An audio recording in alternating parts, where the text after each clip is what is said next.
Howdy, adventurers. Howdy. Happy Monday. Fucking steak, baby, yeah. The ribeye, the mashed potatoes, fuck, baby. Yeah. Howdy, Brianna. Howdy, my son. Argusi. Who else is here? Frey, my new friend, Frey the Hunter. I met you on Twitter. I hope you're well. My Jiffy. Captain Jiffy, if you're nasty.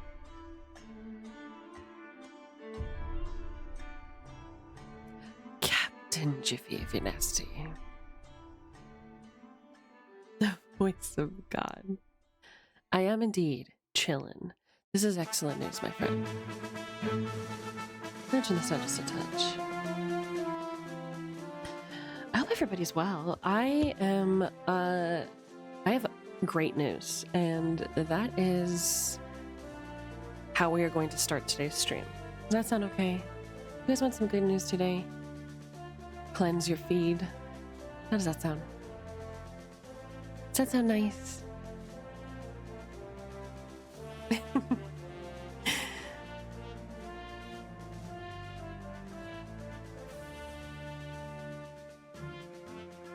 Let me just switch my stage here.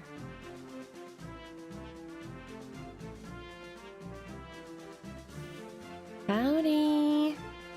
Now my facial recognition being off. Oh my god, I always forget something. I always forget something in it. Now I've got makeup all over my desk as well. What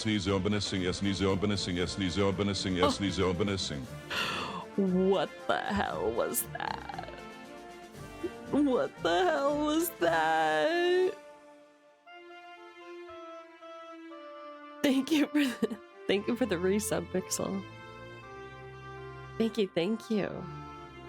5 months streak. Thank you so much for the 5 months, my friend. Thank you. Thank you. Thank you, Frey the Hunter, for following. Thank you for the follow, Frey. It is much appreciated. There we go. Hi, everybody.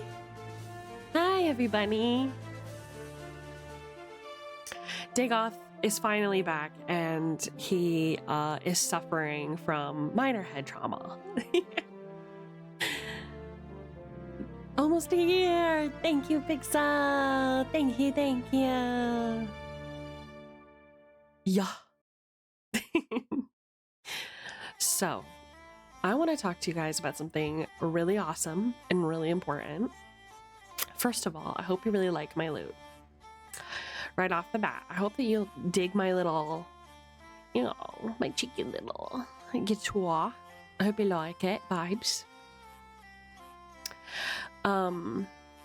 I have to say, Jiffy, I have bad news for you, my friend.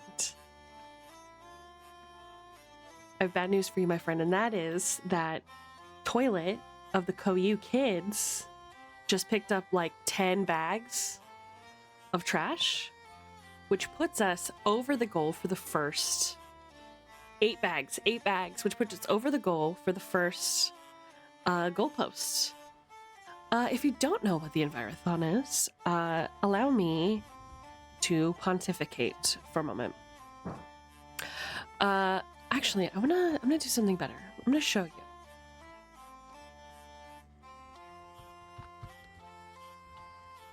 The wonderful, beautiful Uhara Koyuki created some excellent art for us explaining the Envirothon, and I feel that there is no better way to... Oh god, it's so big. No better way to explain it than to simply show you all of the hard work that she's put into this. All right, I'm going to cover my screen for a minute. Welcome to Esme and Koyuki's Envirothon. The Envirothon is what we're calling this event, which consists of both communities, the KOU kids, that's her community, and the Bravestone Magpies, that is us, to come together and bring some good into the world with hope and positive action.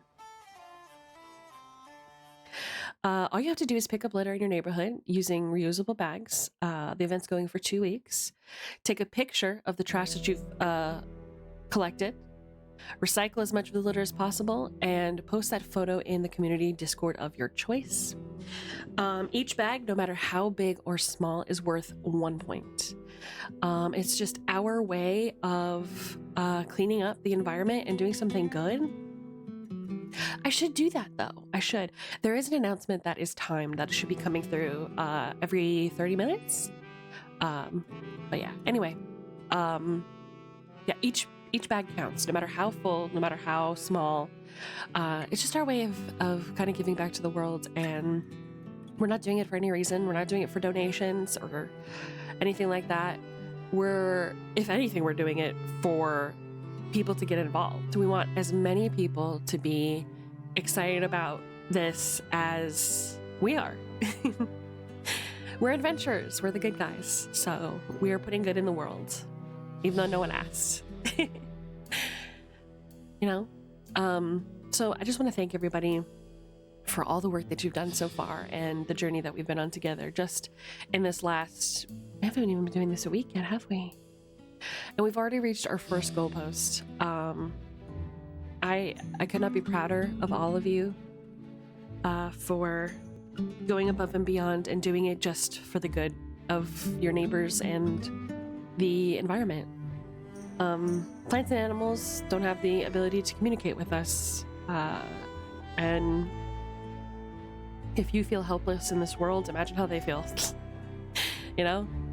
So this is just a really good opportunity for us to show them what we're made of, right? First of many. So thank you all again. 8 bags, that is crazy. We're gonna take a minute to take a look at some of these collections that we've got. I know, who wants to show up to a stream and look at trash, but that's what we're doing today. So get over it. Let's look at some of these trash. Gus serving cunt in a moderator type way. I'm so funny. What? Huh? All right. We're gonna look at some of these trash bags. The last person who has submitted was it Gus or was it me? No, it was you. Yeah, it was Gus.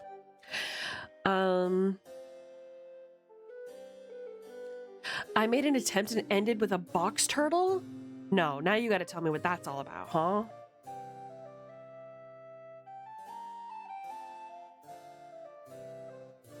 What do you mean? What do you mean by that? How did this occur? I just have to know. Oh my gosh, please. What is this thing? Huh? I'm gonna hide you for now. Right. Go away. Is there just like another environment? Oh my god, I'm so stupid. What the frog? Here is the latest, here's the latest bag of trash that has been picked up. As you can see, Gus. Got a whole bunch of stuff. Got somebody's tuna layered salad eat and go in this, it looks like this cloth bag, totally reusable. And this is like with my dainty hands, your big himbo hands, your big meat paws.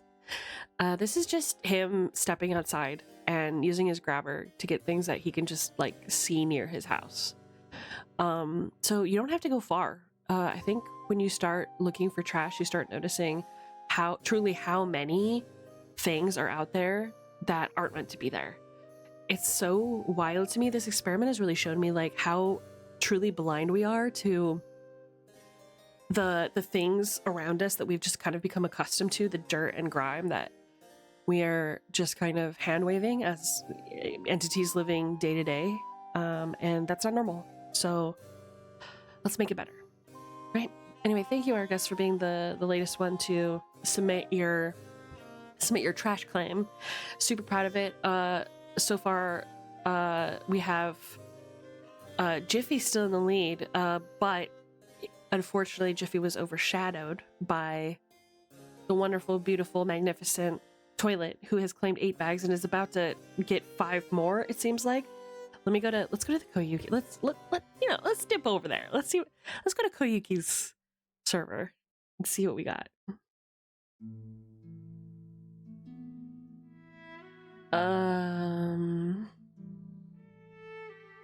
My god, look at all this litter that he posted. I'm gonna show you. Look at all this. This is just, oh my god, this grosses me out so much. Like, it's just put your friggin' trash in the trash can. How hard is that? Genuinely. Like, look at all of this just plastic. You can see it, right? The brightly colored plastic just sticking out of the dirt. That's just unacceptable. It's unacceptable. And we don't have to live this way, and we're not going to live this way. Okay? God, it's wild. It's wild. I tried cleaning around the workplace that's next to the highway and that stumbled across a box turtle approaching the highway. Take a picture of your turtle. I want to see. What? How come you didn't send me any pictures of your little turtle? That counts, I feel. Like saving a turtle from the highway. Surely. Yeah, I'm noticing so much of it on my walks. It's insane. Isn't it crazy how, like, every day you just kind of close your eyes to the stuff happening around you just because it, like, helps you get through day to day? That's not normal. Look at this. Look at it. Isn't that crazy? That's crazy. You guys. Oh my god. 1, 2, 3, 4, 5, 6, 7. That's fucking crazy. So shout out to Toilet for being number 1. Thank you so much. I let her go. She might still be around. Hell yeah. I mean, that's probably best for her, you think? I don't know. Where are you? Are turtles native to your region? You tell me. Hello, sloth.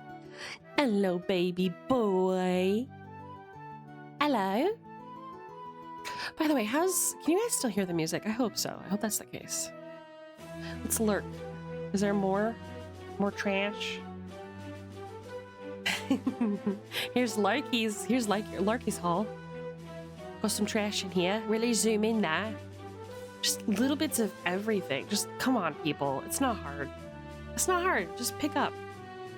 He's got his falconer's glove to protect his beautiful little hands. If you guys haven't seen Larky's hands, let me tell you. Perfect hands. Perfect hands. Very masculine fists, if I do say so myself. Excuse me. So, additionally, just like, I know I've already said thank you a bunch of times, but I just want to just a special shout out to you guys for giving Keto hope. The Envirothon was inspired by, and well, no, it wasn't my idea, but it was Argus's idea. Everybody knows Argus. I don't need to introduce him. It was Argus's idea, but I would argue that this was absolutely inspired by Keto and her interest in saving the planet and doing something for the environment. And this is just a way of showing her that a little community can do big things, and that once you are wholly and fully yourself and you're not hiding the things that you're passionate about, and you share yourself a little bit with people out there, that people will stick by your side and make a difference with you. You know, do a little dance, play your own music, people will join you.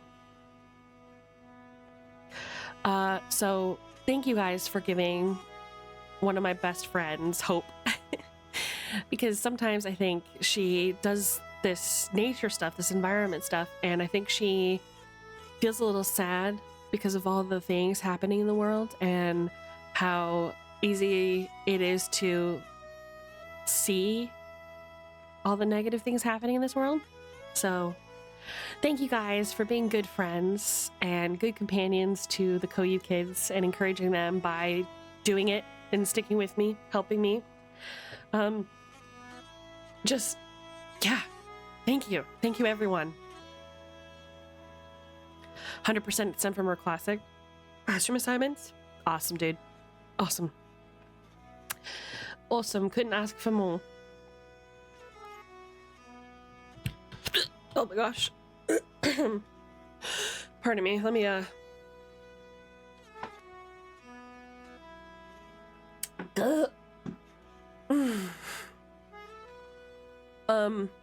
so we've reached the first goal. Keto and I should probably now make plans to play Green Hell. I don't know when that's going to be, so just stay tuned.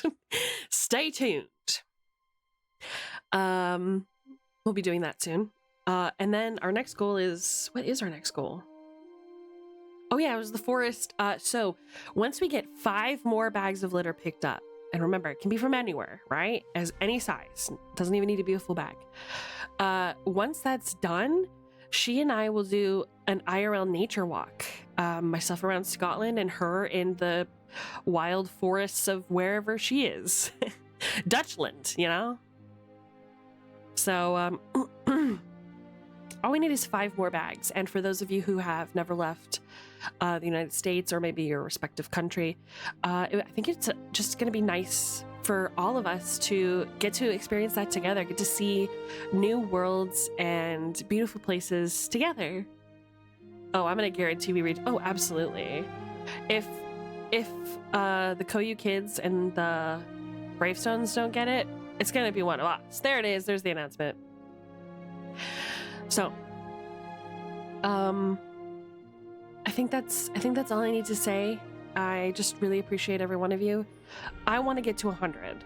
I want to get to 100. That is my goal. Just because the next year we can go 200, right? And have even more adventures and Koyu kids piling in to do their part, right? That would be wonderful. I'm suspicious that Jiffy is lurking to go collect a few more bags. His competitive nature has kicked in. I guess there's only one way to find out, and that is to push forward and see if submissions change. So Gussie or Sparrow or whatever mods I have in chat, keep an eye out in the Envirothon channel, and let's see if Jiff does anything crazy. What wild and crazy Jiff. In the meantime, let's talk about what we are doing today. So, I'm a bard at the heart of things, yes. And I realized that I haven't been doing a lot of bard-related stuff. I've been playing a lot of games. I've just been kind of not inspired to do any TTRPG or D&D related stuff very often recently because it takes a lot of effort, if I'm being honest. It takes a lot of effort and planning, and I'm never really sure who's going to get involved or if anyone will get involved. So, yeah, it's I just haven't been as diligent with it, and yeah, I thought today it might be really cool to talk a little bit about a tabletop game that I think most people probably haven't heard about. Is anybody familiar with the TTRPG called 7th Sea? Has anybody ever heard of that before? If not, let me put you on real quick. 7th Sea is essentially a tabletop role-playing game where you roleplay as heroes, not adventurers necessarily, from different nations of this world called Theia. And in this world, pirates are very common. Think of the golden age of every, well, I won't say every, but major European countries in the world, and put them all into one world and throw piracy in there. And that's what we're looking at. The big time swashbuckling, big powdered wigs, Italian opera masquerades. Yeah. The Fae. 31 bags? Wait. Are you telling me that we got more just now?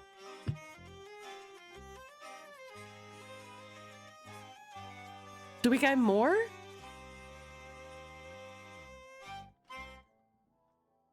Oh, updating the number. Okay. Got it. Will do. Hesparo. We have 31 bags, by the way. So we only need 4.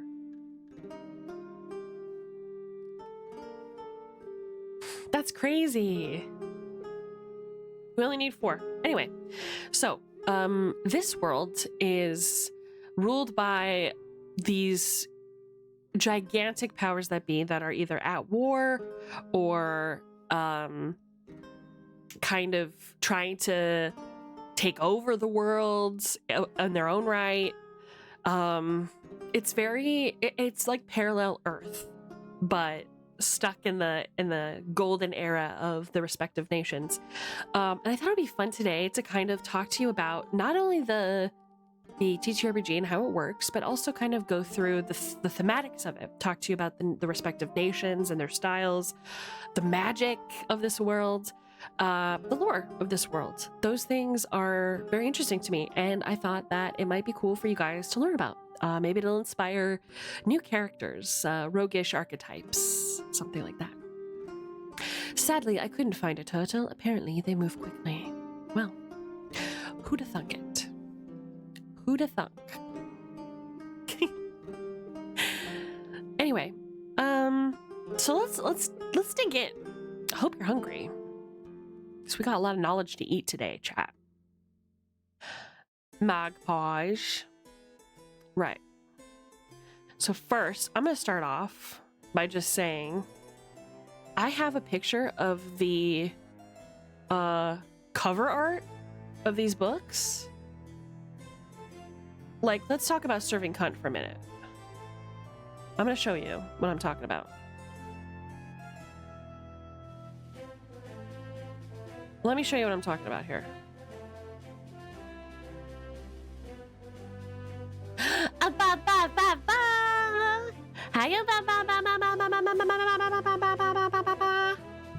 How are you, my friend? How are you? Welcome, welcome. Thank you for coming. Can we get a hearty howdy in chat for please?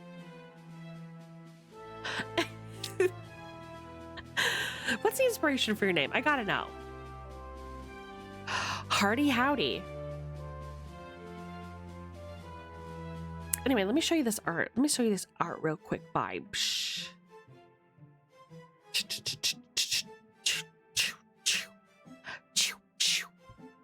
Okay, come on now.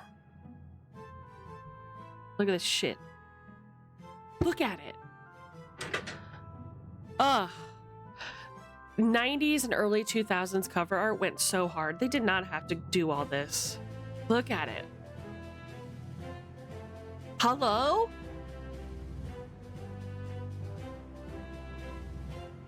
This is the Game Master's Guide. God, just look. I remember when I was a little girl, I would look at the covers for the hardbacks of these books and just be so enthralled by them. I just thought they were so fucking cool, and I wanted to like play in this world and make a pirate and sail the 7 seas. I just thought they were so sick. Back in the day, I think one of the methods where that a lot of creators would use is that they would take real photos of people in different poses, and then they would paint on like different outfits maybe. And the reason why I came up with this theory is because if you look at things like Baldur's Gate 1 and 2, a lot of the portraits are like this, where it just looks like somebody in the office with like new clothes. So that's kind of what I'm going with here. This is the kind of vibe that I'm thinking. So that's just one of the covers. Let's go to the other ones. There's a special cover for each of the different empires. This is the Crescent Empire, which is kind of like Arabian Nights type beat. Little less cool in my opinion. This came way later. This came after 7th Sea kind of established itself. And then we got, look at this. Look at Avalon. Now Avalon is where I would be from. It's Scotland, England, Ireland. It's those kind of places. The thing about Seventh Sea is it kind of squashes cultures together. So obviously, those cultures are very different. You know, Welsh, English, all of them are very different and have their own flavors that are unique to them. However, you know, we're talking the golden age of the English Empire and Scotland and everything, and this is so they kind of squash them together. Avalon is from Arthurian legend. Very good. Yes, there is a reason for that. There is a reason for that. Druids are very real in this world. The Fae, called the Sea, they are very real creatures, and they influence the world. God, look at this. Look at the font. Look at the old school font. Hello? But yeah, it talks about the history of these places and gives the nations names, and you can see its ports and its valleys and its peaks and its people and kind of get a feel for them based on, you know, the names of things and you know, the way that history plays out. Look at the crest of Avalon. So beautiful. Absolutely stunning. Stunning vibes. And they have, each of the nations has their own fighting styles and things like that too. That doesn't mean that when you make a character that you couldn't utilize those fighting styles, but you're going to have a little bit more complicated of a backstory in your case, because sea travel was common, but takes a long time. It can be very expensive.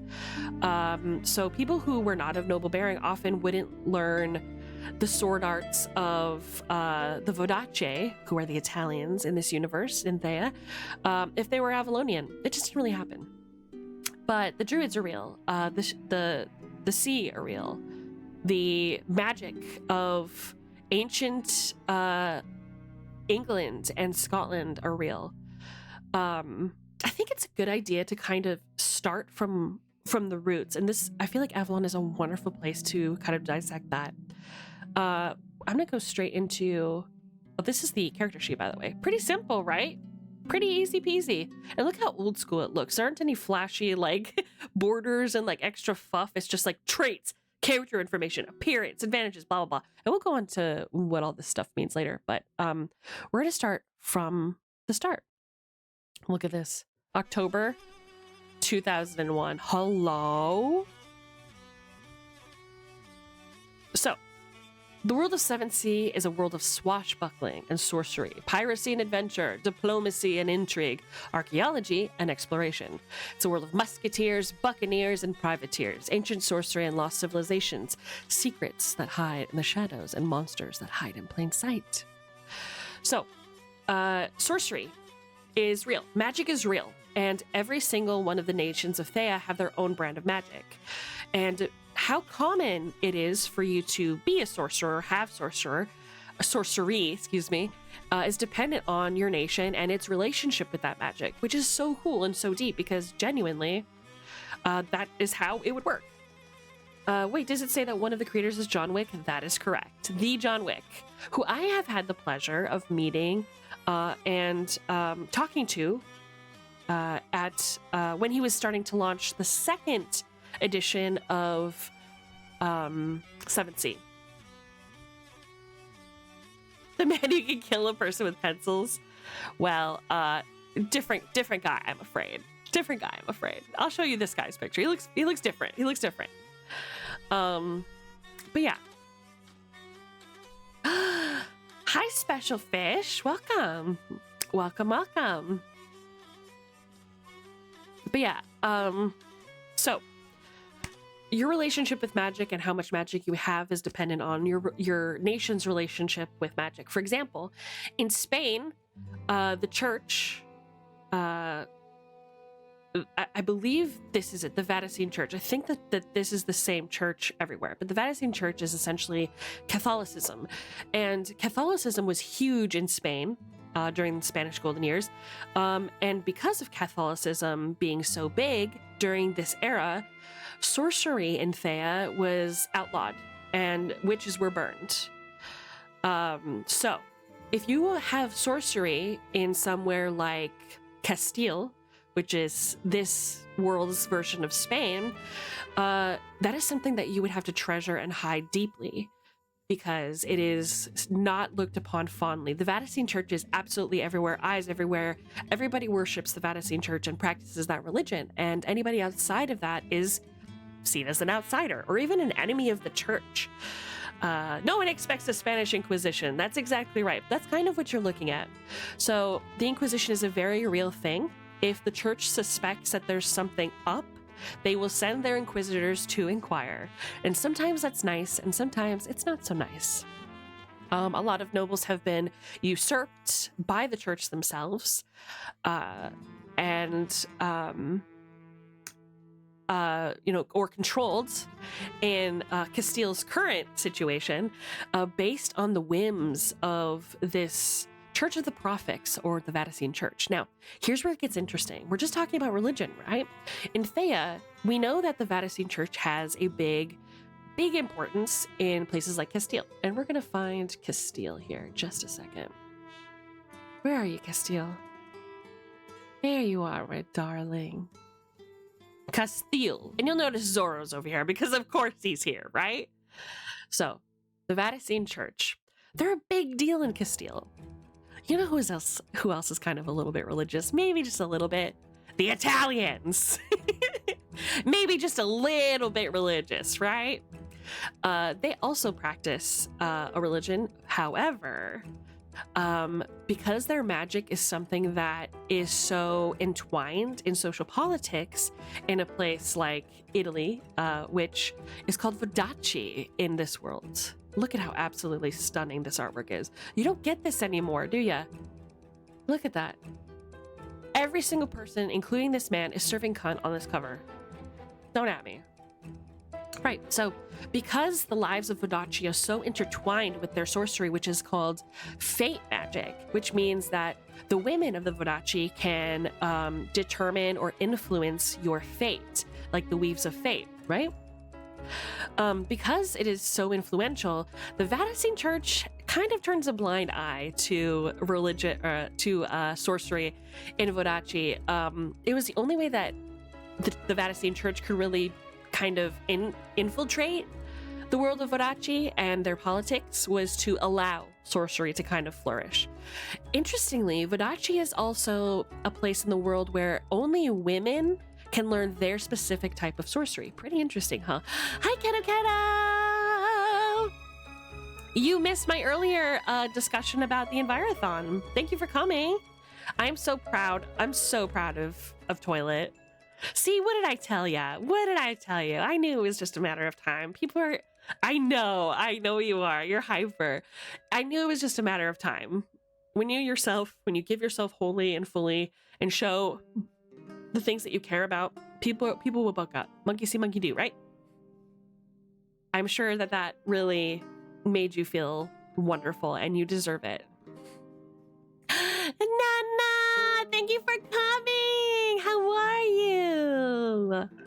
Today we're talking about 7th Sea, which is a little known but very, very cool TTRPG system that I really like, that I think is really cool.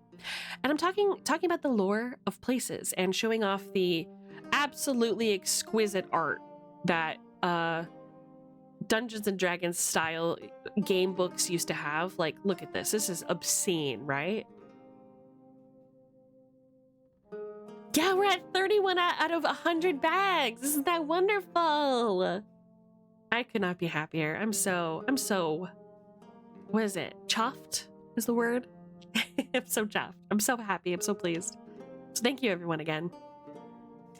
Where was I? Oh yeah, so the religion of the Vodacce is is separate from its sorcery. So it has a very different dynamic than the sorcery of Castile, which it's very obvious to everyone involved that, essentially the whole Holy Roman Emperor type rulership is going to be different than, the Italians, which are all about family tradition and honor and things like that.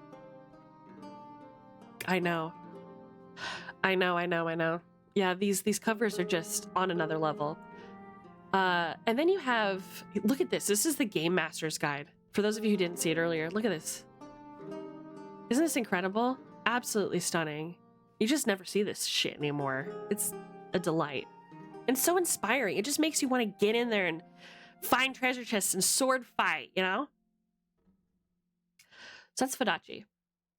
And here's an interesting one. So, Usura. Oh, now we're getting into it. Now we're getting into that Spanish music, right? I hope the volume is okay for everyone. So, Usura. Asura is essentially Russia. You know what I mean? Great Russia. And their sorcery comes from nature itself. Their sorcery lets them change into different beasts. And they have a relationship with winter and the land. And their sorcery is more rare because their nobility and their royalty has kind of severed Usura's connection with Mother Nature as of late. So she hasn't been speaking up very often. If you've heard the tales of creatures like Baba Yaga, this is what we're looking at as Usura. Yes, they're absolutely druids, exactly. Not the druids that you would expect from Arthurian legend, which are kind of like wood worshippers and things like that. I'm talking like bear men and werewolves and things of that nature. Right?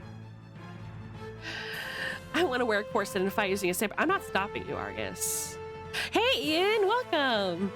One of my characters I'm going to use is going to be a dwarf monk wizard multi-class. He uses magic that only comes from his hands, and I think it would be funny if he was a. I think that word is derogatory. I think they prefer dwarf or small person. I'm not sure, but that's an interesting character concept nonetheless. But yeah, the Isurans are very, very tough people, as you can imagine. They have to be in the hardy north. Imagine like the golden age of Russia, right? The empresses and all of their grandeur. I love how these old books always have these like little blurbs, these little skits at the front that give you a vibe for the region. Look at this. Maybe someday I'll read through these and do like an ASMR story time for some of these. But Dark Asura, a land of mystery and superstition, where Bolshevik peasants usher, I think that says Bolshevik, peasants shudder beneath the bloody reign of Bayar tyrants. The very name conjures image of men impaled on spikes, dark castles hovering over tall cliffs, and mad overlords who bathe in blood and whisper ancient prayers to living goddesses. So we're talking, if you wanted to make kind of like a Romanov Dracula style character, you could absolutely do that with the Asurans. So there you go. There is a region and a class for everyone. It is such a unique and colorful world to be in. If there is a type of character that you are curious about, or a type of character that you're interested in playing with, more of a rich story and background with a kind of a living world that already kind of exists before your character gets thrown into it, this is a great setting. Every time I've kind of thought about a game played in the Seventh Sea world, it's a story about freedom and achieving that freedom through kind of exploring other cultures and learning new arts and things. Hey, Dino! Thanks for coming, Dino. Good to see you. My sweetie pie. My sweetheart. My little kitten. My tiny baby. Oh. Can we get a shout out in chat for Dino, please? Cutie pie. He's so cranky with me now. I'm sorry. So that's the Asurans. Usura. You have all, so here, okay, so it just gets cooler and cooler, right? So we've talked about the magic. We've talked about a lot of the worlds. We haven't gone into anything. Eisen is Germany, by the way. And Germany used to have dragons that are now extinct. And the Germans in this world, they're called the Eisens, made armor and weapons out of the bones, flesh, etc., bits of dragons, and those things get passed down through their families. So how sick is that? Also, the Black Forest of Eisen are notoriously and infamously haunted with crazy, deranged creatures of darkness and intrigue. Mothman totally lives there. You know, aliens, absolutely. Whatever you want, it's all in there. Everybody, including the Eisens, especially the Eisens even, are terrified of the forest because of this. They have harsh weather, hard people. They are very quick to what is the word? Like guard their honor, if that makes sense. Yeah, they're aura farming. Look at that. So essentially what happened is dragons ruled Eisen. They were like the powerhouse of rulership in this country, in this continent. They were checked in by nobody. And then humans came along, the Eisens essentially came along and were like, "You're pretty. I want to wear you like a jacket." And the dragons were like, "Huh?" And then they started making weapons out of them to fight them. And then they conquered them. And yeah, they're tough motherfuckers. Once the mightiest military power in Thea, this world, Eisen has been decimated by the 30-year War of the Cross, which is the War of the Cross is the essentially World War I Holy Inquisition led by the Vatican Church, which is something that we discussed earlier, is this world's version of Catholicism, essentially. So Catholics went absolutely crazy, saying all of you have to become Catholic, and that's the War of the Cross, basically. Leaving the survivors behind to pick up the pieces and bury the dead. Disease and famine continue to ravage the countryside, while the divided Iron Princes argue amongst themselves. Worse yet, the death of so many has attracted the attention of horrors thought to be destroyed. Centuries ago, Eisen desperately needs a hero, somebody capable of reuniting the nation before it's too late. So there's all kinds of interesting and cool concepts that you can make a character for. Eisen is all about hardship and despair and overcoming adversity. Guts from Berserk would be Eisen, 100%. 100%, 120%, and he'd be the one killing the dragon, I think. Oh, so the Eisen are just player characters for Monster Hunter. Yeah, in a way, except I like to think, based on what I learned about Monster Hunter, is that the hunters in Monster Hunter are doing it not just for human preservation, but also for kind of a sense of ecology, right? Big monsters, especially elder dragons, destroy the environment and cause huge natural cataclysms that destroy smaller species and kind of ruin it for other things that are supposed to be living there and keeping like the weather in control and nature in control. So it's sometimes necessary to deal with it in order for other species to thrive. That's nature, right? That's something I think we can agree on.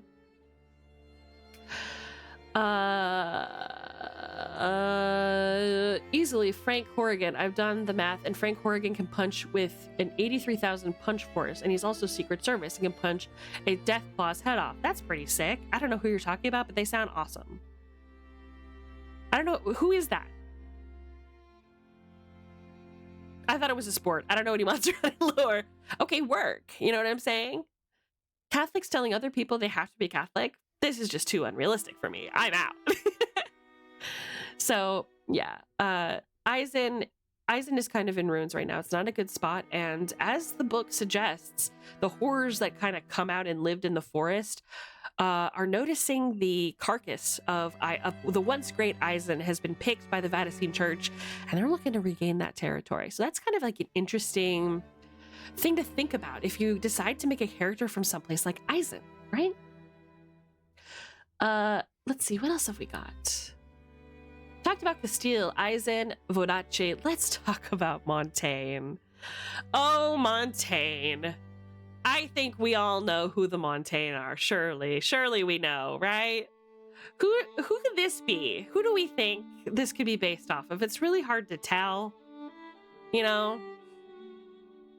I want to be Eisen because I like their drip. Honestly, you give me Eisen vibes just because they have like specialized weapons, right? The Montaigne. The Montaigne are also followers of the Vatican Church. And they also, to my knowledge, are not great about supporting people who have sorcery. Well, they weren't.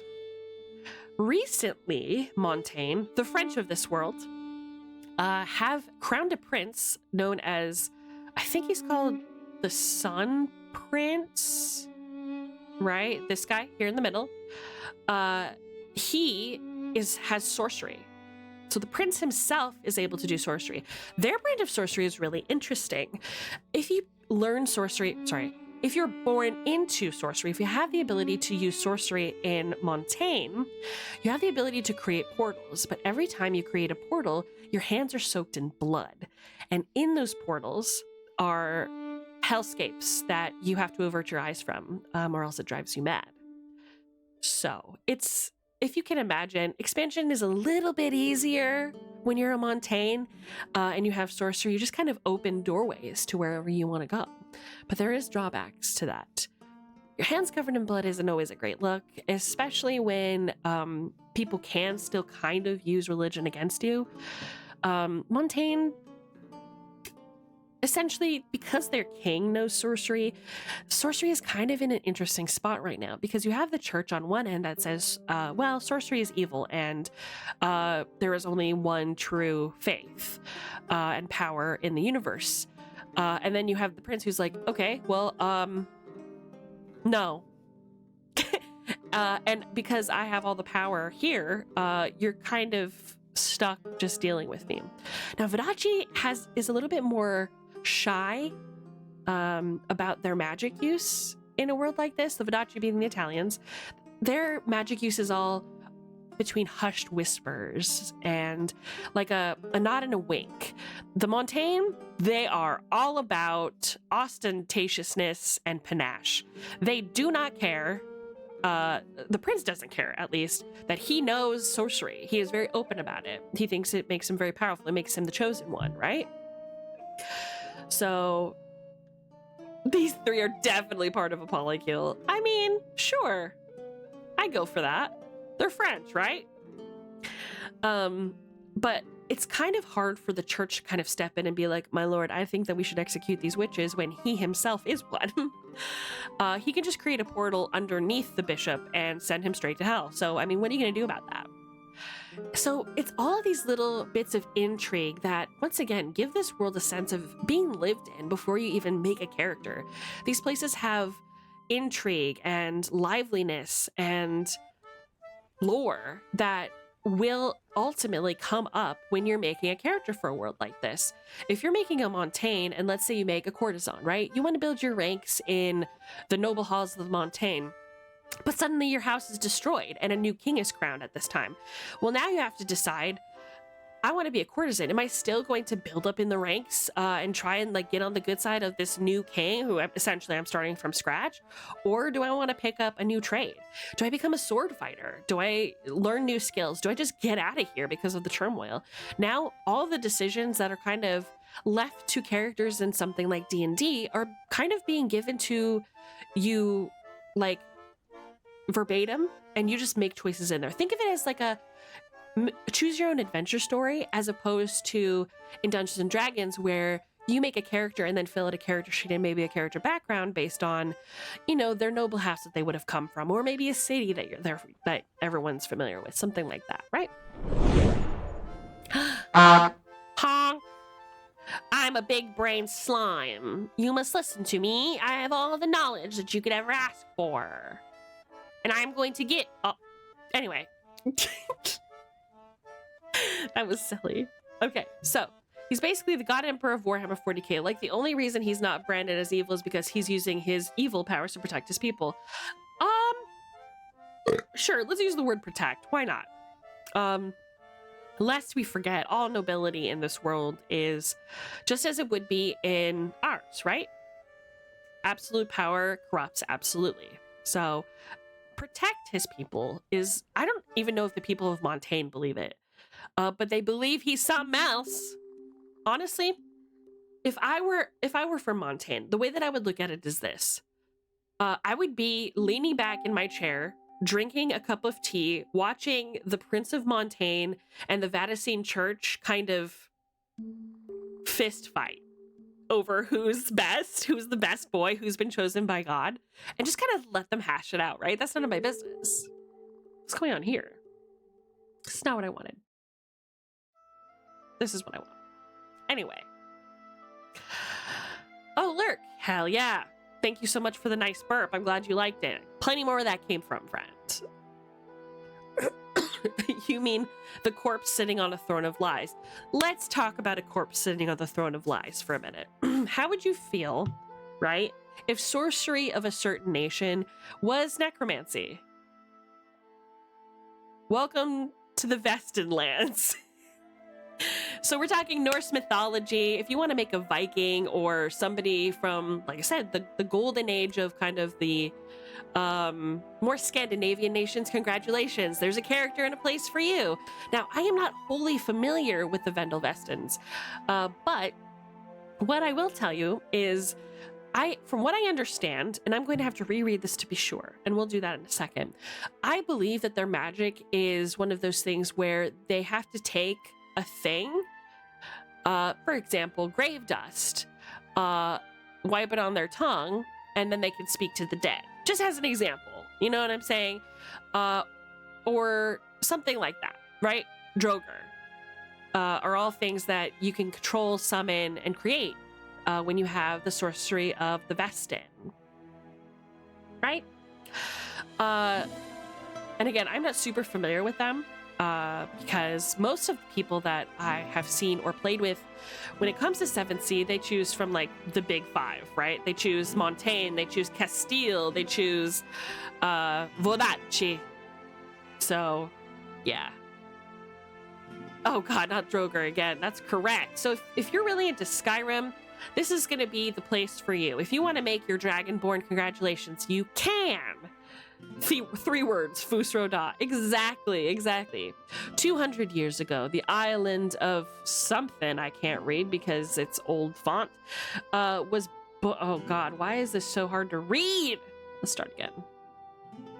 200 years ago, the islands of still can't read it were home to fierce warrior tribes wielding powerful rune sorcery and deadly steel. Their warriors struck terror into the hearts of Thea everywhere. All that has changed. Vendel, as it now calls itself, has broken from its past and forged a new future. Today, bankers and merchants rule the country, and swords and longboats have been replaced by guilders and trading ships. The streets are clean and modern, and people stand at the forefront of Thayan achievement. This is so hard to read. From what was once a savage, wild land, now stands the most economic power in the world. Okay? So that's kind of what we're looking for. And I think maybe this is the reason why a lot of people don't play Vestins. There's not a lot of turmoil anymore. The princes of Vestin created the Commonwealth, which basically went, you know what? We don't really have nobility anymore. See ya. They kind of returned the power to the people. And because that turmoil and kind of intrigue isn't there, a lot of people kind of find that maybe boring or not enough intrigue to make a character. But that doesn't make this nation any less interesting. Again, kind of going back to like the runes and kind of like the mud men of ancient Scandinavia, those kind of Norse legends are very popular and very cool. We're talking Thor, we're talking Ragnarok, those kinds of things. That is a character that you can absolutely make. Or you can make just a cheeky little merchant guy, just a silly little guy with a scale who is really good at counting money. You can make that too. That's totally up to you.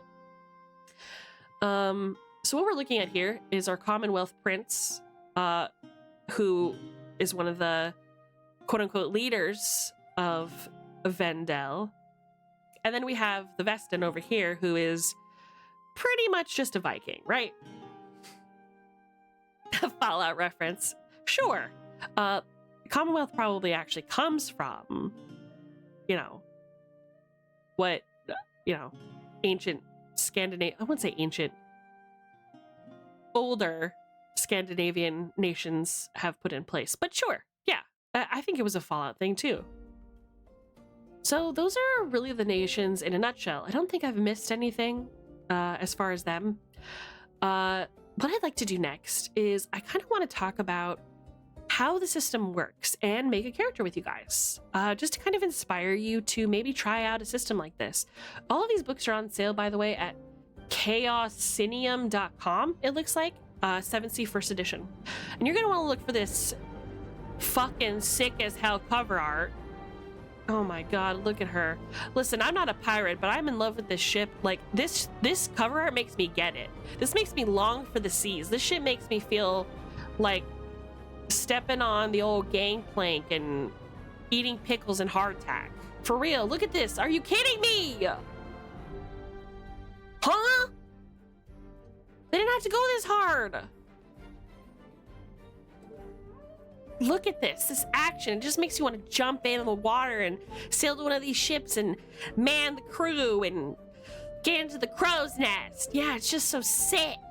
When I saw this as a kid, I was like, I gotta know what this is all about. Remember the feeling that you had when you were a kid when you would like look at books and like their cover art or their pictures just made you want to read it? I just don't feel like books or ebooks have that draw anymore. It's very dry, and this was all about adventure and making you kind of have a sense of whimsy and fantasy and immerse yourself into a world that has been created for you to play in, you know? Man, between this and the hardtack discussion in the server, I want to make some more hardtack. I gotta buy some flour on the way home. You should do that. It's always fun to use your hands on hobbies that you really enjoy. Feels very fulfilling, I think. Just absolutely stunning vibes. So let's talk about it. I think it makes sense that I would be from Avalon, right? Okay.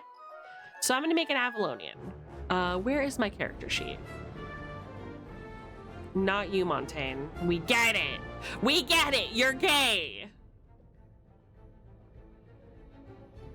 Oh yeah, and court intrigue, if you're a big fan of like the Tudors or Pride and Prejudice, you know, the kind of like court intrigue type style shows, you're still gonna love 7th C because there's this system is padded out, not just for combat and swashbucklery and sorcery, but for diplomacy and chit-chatting and stuff as well. There's also a really hefty reputation system, and that reputation system plays a big part in how social encounters are going to work for you, if at all. Part of that is Amazon's fault. People rarely peruse through bookstores now. It's all online. Absolutely. Peruse is the wrong word. Autocorrect frog me. I knew what you meant. I knew what you meant. Toilet just collected 5 more bags. Shut the frog up. Are you serious?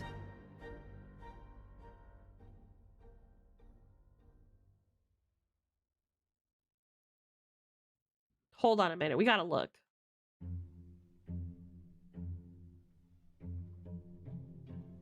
Where is it? Where is it? Where are the Koyu kids?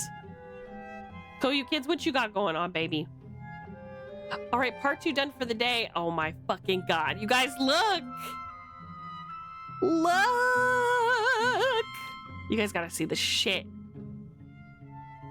I know he's such a goat. What did I tell you, Kat? How people are coming through. Come through, toilet. Woo! That's our second one, isn't it? So we've already made our 2 field posts, haven't we? Our field goals, whatever you want to call them. The thingy, right? I have a question. Yeah, hit me. Not physically, but, you know, in the ears. Okay, how come I can't show off what's on my screen? What is happening? There we go. Look at that! That area that he showed off, he cleaned it all up, you guys! Oh my god, you gotta be frogging kidding me. Is this like an egg carton? Keta, look! They're cleaning up this world! Look, Keta! Aren't you so happy? I'm so happy! Me too! Me too! Ah! V-hat too! I'm so happy. This is crazy. Look at how beautiful and green and sunny it is outside. Hell yeah, brother. That's the way. This is the froggin' way. What's your question, Sparrow?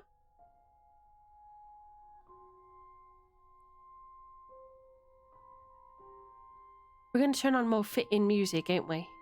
We got to do it, babes. Trying to set my little bit more fitting, I feel. Where is my music? Porfa, please. There you are. We're just gonna fast forward through this one. There we go. A lot of the source books you showed us are cultures that seemed quite involved in that stuff that happens on land. Politics and families and stuff. With 7th looking like a pirate's sailing kind of game, how often would a party be landlocked and getting involved in content crossing plots? Oh, all the time. Of course, I should prioritize saying it is up to the storyteller of this world and what kind of story they are trying to tell. This is just the law of the land, but the whole point is to create a colorful backstory that you ultimately are trying to get away from, right? Maybe you're a Vodachi and you have sorcery. In Vodachi and you have sorcery, you're a woman, right?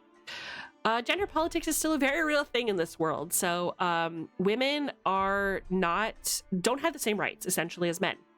There's a whole underground society, specifically in Vodachi, called the Sisters of Sophia, who aim to, in hushed murmurs and closed circles, gradually start influencing the law so that women have more rights. Now, it's pretty cool to have fate magic, but if you're being utilized as a tool and being traded and sold off by the men in your life, you probably want to get out of Vodachi. Montaigne, I mean, we all know what happened with the French in the Golden Era. It was nuts. People were getting beheaded left and right. There was famine, poverty. It's not all glitz and glamour. You want to escape that. But now, if we're talking the politics of the seas, do they have their own kind of lore? Absolutely. There are pirate lords, there are different factions that you can kind of get into, and we'll explore that as well. You can also create your own. This book is kind of an open map as to, like, hey, if you don't want to use, like, the pirate lords, for example, as, like, a pattern for your world, you want to kind of create your own pirates guild or, like, your... Born on the sea kind of salty dogs faction, you can do that. Just like any other TTRPG, there's a fair amount of customization allowed.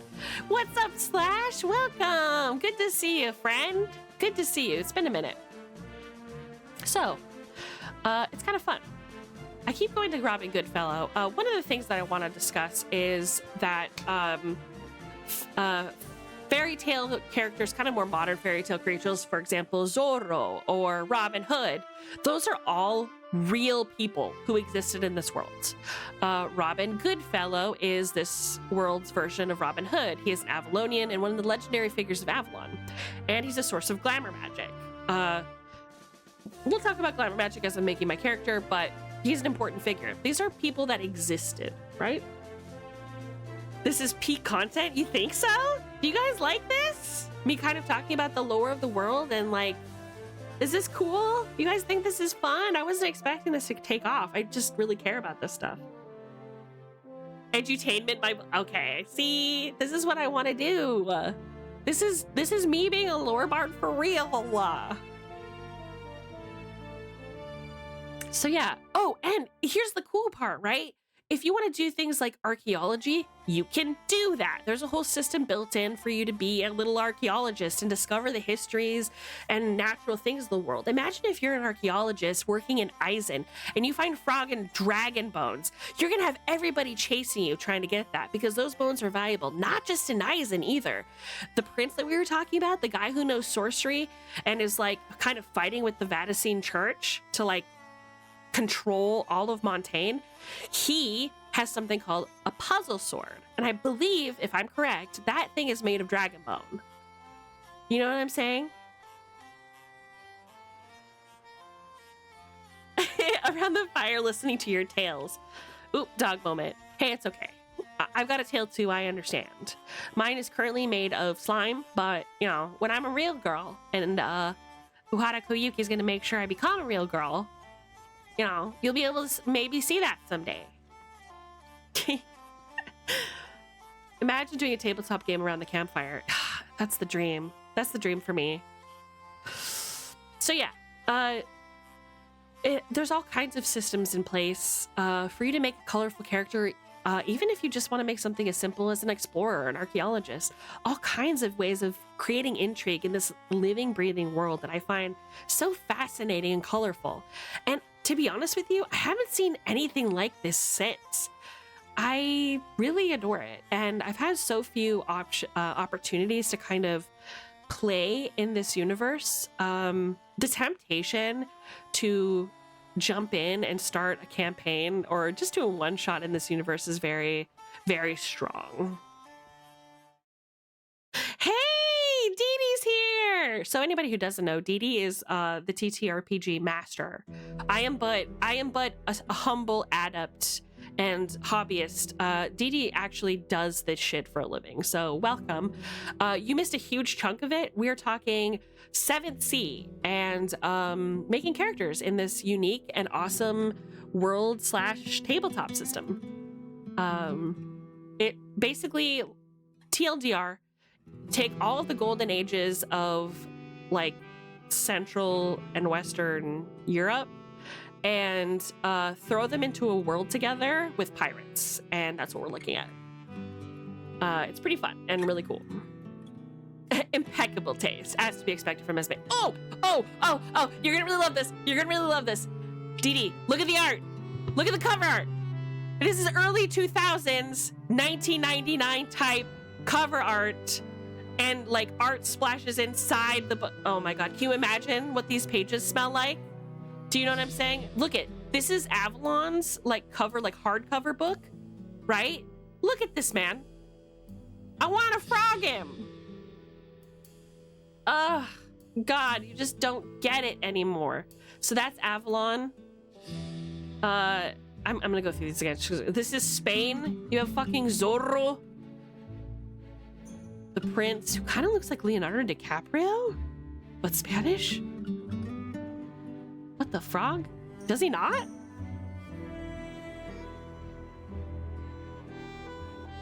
Yeah, Eisen, Land of Dragon Bones. It's just so sick. He's got a lil whatever the old-timey guitar is called. A lute. Yes, I have a lute. Yes, because today I'm playing the part of the lore bard. I'm setting the scene and telling you guys a great story. Thank you so much for the sub. I know the TTS is finally frogging working again. Who frogging knew about it? Now, where was I? Oh yeah, we were gonna create a character together and start talking a little bit about the meat and potatoes of the system. So you're interested about this game, right? You find all these countries and the intrigue amazing. The storytelling is peak. You might even have an idea for a character, but how the heck am I supposed to play it, Esme? Well, now what? Well, I have great news for you. We're gonna make a character together. We're gonna do it right now. We're gonna do it right now. Where is it? Here it is!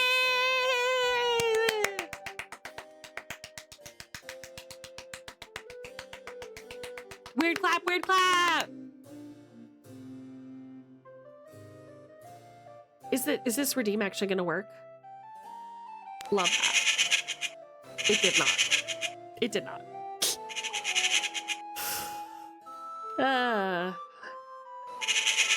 Make me first. I'm full of panache. The most 90s character sheet ever. That's what I'm saying, is it not? Look at the font on this bitch, huh? Look at the font on this bitch. Unbelievable vibes. I don't think I can actually type. No, I can't. Oh, shit. What just happened? Okay, anyway. I can't type on this bitch, so I'm gonna have to find a way to do this, and I think the best way is maybe, perchance, can I just copy this somehow? I think what I'll do is I'll just like do a separate piece of paper and write it. Since, I mean, normally in a classic game, chat, what you would do is you'd print this shit out and you would write on it, right? And you'd use your little eraser when you messed up. But, yeah, the 2001 was not prepared for these times, right? Let me use a notepad. Why not? Notepad. Little eraser. Jiffy just added 5 bags. Shut the fuck up. We're at 36. So Dee Dee, in case you weren't aware, I am doing what's called an Envirothon. The Envirothon is something that myself and another creator have been doing for the last week, and we're going to be doing for another week, where we're encouraging our communities to pick up bags of trash around their neighborhoods and take a picture of those bags, no matter how big or small. Oh my god, my facial rec, and post them to our Discord. It's just encouraging people to do active good in their communities, and so far it looks like out of 100 bags we've collected, we are at 41. Jiffy trying to reclaim the throne. Oh no, I knew it. I can't believe it. We're almost at 50% of our 100 bags goal, you guys. Big pogs. I'm so proud of you, chat. 41? That's fantastic. But yeah, it's free to get involved. You don't have to donate. All we ask is that you get a reusable bag of some kind that can be used to either recycle or reuse, and collect trash that you see just anywhere. It could just be outside the flat. Even if it's just a handful of cigarette butts, it counts. And we've done a lot of good, I think. Time to write a one-page game about picking up trash. Actually, DT's probably aware of this. I've talked a lot about doing a cleaning up Scotland style stream idea. So this is right on brand for me. This is something that I've wanted to do for a long time. And having another creator who kind of mirrors and shares those interests and desires and drives to do good in the world is incredibly gratifying. Thank you again so much, everyone. I'm just gonna we're gonna take a small break, and we're gonna take a peek. If Toilet thinks that he can usurp Jiffy, he's got another thing coming. He's got another thing coming. Look at this. Look at this Jiff man.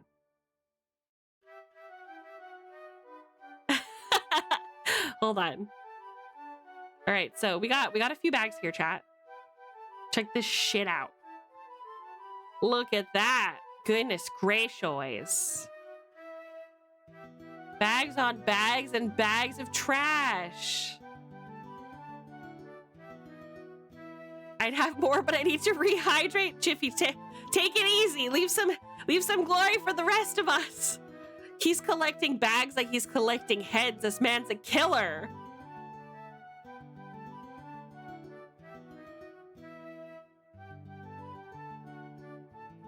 Sheesh. Look at all this. It's hotter than Satan's nutsack outside. Please take it easy. All right, just don't overdo it. No, go harder. Rehydrate from the trash chutes. Be gentle with them, Dee Dee. They know not what you say. Woo! Look at all the Americans coming in and doing the cleanup Scotland. Har, har, har, har. You stinker.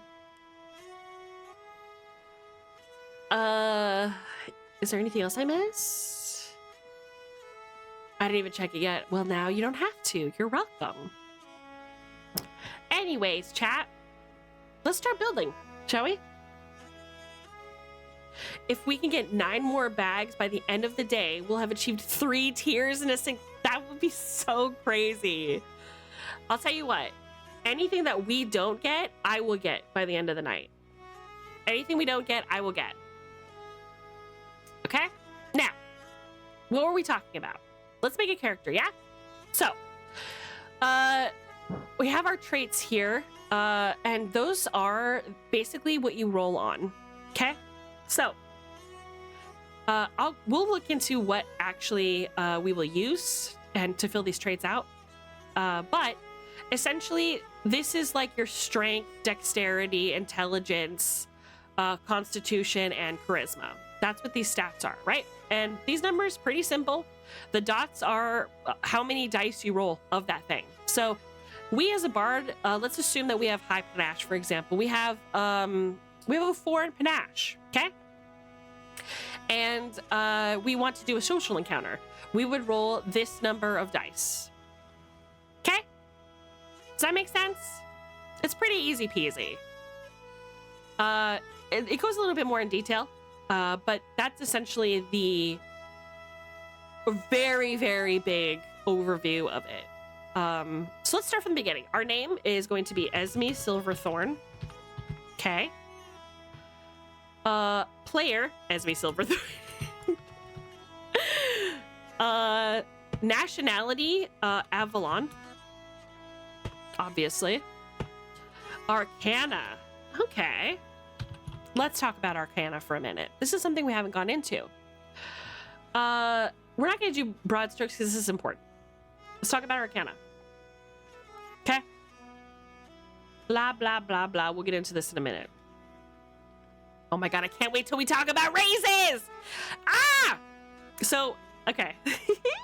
Okay, so we're going to talk about... I'm just going to briefly, like, tag it just so you guys can get hype about it. So raises essentially are like... There is a mini game inside of this TTRPG that says if you're really sure that you can hit the DC, which is called TN in this game, you can make it harder for yourself by adding a +5 to the difficulty in order to achieve additional effects. For example, right? If a basic DC called, again, TN in this world, if the basic roll is a 15, right? And my panache is very high, right? I'm rolling like 7 dice and I get to keep 5 of them, right? Again, we'll talk about keep in a minute. I get like, I get, let's say, a 20. I can choose to, I ask the DM for a raise. Can I have a raise on this, right? Because I know I'm going to overshoot this 15 DC because my normal roll with my charisma is going to be like a 20, right? And I say, can I ask for a raise so that I can not only disarm this guy, but also push him out the window, right? The DM will probably laugh and say, sure.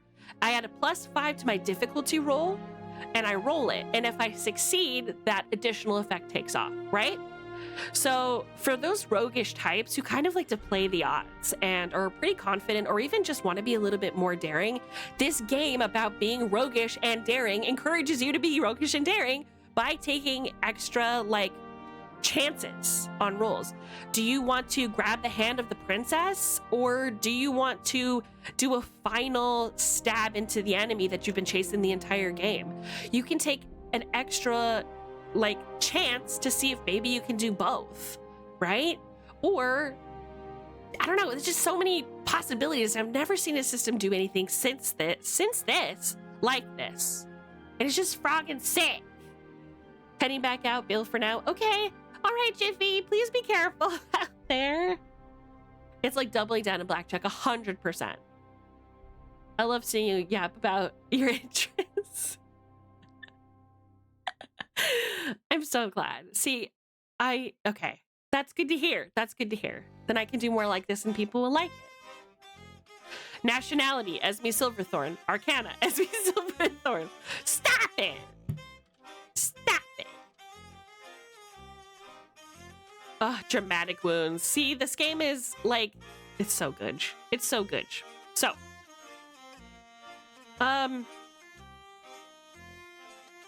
we're gonna follow, let's just follow this from the start, right? Feel free to build your character along with me if you want. And ask any questions that you have, and I'll try and help you make a character if that's what you want. So, all characters are created from a base of 100 hero points.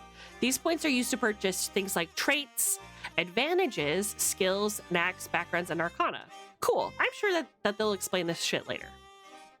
So what we need to know is that we have 100 points. Esme Silverthorne has 100 points. I'm going to write that next to my name. HP. Okay. I'm going to share this screen as well. There. Check it out. So, we have 100 points. Characters must originate from one home nationality chosen from the following: Avalon, akin to England, Ireland, and Scotland. Scotland forever! Okay, and then Eisen, Germany, Poland, Castile. I mean, we don't need to read this. We already know. So, Esme Silverthorne, Avalon. Oh, Russia and Mongolia is Usura? Really? I didn't know it was Mongolia. Because I thought they had... That's pretty sick. This is the first edition. We're covering the first edition first. Excuse me. So, Characters who choose to be from the independent pirate nations must still choose a country of origin from those above. The character's country of origin will affect the HP, which is our hero points, if you remember correctly, from the cost of skill snacks. So, for example, as we mentioned at the beginning of the stream, if you want to be an Avalonian who knows a Spanish fencing style, you can do that. Of course, you have to have a story reason for it and kind of explain how the hell you learned that. But it's possible, but it's going to cost you more. Think of it kind of like almost multi-classing in a way, where if you want to take a skill from a rogue and you're a monk, you can. You're both just as dexterous as the other. It's just going to be a different learning curve, so it's going to be more difficult for you to learn doing things the way that a rogue would do them, right? But if you decide instead that you want to take an Avalonian sword style or combat art, because Avalonians don't just use swords, it's cheaper for you because you can find any teacher anywhere around who knows how to swing a claymore. It's much easier, right? HP not meaning health would trip me up. You get used to it. And as far as I know, this is the only point in time where you use it. I'm pretty sure in the base game, we just use HP and health interchangeably once you're actually playing. This is just for the purposes of creating a character, right? So, and here's another reason why choosing a country of origin is very important. Because when you meet the people of this world, they will judge you based on your country of origin. Avalonians will probably have more of a problem with the Montaigne for being poofs and nonces. And Montaignes will probably think that, you know, the people of Eisen are more barbaric and etc., right? People probably think the Vodacci are grasping and, you know, sneaky. So, and also, language is a big thing in this game, as you can imagine, as well.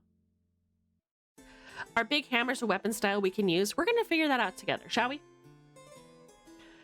Okay, so check the dual nationality advantage. Okay, we'll get into advantages later. So if you want to have dual nationality, apparently that's a thing.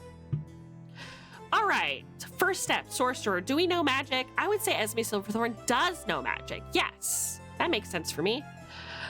Decide if your hero knows sorcery. The HP cost depends on how strong your blood is. Just like a sorcerer in D&D, you're a magical creature. Your sorceress blood is where you draw the magic from, right?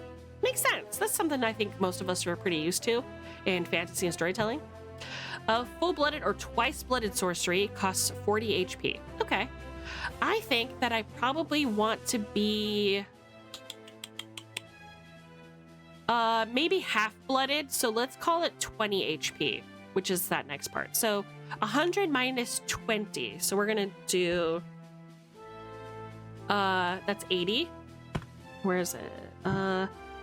Glamour, and I'm gonna do, what is it called? Half-blooded. Okay, I'm a jack of all trades. I don't want to be a full-fledged sorcerer. And I also want to be skilled in other things. So I'm gonna keep those HP points, those hero points, to get more skills. So instead of using 40 points, which is almost half of our pool to create this character, I'm gonna use a lot less. I'm gonna use 20.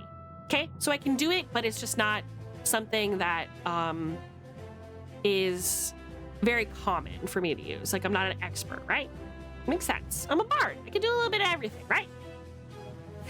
Okay. Read the notes at the top of the sorcery section of this compendium carefully. Also check out the parlor trick advantage. Okay, we're definitely looking into parlor trick because parlor tricks are absolutely something that I myself am interested in. So we're gonna go parlor trick. I'm gonna write that down. Reminder. Let me put this back on the screen.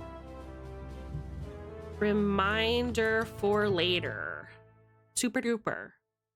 Parlor trick. That sounds fun. No? Being a little parlor trick bard? What? I want that to be me. All right. Step 2, swordsman. As you can imagine, fighting in combat is kind of important in a world about swashbuckling, right?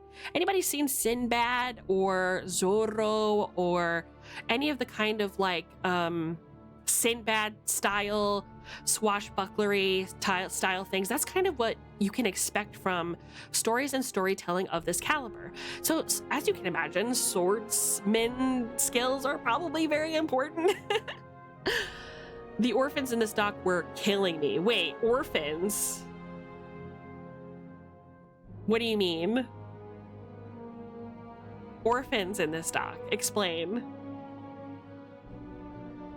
Decide if your hero has attended a swordsman school. Training in a school from the character's country of origin costs 25 HP. Okay, so if we want to be a swords person from an oh my god, why did that happen? Oh my god, from an Avalonian swordsman school, if we want to learn those skills, we can, but it's going to cost us 25, right?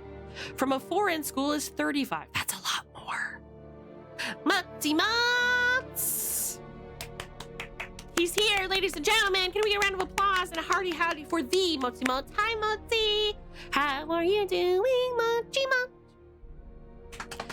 See, like the end of the sorcerer section doesn't, it just says advantage. Hold on, I want to see. Sorcerer section says it. Oh, yeah. Yeah, 100%. I understand now. I just changed the music just. Oh, no, this is perfect. This is what I want to hear. Perfect.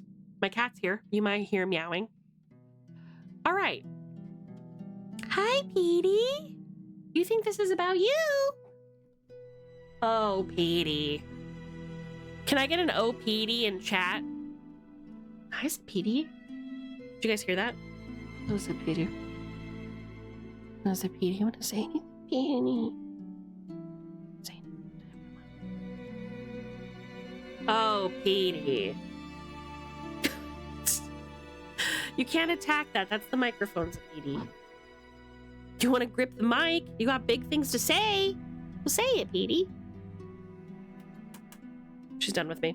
She's had it. She's overstimulated already. All right. Oh, Petey. Now. Okay, where was I? Swordsman school. So I am thinking, actually, I may not use an Avalonian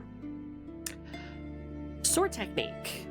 My favorite weapon is a whip, and I don't believe Avalonians utilize that. So here's what I'm going to do. I'm going to save this for later, and I'm going to write down the weapons that I like, right? Archery is a big one. Everyone's heard of the English longbowsman, I assume, right? That's a big deal.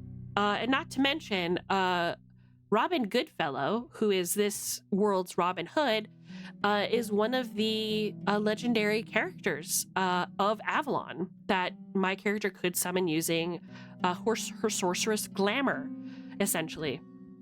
And we'll talk more about what my glamour is going to do being from Avalon in a bit.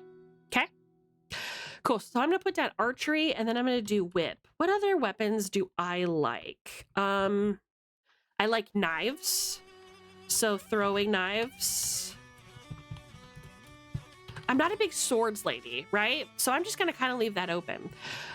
So we're going to reserve the HP required for each of these skills as we come by them. Let's see. Our country of origin is going to cost 25. Okay. Whip is probably going to be Castilian, I imagine. And that'll be 35 points. Knives and throwing knives. God, that might be Vodachi. It's definitely not Castilian or Avalonian. So we're going to put another 35 here.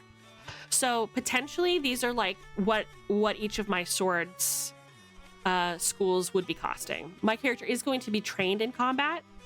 But these are the weapons that she would use. I think she needs fed. She was trying to bite my feet. Oh, shit. There's food in there. Oh, Petey.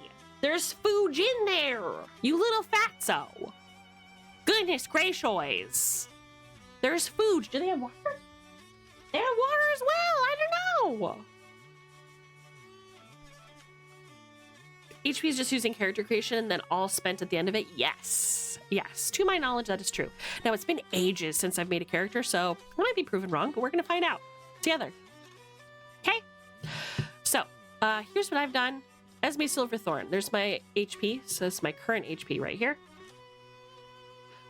100 HP, 20 spent on sorcery, which puts me at 80. I just kind of like making notes about how many points I have and like what I've spent on what. So when I look at my numbers at the end, I'm not like, wait, how did I get down to 80? What happened? You know? Put it again here just in case I still do it. I don't know. Kind of a dope. You know? Alrighty. So we have the swordsman schools.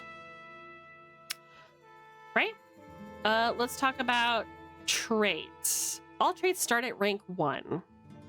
What are our traits? Are our traits on here? Traits. Where are you?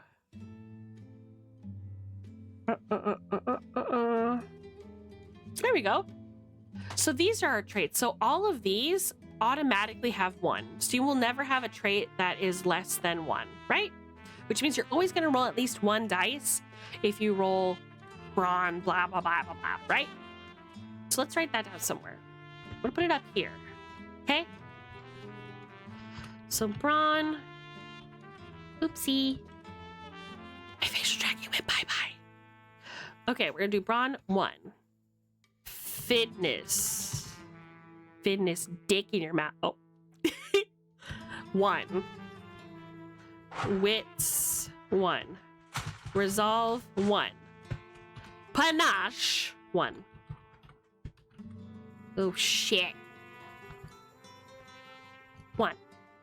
Right? There you go. So 1 in each. That's how it starts, chat. Oops. Oh. I just need a minute.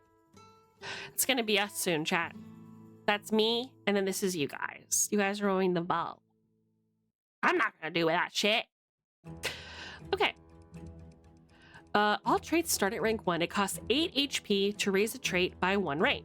Beginning hero traits have a maximum rank of 3.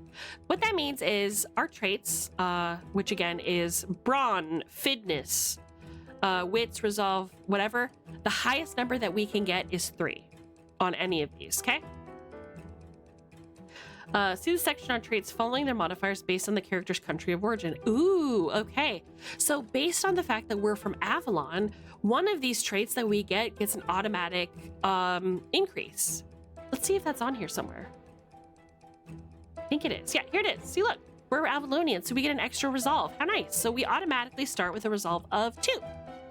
And if you're making any of these other characters, here's kind of like the stat block. So Avalon is +1 resolve. Castile is finesse. That makes sense. Eisen, brawn. Montaigne is panache. I mean, obviously, right? Panache is just Montaigne up and down. Usura is resolve. That also makes sense. Avalon and Usura kind of do like that handshake. You know what I'm saying? When it comes to like hardships. Because they're both kind of facing forces of nature to wrestle control over their own humanity and nation, but also like they are no stranger to just like general like natural hardships and the hardships of the crown. That's for sure. That makes sense. Vendel is just +1 to any trait. It's kind of useful, but again, I don't see a lot of Vendels or Vestins played really that often, which is such a shame. And then you have the Vadachi who are +1 wits, which obviously, since they're very like sly, that makes sense, right? So, we start with a resolve of 2 and everything else in 1. That's where we're going to start. We can do a maximum of 3 in all our stats. Now, I know what you're thinking, min-maxers. Well, why wouldn't I just spend 8 points per and just get everything to 3? You can, but hear me out. It is less valuable for you to do that than it is to add points in your skills and other advantages and stuff later. So we're going to try and keep it pretty low keel. We're not going to try maxing out all of these stats here right off the jump. It's just not really going to do us any good. So I think I'm a bard, right? So I want my panache to be high. I think I want to max out my panache by having it 3. So we want to do put panache to 3, and that's 8 + 8, so 16. And then 80 minus 16 is 70 something. 9, 8, 7, 6, 5, 4, 70, 74? 74? I counted on my fingers. Don't at me. Is it 74? Can I get GMs and chats out?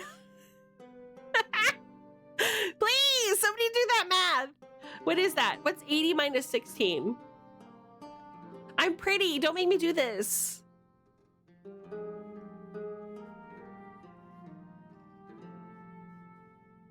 There's got to be someone in chat who can do math, surely. I need to become a TTRPG designer to do math for free. Frog you! I'm your friend! All right, I'll do a calculator. Don't at me! Do not at me! 80 minus 16? 64!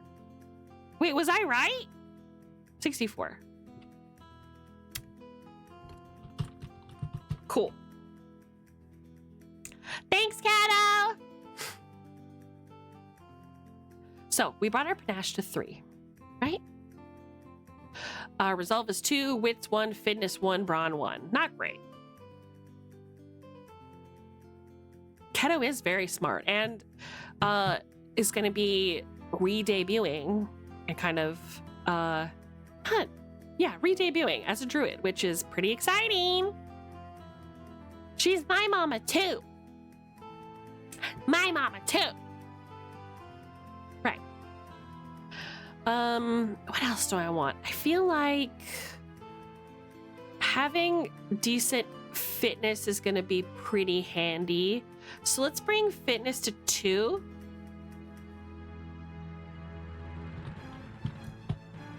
Fitness 2. You know what? Let's do fitness and brawn.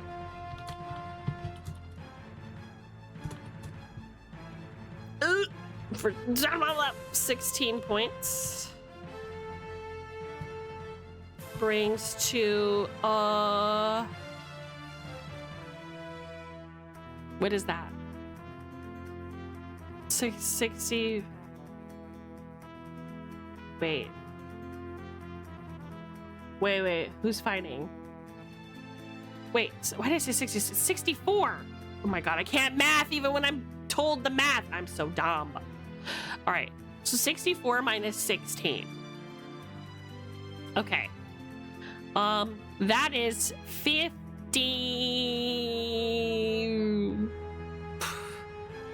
59, 58, 57, 56, 55, 54? No. Wait, no. 54 is minus 10, right? 64 minus 10 is 54. And then minus 16 is... Wait, okay, no. See? Okay. How embarrassing. I can't do basic math! I can, but it's just I'm live and I'm just getting very nervous. I don't know, baby. I'm too pretty. Don't make me do this. Okay, yeah, so 64 minus 10 is 54. So that leaves extra 6 points. So 47? 48. See, this is what I'm talking about.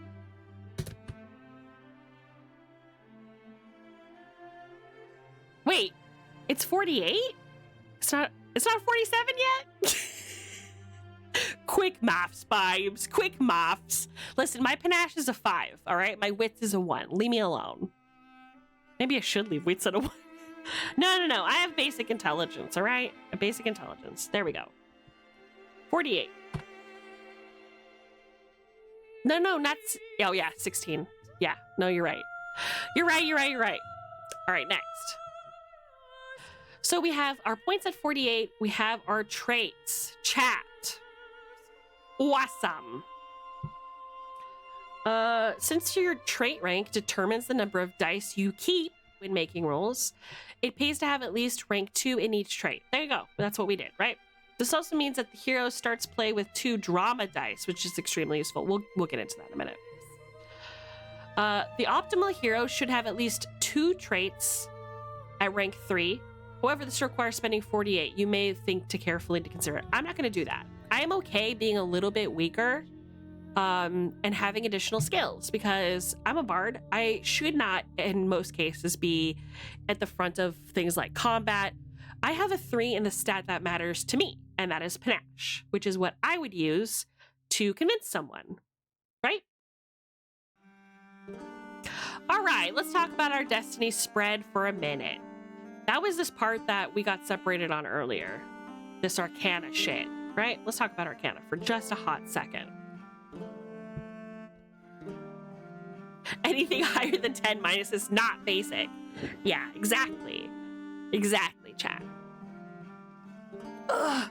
I'll take my socks off. My feet are sweating. I got sweaty girl slime feet. I start fires and Keto makes a new garden.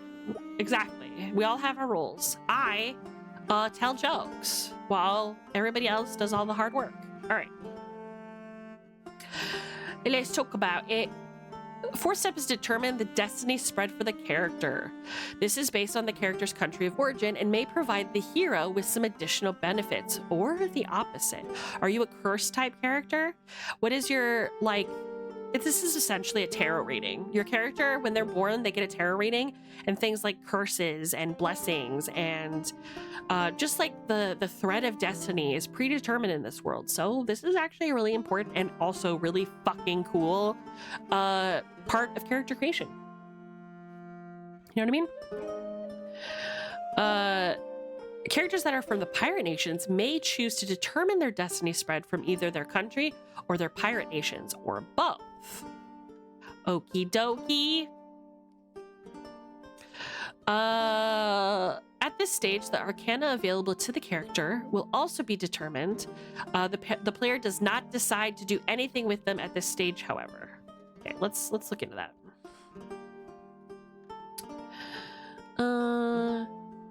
The arcana is available to a character determined as part of their destiny spread. These are the only 2 arcana available to the hero. Whether he chooses to take one of them or not is up to the player. Arcana provides your hero with a fundamental personality trait that can either help or hinder him. Arcana either costs 10 HP for proper or positive arcana, or give you 10 HP for negative arcana. So if you get a blessing, it's going to cost you. If you get cursed, you get HP back, which is kind of killer, right? You see that kind of stuff in games like Vampire the Masquerade.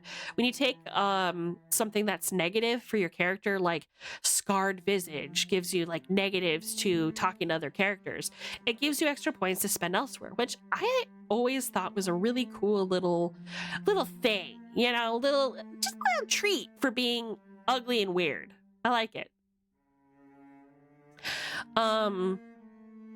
Let's see. Where are you? Gimme. Where are you, vibes? God, my fucking facial recognition. It's so sunny here. And I'm grateful. Right? But my facial recognition is not as grateful as I am. Also you can play a she. So you can basically play a fair folk. But that's tough because you're not human and you're not fae. So you're kind of stuck in between, and they're really powerful and really weird and dodgy. So a lot of people don't really allow for it. We'll get into families in a second. Here we go. The people and heroes of Avalon use the suits of cups and staves.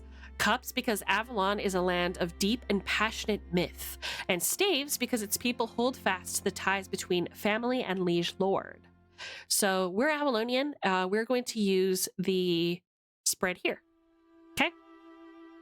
Now it doesn't say that this is randomly decided. This is something for us to choose. So I love flaws in games. Though flaws aren't balanced, you end up being a weird situation where everyone has the same flaws. What do you mean you're all afraid of heights? Yeah. Exactly. So what we're gonna do is we are going to pick one that feels very Esme Silverthorn. Okay. We picked 2. The past. These cards reveal the events that brought the hero to his present position in the skein. Avalon in the past very much lives on in the present, and doing these will certainly affect the hero's future. I'll play it from the beginning again. Right. Oops. Okay. The One of Cups. Once, when playing in the woods near your home as a youth, you met a young girl who became your playmate. You never knew her family or where she lived, but she always found you when you left your home. As you grew up, the two of you fell in love and became lovers. That's when she told you her secret. She's a Seelie, and every day you remain lovers, you risk the wrath of the Queen of the She. You receive a 3-point She lover background for free. Oof. That's tempting. That's a very Esme Silverthorne thing. Falling in love with someone that is actually like a mythical beast, right? That's very bardic at the end of the day. Fairies are scarier than dragons. There, I said it. Just because of their chaotic nature, you just never really know. The Two of Cups. Since before you were born, your parents swore that you would be married to the child of their close friends. As you grew to know her, you fell in love. It was to be a memorable event. Even the goodly folk gave their blessing to this beautiful union. Unfortunately, a beautiful and Seelie swept through your lives, stealing her love away. Oh, you get something called a lost love background. Interesting, interesting. In your veins runs the blood of the She. Unfortunately, your family fell out of favor with them sometime before you were born. You receive a 2-point She blood penalty advantage, but you may only choose a curse. You do not receive any extra points for the curse? That sounds awful. Okay. In your youth, you learned all about the She and how to appease them, but your quick mind and sharp wit also attracted the attention of a traveling priest who tried to teach you all the glories of Theus and offered you a chance at the priesthood. Your soul has become a battleground between the church and the old ways. You may choose either your She blood or the ordained advantage. Ooh. Once you commit to one side, the other will hold you in eternal scorn. I love her. I love her. It might be her, to be honest, but we'll see. We'll keep going, chat. There's a lot of options here. The Five of Cups. Once you had a brother and 2 sisters who helped fill your house with laughter. Then they vanished in the night. Friends and neighbors whispered that they were stolen away by the Unseelie. Your parents were devastated, but rallied around the remaining child, you. Ooh. That's also a good one. Where you grew up, there was a girl who was just a little bit off. She had visions and fits, frightening all the other children. The grown-up said she was touched by the She, but you don't care. To you, she was the best friend in the world. You still see her sometimes in your dreams. Is this Keto? Keto, are you a fae? Keto's a fae, right? You're a fae? Technically? You have visions, right? I don't know. I was just imagining your like little bunny girl playing with the stick, and I'm like, oh, this is her. I'm not, I swear. We'll see about that, fam. You were taken by the She as a boy. Oh, I'm glad that they assumed my gender here. Oh, did you guys know that only boys play 7th Sea? Anyway, see, I thought this was all lesbianism. I was like, okay, yeah, hell yeah, my girlfriend, my wife. And then it said as a boy, and I was like, oh, you just think I'm a boy because I like women. Got it. Love that. Moving on. Blah, blah, blah, blah. You were taken by the as a boy. To you, it was a timeless moment of whirling colors and flavors. More than 8 years passed in the mortal realm before you were discovered. Since then, mortal glamour has been nothing more than a pale shadow, a weak reflection of the glory your soul hungers for. You are less affected by mortal glamour. All nobles roll 1 fewer unkept die when trying to affect you. You also have a 3-point moment of awe background driving you. Oh, that sounds terrifying. Imagine, like, being taken by the Fae, right? And then you come back and the world is just a little bit duller. I imagine that would be so depressing, wouldn't it? Being reminded that you're related to these lackluster and unsaturated beings and that you can never return. That's depressing. I don't know if that's very me. 7C is one of the old books where it would use he, him pronouns for everything. So weird. Okay. While your family was fortunate for people of their station, somehow you were never satisfied. You turned your back on Avalon and left in search of a place where you could find a sense of belonging. You must pick another country that you call home. Though you hail from Avalon, you want nothing to do with it and purchase advantages in schools except for magic, as if you were from a country you now call home. Ooh. That one gives me chills because it's very personal to me. Those who know. Those who don't. I ran away from my home in order to seek a better place to live and a happier sense of being. Now, it wasn't Avalon. I'd be running to Avalon, not from. But that feels good. Then again, maybe I could be Castilian and want to be Avalonian. That doesn't feel right. Doesn't feel right. I'm not gonna do that. I'm Scottish, damn it. Okay. Yeah, I want nothing to do with it. See, I'm very proud of my heritage. I'm very proud of being Avalonian in this world. So I don't imagine that this works. So this is a really cool one. I really like. You got iron bore pouring through your veins. Hell yeah, baby.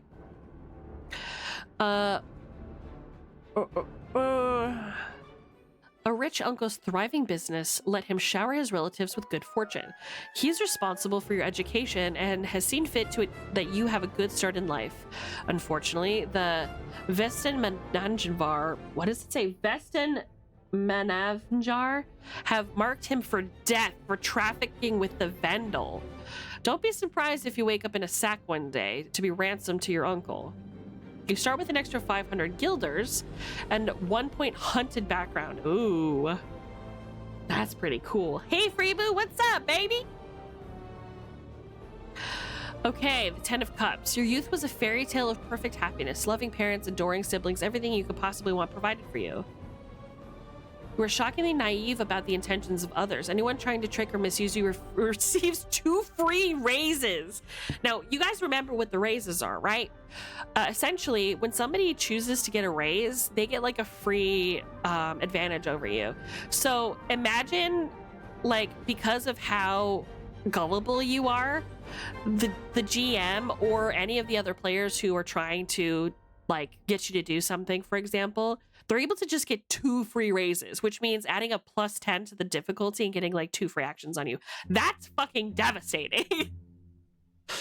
Especially imagine it's a social encounter and you're in the court of Montaigne, right? You have the French aristocracy breathing down your neck. Everybody's a stuffy ponce and everybody's got something snide to say about you, but you're just so like sweet and innocent that you don't see any of this coming, and you just get stabbed mentally and socially and completely just basically like unceremoniously disrobed in front of the entire Montaigne court. That's fucking crazy.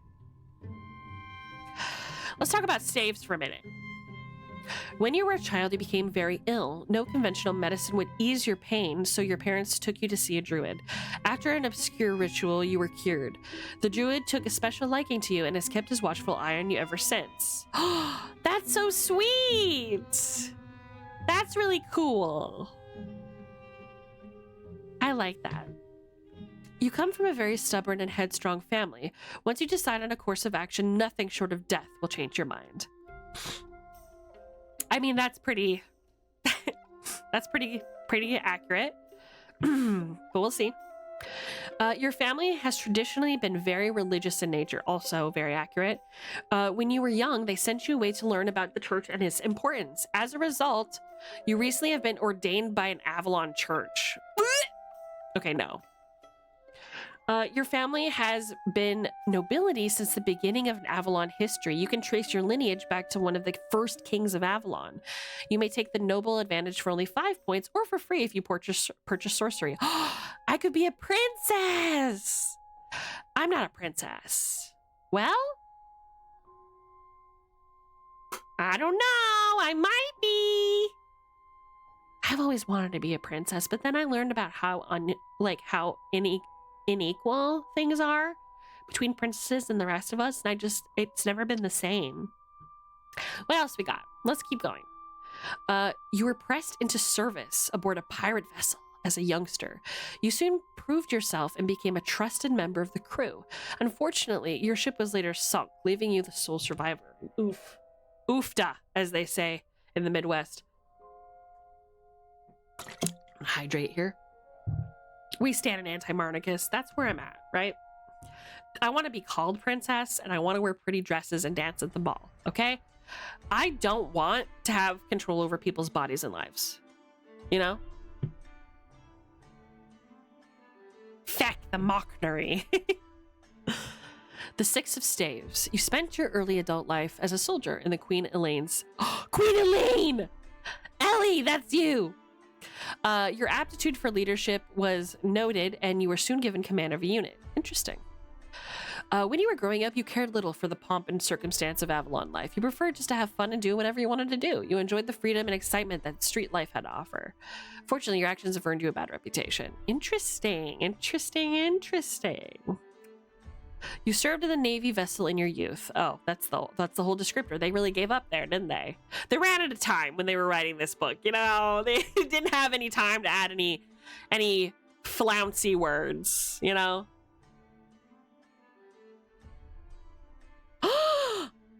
Hi, Amuse, you're here.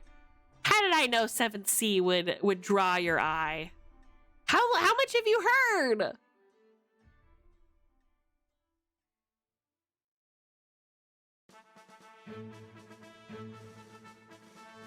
Is like catnip. Not much. That's too bad. You're gonna have to watch the VOD because I go into it, right?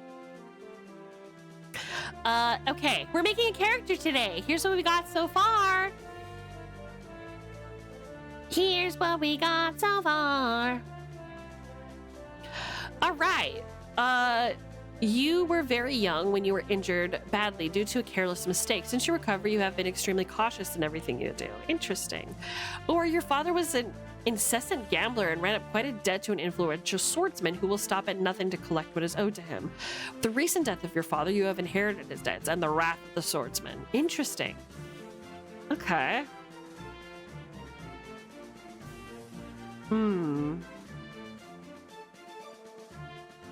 Okay. So we have... It's very interesting. There are so... I'm going to read this part because I didn't read this part.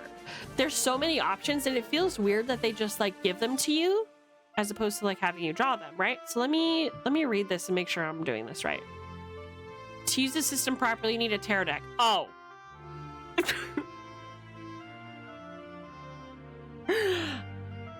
Oh. Got it. All right. To perform this reading, right after assigning traits of the nationality to your hero, but before assigning anything else, okay, work, separate out the major arcana, shuffle them. Okay, I have my tarot deck right here. I'm gonna do that. It's not right or wait, but it'll do. Yeah, I do. I have several. Well, I don't have several anymore. I don't think I have a right or wait. Okay, so separate. This game is so sick, no? Separate the major arcana. Okay, so I have, here's the sun, very fitting for this setting. High Priestess. Strength. The Chariot. Knight of Cups is fine. The Star is my favorite arcana. The Empress, or major arcana, I should say. Knight of Wands, not necessary. King of Swords, not necessary. There's some cups, there's some staves. The Wheel of Fortune is major arcana. The Hierophant is major arcana. Cat!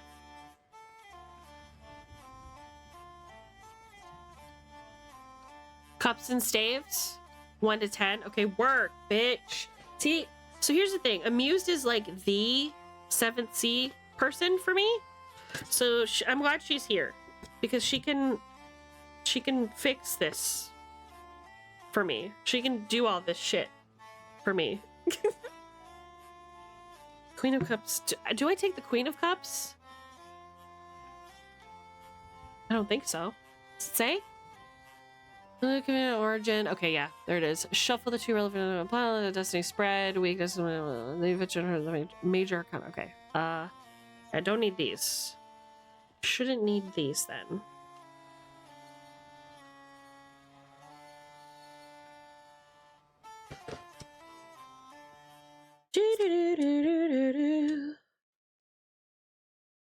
I don't need these special cards either. No. Okay. Don't mind me, chat. You're listening to organizing my tarot deck core.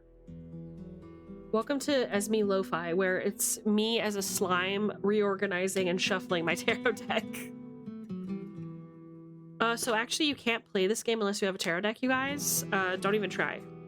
Gatekeeping. That's what this is. Ace of Wands. Ace of Wands is just 1, right? So I should keep that, I imagine. Okay, got some more wands type shit. Okay, thank you, Amused. I appreciate you. See, this is why I keep you around. Aside from the fact that you're pretty and smart and I love you a lot. And, a deep, ooh, this one's major, kinda. Deep feelings. Ooh. Some of these arts I haven't looked at in a minute, because you don't always draw them, right, when you're doing your tarot. So it's kind of nice to look through and see what they're like, right? Pretty poggies, chat. Pretty goddamn poggies. Oh, by the way, Amused, guess what? My community and the community of Uhara Koyuki, a fellow creator and very, very good friend of mine, are combining communities to do good in the world. All of us have a goal of, together, collecting over 100 bags of trash in our neighborhoods and in our surroundings. And out of 100, we have collected almost 50 just in the last week. We've done a lot of good so far, and I'm very, very proud of us. Right? Isn't it so cool? And we're not doing it for donations or any special reason. We're not monetizing it at all. We just want to put some good in the world, you know? Everybody feels a little helpless these days, and it's nice to put good news in the world sometimes. You know? More cups. More swords. Don't need you. We're almost done, chat, I swear. Justice. Cup. It's fun. It's like a Where's Waldo, but for your cups and for your staves. Do you know what I mean, babes? But you know what I mean, babes? I think I got them all. Oh, just kidding. There's another cup. And another wands. Swords. More cups. Oh god, they're falling. Please don't.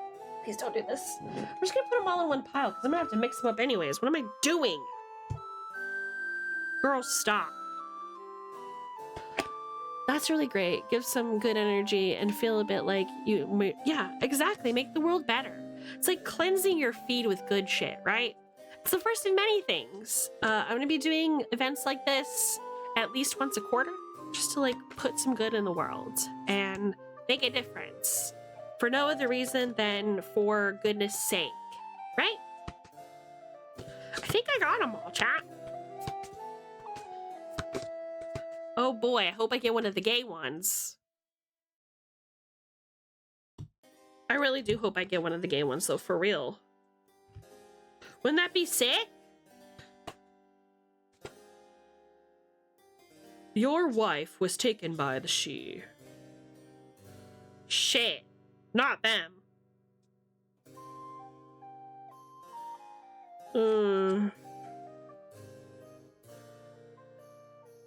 Uno momento. Just double checking. Queen of Wands, King of Cups. Don't need them. We need aces, though. Aces, aces. Nope, no aces there. How about you? How you looking over here, huh? No. No. No, no, no. Perfect. No. Okay. Gucci, Gucci. 45 bags? Are you serious? Hi, Abby! Spoiler, they're all gay. In this story, you bet your ass they are, especially if they're from fucking Montaigne. We see those wigs, all right? Oh my God, Jiffy. All right, you know what we gotta do? We gotta look at these bags of trash. We gotta take a break from your current content, small commercial break, to look at things that our community has done. Jiffy has gone out into the hot sun and collected, oh my God. How many 1, 2, 3, 4, 5, 6, 7, 8 more bags? Today alone? Look at this shit. Look at this man. Wow. Look at these tin cans that have just been rusted over and forgotten over decades. And we're cleaning it up. Isn't that great? Jiffy, I'm so proud of you. Oh my God. I'm so happy. Thank you so much. Yeah, please take a little break, Jiff. You deserve it. For real. Thank you so much, Jiffy. Really well done. Can we get Cax in chat for Captain Jiff of the SS Merrill, please? I want to see Cax in chat big time for this man who's making all our dreams come true single-handedly. Gimme more. Give me more. Give me more. More Cax, please. Thank you.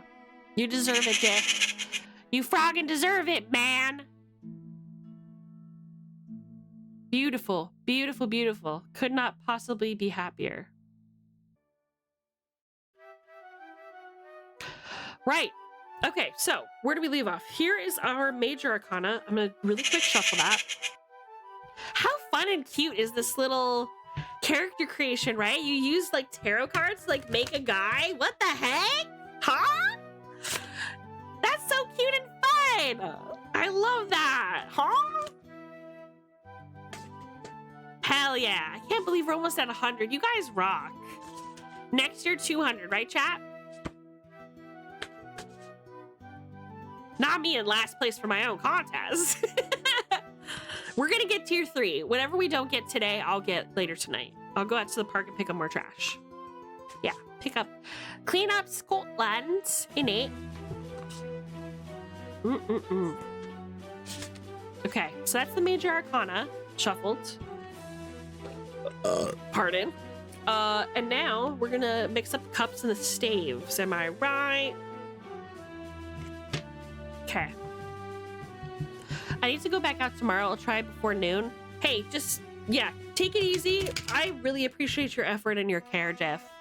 We're gonna do this. Yeah, no, don't go out that early. You should go out later. That's what I do. But also, I'm a night folk, right? Don't like going out during the day. I do it anyway because that nut deserves to see the day. But it's not my favorite, let me tell ya. All right, so that's both piles shuffed. 2 shuffed piles. Okay, now. Okay, how do we do this? What does it want? Okay, perform this reading right after. Separate the major arcana. Okay, done. Shuffle them and put them in one pile. Done.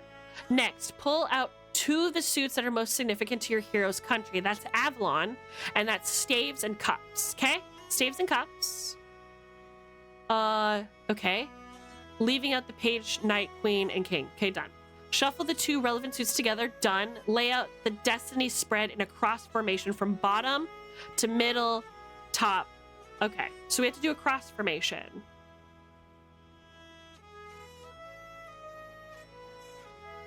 Okay, so that's what we'll do. Okay, I'm nervous. What are we gonna get, chat? Let's see. Hazel! Egg! Egg! Egg! What's that seal? I want that seal redeem. What does it sound like? Hold on. Leg! I want to listen to that.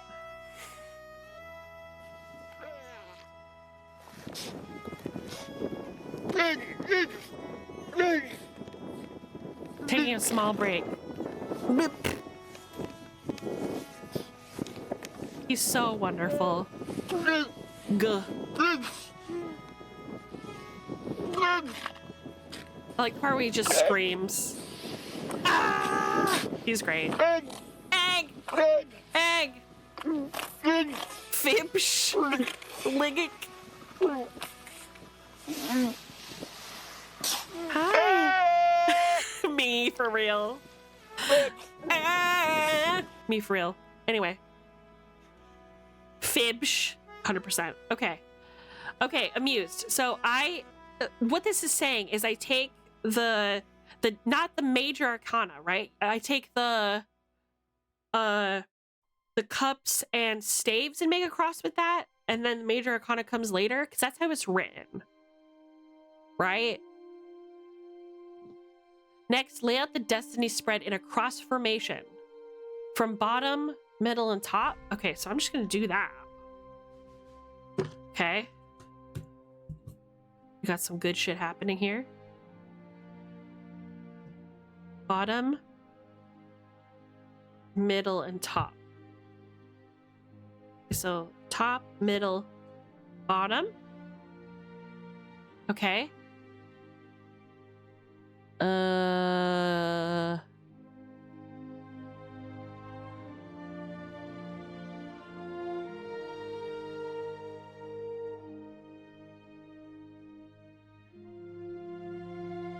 Wait, bottom? Okay, hold on.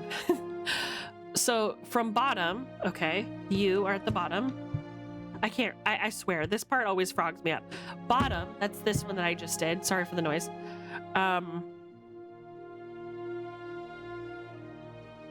This is my strength. To middle, weakness. That's you. And then from left, that's you, to top. Wait, what? This is confusing. Wait, what does it mean? Okay, hold on. I can't do math. This should be fun, and I'm making it bad. I'm making it look bad. I'm sorry. Okay, so bottom, right? That's this one. For the bottom, I got the Ace of Cups. I got my first card as the Ace of Cups, right? Where is it? From bottom. So my bottom, my strength, is the Ace of Cups. Okay? I'd be less dead feeling if I hadn't initially gone out in my Bravestone Guild hoodie. You stinker! You're not supposed to wear your hoodie on a hot day. What, are you from California? Okay, and then middle, weakness. Okay? So my middle one is this one, right? Okay. So that's middle. Work.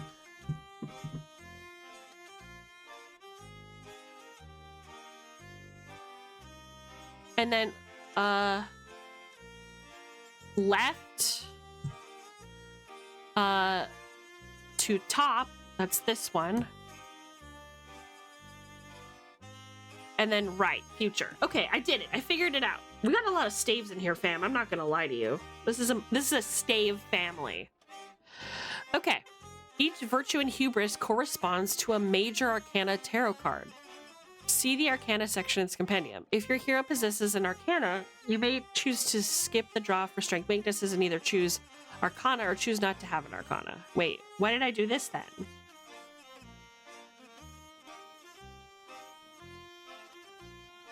Oh, strength and weaknesses are arcana. Okay, well, shit. Okay, wait a minute. Why did it like this?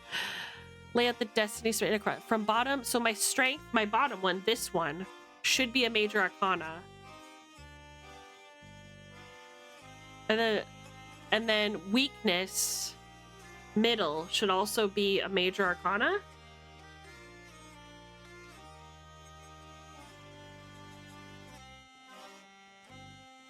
I don't have a hydrate because chat abuses my hydrate. That's why. Well, not abuses my hydrate, abuses the hydrate, to be specific. I just lost my place. Where am I? This one, I think. Maybe? Frog. You can't do this with ADHD. You really cannot do that. I'm just gonna hold these. Surely I'll remember where these came from, right? I'll drink water. Sheesh. Everyone gets a virtue hubris. Yeah, that's my memory of us playing this, right? Okay, so now I do major arcana. Just gonna do one more fat shuffle, just for laughs. One more fat one, just for laughs.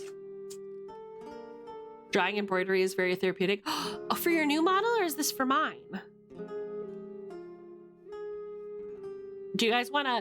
I'm going to pull a Nanaruru, and you guys want a big gulper? You guys want a big sipper ASMR?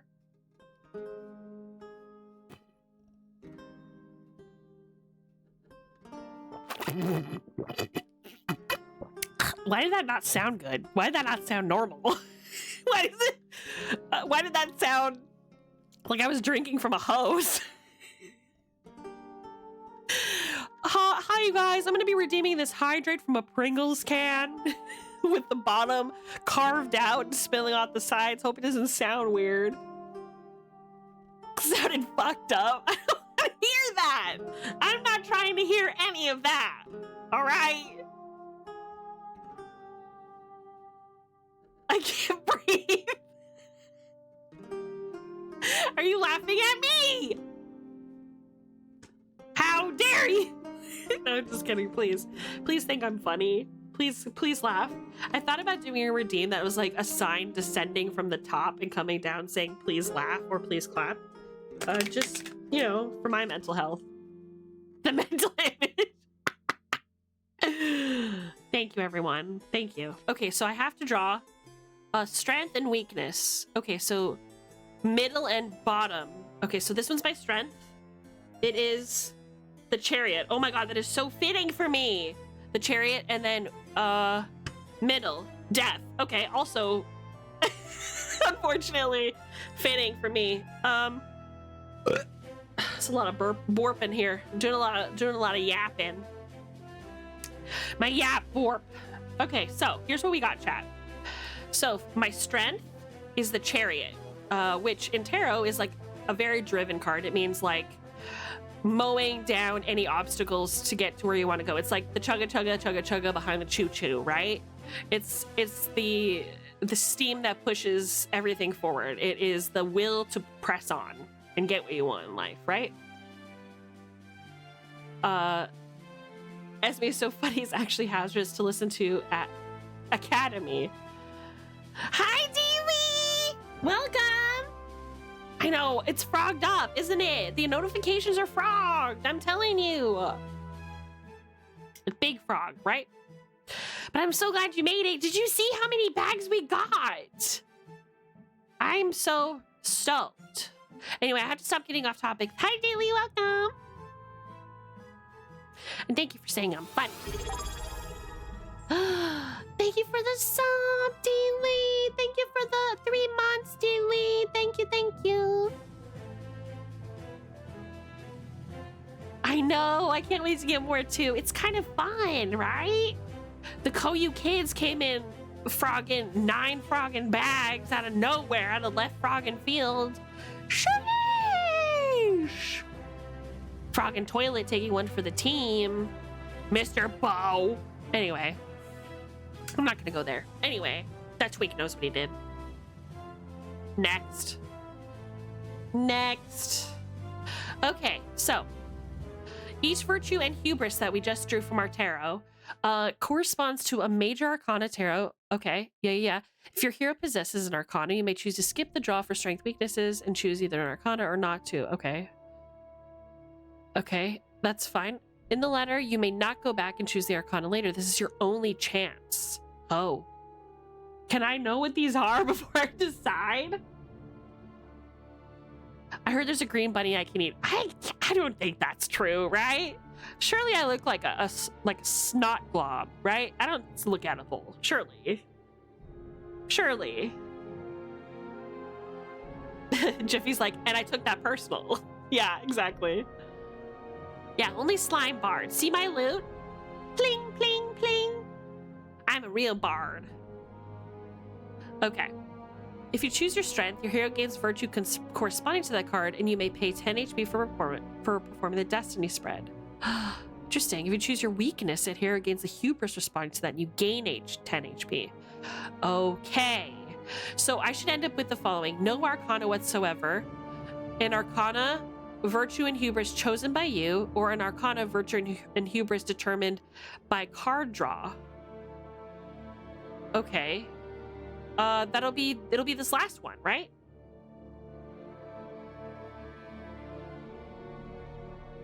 Slimes are eatable. Not this one, baby boy. I'm one and only. You don't want me floating around in your gastric juices. I'll make you barf.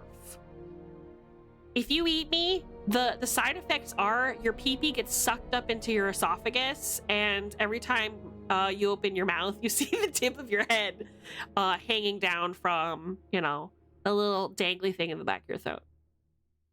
So I wouldn't, you know what I'm saying? I wouldn't, personally. Also, the magpies will, Father, no!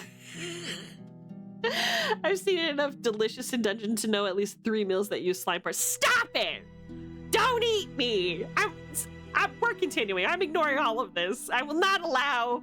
I'm a guild leader. You will treat me with respect. We will respect on my slimy name. Thank you very much. Thank you very much. Okay, so this is the last one we're doing. This music is very soulful, but it's not good for somebody who is trying to get excited. Here we go.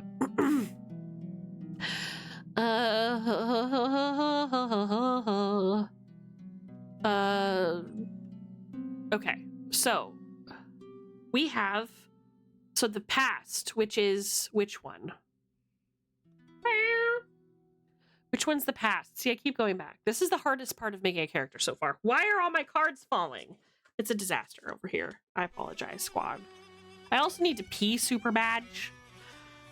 Anyway, focus. Please focus. Okay. So my past is the 3rd card. Okay. So this one, right? Esme, more like it's a me, Mario. It's true. We'll take a court-mandated pisser momentarily. I just need to verify a couple things. Thank you for the head pats. Okay.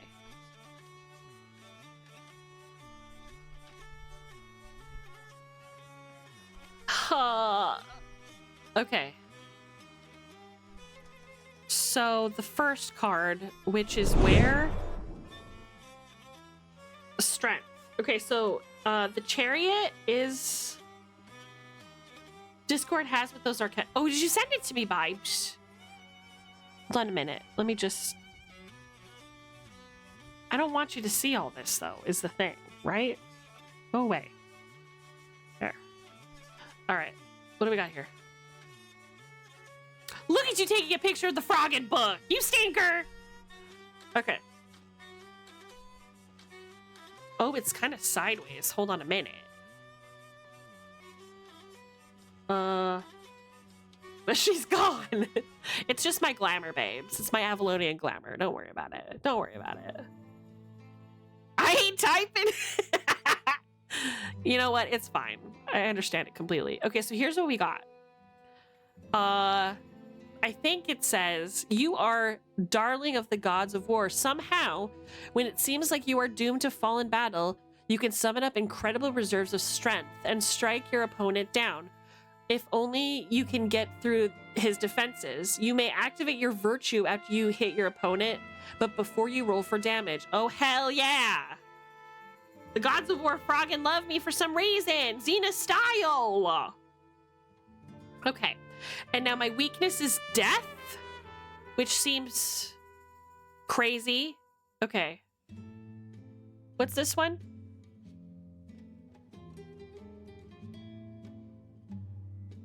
Death, which is reckless. Okay, so that's actually very...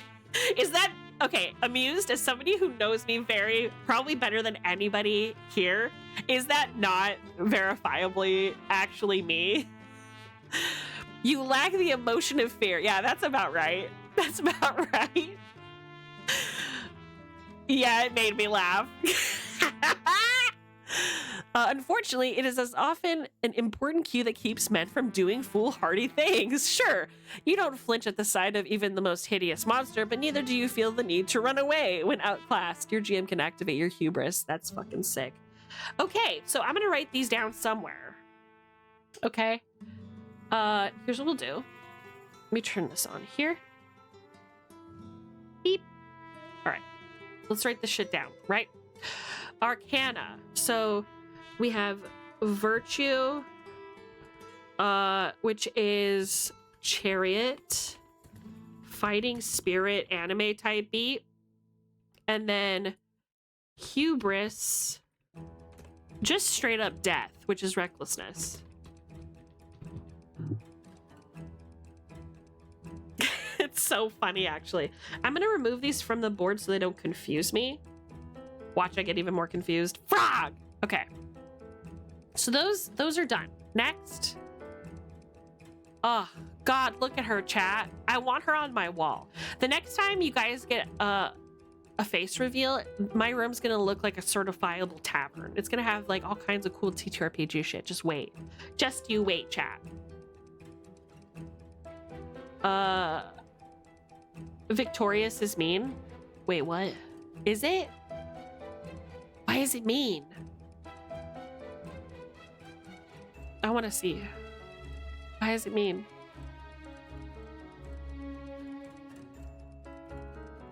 I'm trying to turn my head. You may activate your virtue after you hit your opponent, but before you roll for damage. Do not roll for damage. You automatically score a dramatic wound. Oh, it's good. Yeah, I mean, if I'm fighting someone, right? It's an end fight button. Ah, shit. Esme Silverthorn. Esme Silverthorn. I'm gonna write that down. Victoriois. Victoriois. It's called Victorious. Oh, shit. Victorious. Cool. Just so I like calling it Fighting Spirit, but it's actually called Victorious. Got it. Okay, what's next on the list?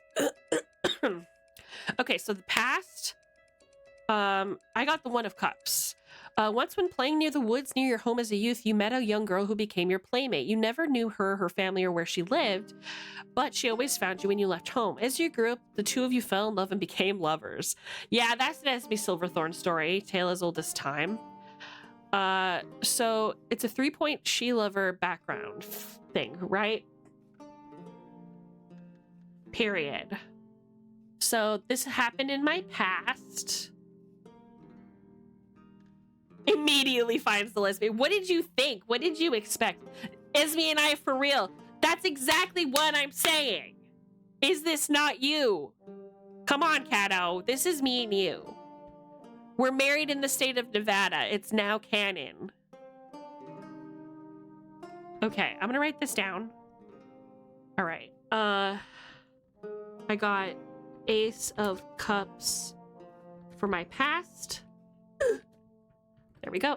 That says cack. That does not say I wanted it to say. It's fine. Okay, I'm seriously going to copy and or paste this time. Copy. Peace. I don't know if I can, chat. Is it gonna let me? Nope. Well, so I'm just gonna write she lover background for free. Oh God, I can't spell. I'm so sorry. What is happening? How come I can't spell? I just saw that word. S-I-D-H-E. Yes, yes, yes, yes. Free. We're out here finding lesbians, the true goal of Esme's guild uncovered. Correct. And turning everybody else in the guild into lesbians or otherwise some sort of gay, fauna. Esme's dyslexia kicking in. Shut up. Shut up. All right, so that's my past. What about my present?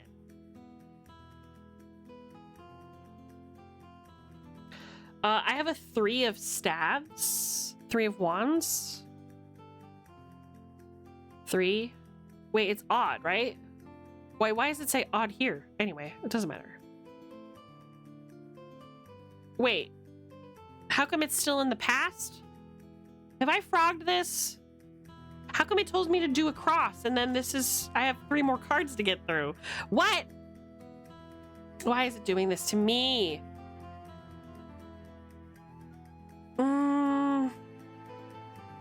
We're just gonna pretend. We're just gonna pretend, chat. I have 3 of staves.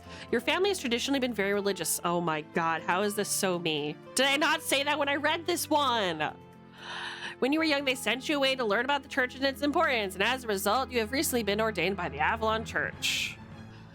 Ordained advantage. Okay, well, at least I understand religion. Ordained for free, and at least I'm ordained in Avalon. It's not like Castile or Vodacci, you know. It's still God's favorite worshipers at the end of the day.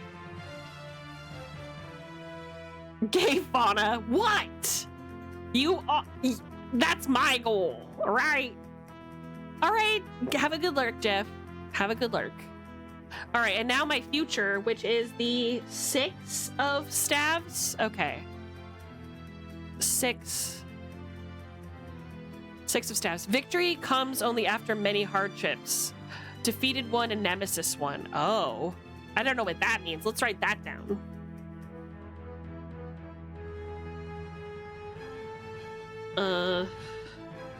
Three of wands ordained. Future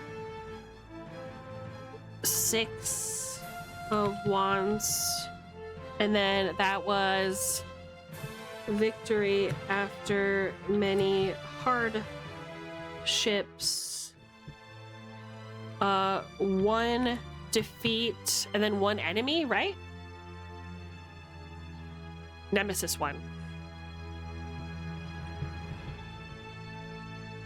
All right. So we've done probably the hardest part so far of the entire thing. The rest of this has been super easy, super fun, and super simple to understand, I feel. I hope that you guys feel the same way. We have more to cover, but what we are going to do first is, as you know, we are collectively a union, this guild. And it's important that we have mandated piss breaks, okay? I, as your guild leader and union manager, am requiring all of you to take a 10-minute pisser, okay? A paid 10-minute pisser, okay? I will see you in 10 minutes, and we'll do more of this shit thereafter. Hold on, I'm gonna pause this bad boy. I'll be right back. See you soon.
Hello.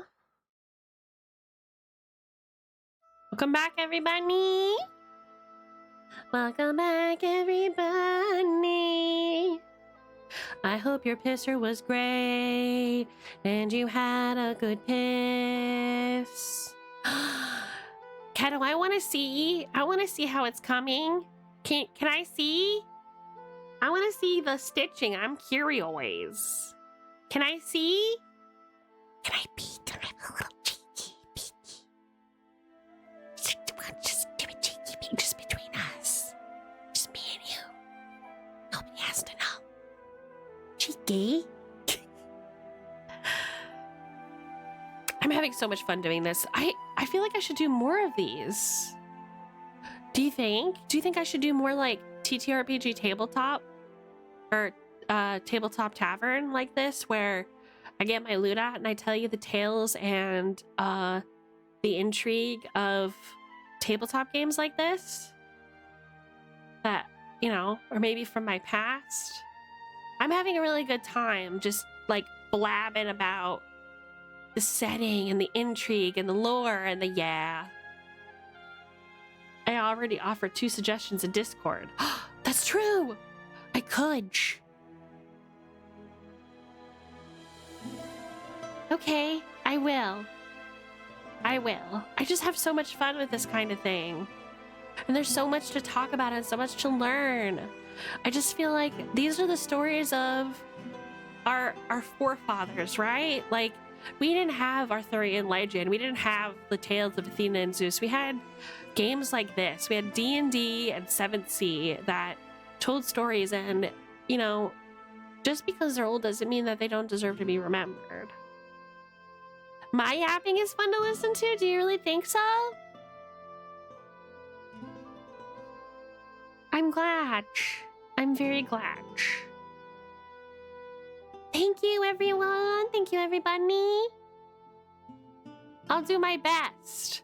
So how about I try and do some of these more often. I'm thinking tomorrow I'm gonna try doing more tabletop related content. Tomorrow I was hoping to get to rope Sparrow in to doing more like something like this. Come here, Petey.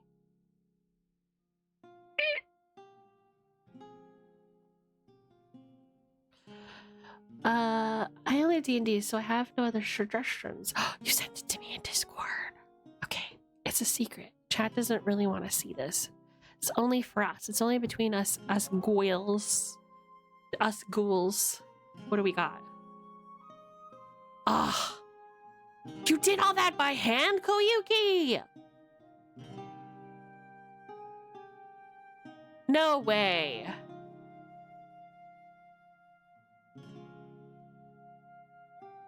It's beautiful. Oh my god.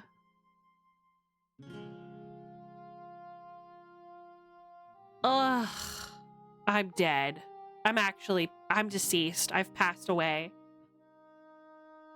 Yeah, but the thing is you're using the pattern as it's meant to be used, which is why it's so astounding. You're not just like, oh, I'll trace this. You're like, I'm gonna pretend I'm stitching this like I'm really stitching it. Like, there's little lines for every what. This is crazy. I could never do this. I don't have the patience for this shit. This is nuts. What the hell? I can't wait to show you guys. Is it therapeutic? That's really good to hear. I hope the music and my cheerful yapping is helping as well. I really like this music. It's literally called 7th Sea. I think it's like an original playlist, which is pretty poggies, if you ask me. It's poggies out of control. I love TTRPG things, but never really play with folks. I've done some world building a couple times even, but never really panned out. God, I think that's most authors, storytellers out there, right? I've got a small amount of TTRPG PDFs. Yes. Actually, Didi, I was going to talk to you about that. What I would like... Your boss's name is Grant, right? Can you ask him if I can get some sort of material to review / discuss the what's the frogging system called?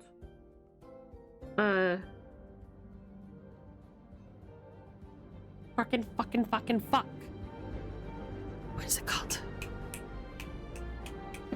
The thing. You know, the hollows. Hollows. That's the one that I want to talk about the most. Yeah. Honestly, anything you want to throw at me, I'm down. But I've been so intrigued by hollows since you showed it to me, and I would love to share that on the channel. And obviously, we got a lot of eager patrons here who are interested to sup on what you're pouring. I guess, I don't know, some sort of wine reference. I guess, I don't know. That are trying to suckle from the teat of no, that's no good. I'll workshop it. I'll come up with something. Hollow's core book isn't finished at the quick start. I know, but the quick start doesn't cover everything and have everything. Never mind. All right, I'll just wait. All right, just throw my name in the hat for like when he's done like press releases of like the official core book, so that I can be one of the people who reviews it on stream, because I would love that. I have been waiting. Tell him to hurry the frog up. No, I'm just kidding. But there's also Eat the Reich that also looks hella, among others. But yeah, I would love that sometime. Anyway, I guess my point is, chat, Uhara Koyuki, extremely talented, and you would not believe what she has done here. But you'll get to see it when I do my full mod reveal, which is Poggies. All right, now, where were we? We were creating a character, weren't we, chat? Look at these gay motherfuckers. Fucking polyamorous triad looking ass fucking. Anyway. Heart and the Spire are the big tickets. Yeah, I'll do that. I'll do Heart and the Spire. I don't know much about them. But I've heard a little bit, and I know that Heart was big for you guys. I'd be into it for sure. Anyways, chat. We have already a nemesis and a defeat in our future. I'm ordained with the Avalonian priesthood, which is great. You know, as a bard, knowing religion and like religious like rites and sects and like how that shit kind of works is useful. You know, even if I'm not devout, I can say, part of it. It's part of my past. Ace of Kuos, the Ace of Cocks. And then me and Keto found each other as kids and fell in love. And now that's just part of it. But it makes sense, you know. I do have sorcery, right? I have sorcery, so this is all fun, huh? All right, so that's that. Now what's next? What do we do after we do our destiny spread? What happens after that? Let's check the next step. We haven't even gotten into the meat and potatoes of sword fighting or like how the game actually works.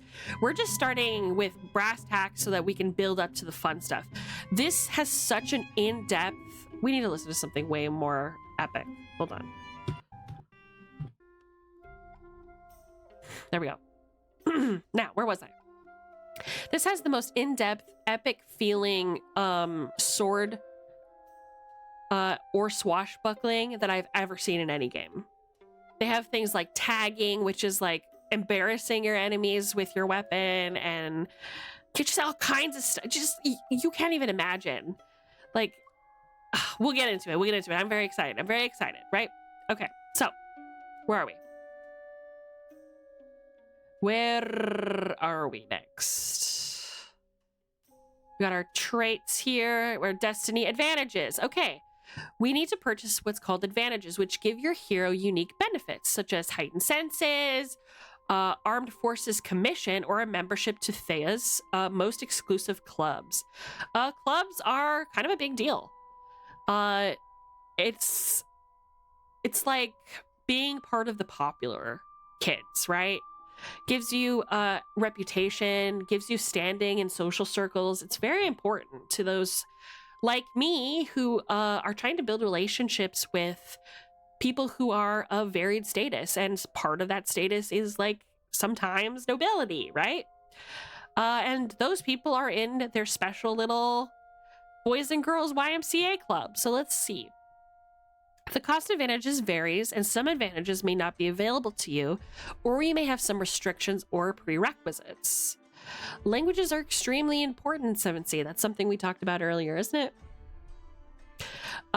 Check out the linguist and nation accent advantages. Your character will have an accent of some form, although if you use the table listed under language advantage, you are assumed to come from the default province within your country of origin. So I sound Scottish, and I would probably know Gaelic, right? Because I am Avalonian.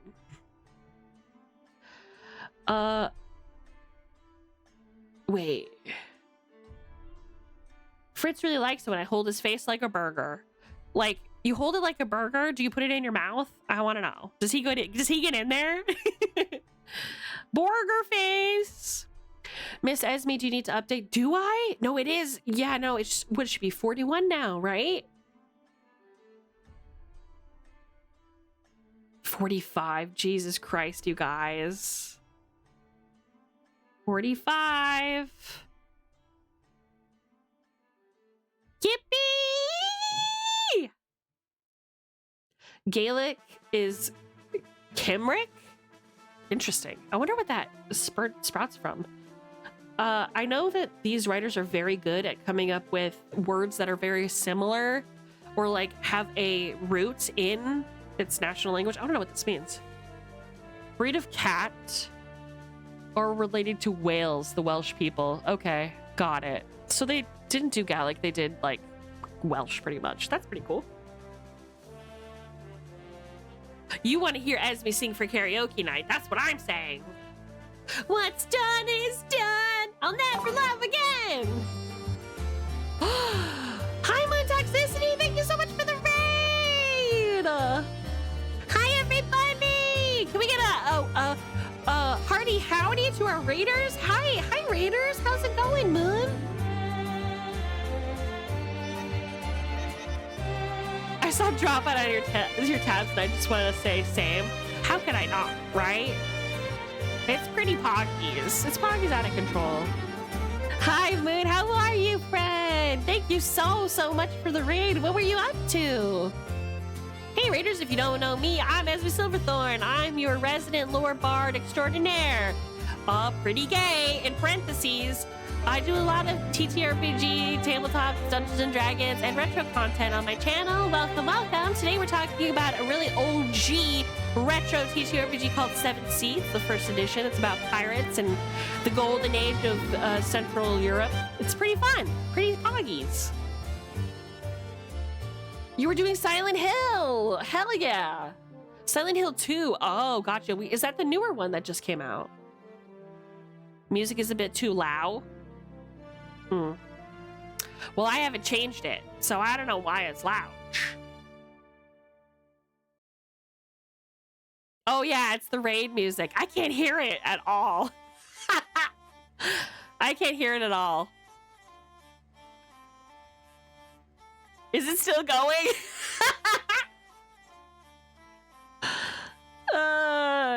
The one that came out 2024. Yo, hell yeah. Are you having a blast with it? Are you having a good time? Tell me all about it. What's going on, babes? Tell me everything. You know what I mean? Thank you so much for the raid. I really appreciate it.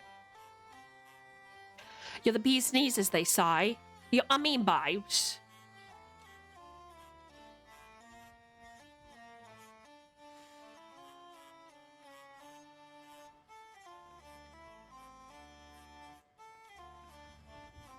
I'm sorry, I'm being so quiet. I'm like waiting patiently. Finally got to see more of Daddy Pyramid Head, and I mean Pyramid Head. Oh, it's like that. Yeah.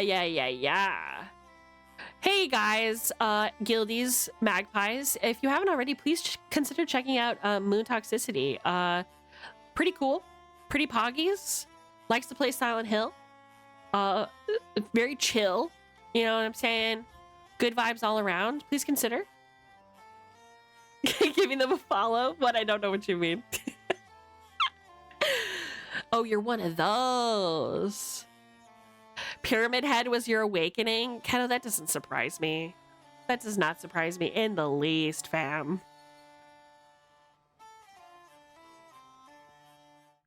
My awakening? Morticia. Morticia and Gomez was my awakening. I liked both of them. I didn't know how I felt, if I wanted to be both of them or if I wanted both of them. I was like, I think I'm just gay. I think the whole like spectrum is just colored in color pencil. I don't think that there's any like dots here. I don't think there's any variation. I think it's just solid green. High key daddy. Okay, work. Okay, period. I think my awakening was Shigo, and that explains a lot about me. That you like green and dark hair and sassy personalities. The endless struggle. I don't know. Pyramid Head has never really done it for me. But again, I think that's just the chaotic nature of pansexuality. Is like, it's never really based on physical appearance. It's based on vibes. And I don't know. I couldn't get a beat on Pyramid Head. All I knew is that he was really scary. And that just didn't really cut it for me. But hey, more for you guys, right? Y'all got me sweating. Oh, Dealey.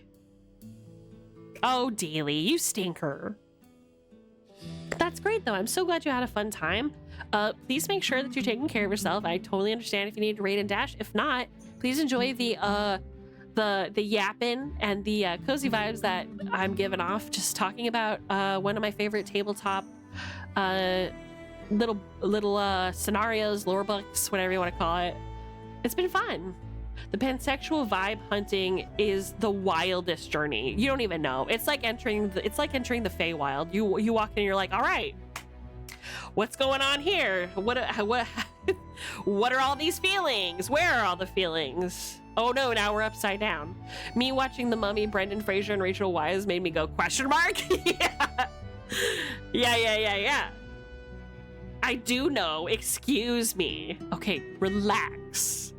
What did I tell you about gay fauna earlier? Okay? I see you. I have noticed I'm attracted to psychopaths. Okay, well, you know, that might be something to write down and hand to a member of society that can work with you on that, you know?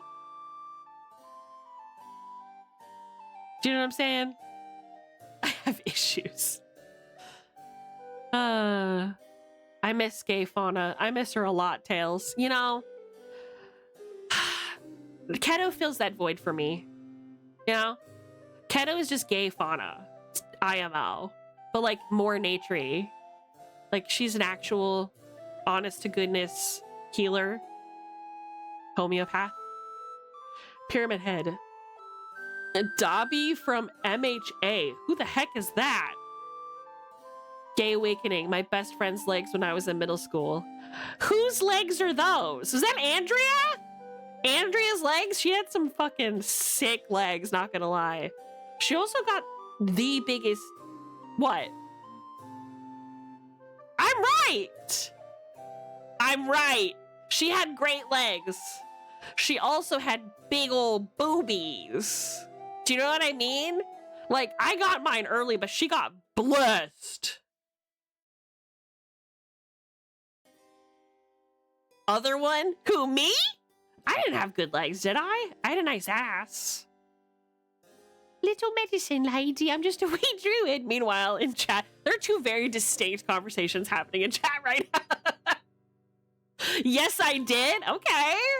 You know, if you say so. Okay, shit. Cross the pond. Come check it out. Period. Oh, you had your chance. I lived right next door. Dobby from My Hero Academia. He is one of the villains. Okay, hold on a minute. Dobby.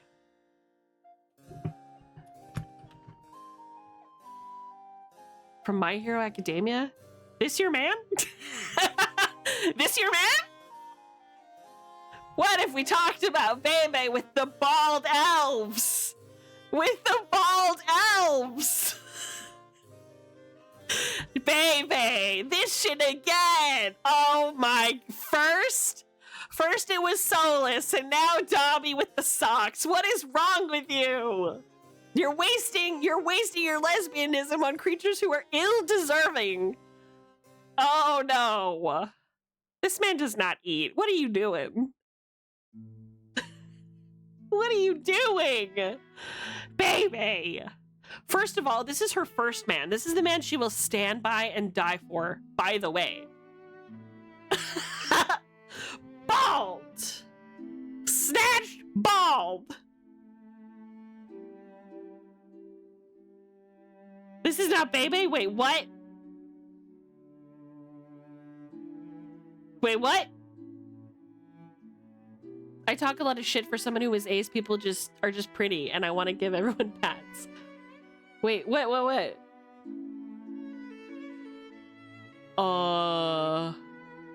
What? Do not take him. Baby, no one's trying to take him. Nobody's trying to take him, okay? People are trying to give him away. You find him at a garage sale, it says 25 cents, it's crossed out and says, talk to me. willing to barter, okay? So just take him. Dobby from, oh. Oh! Okay, so I misspelled it. Dobby. Oops, shit. So I misspelled it. Same ratio. If he's bald, I swear to God. Who's this? What's wrong with him? Why is he purple sometimes? Oh, see, that's why, isn't it? Is it because he's kind of purple? Unbelievable. You're a purple degenerate. Look at this purple man. He's a burn victim? Oh, okay, so I feel bad now. Wait, doesn't he use fire? Why is he stapled, huh? This your man? This your man?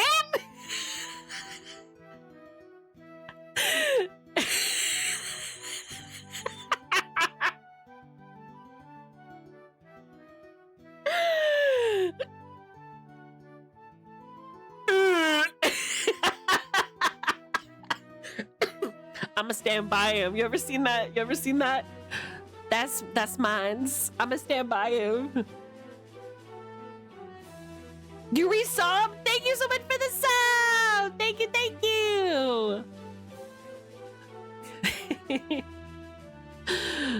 Stand by your mans. That's Baby when she sees a bald elf. That's mine. Not again, Baby. This shit again. Not again.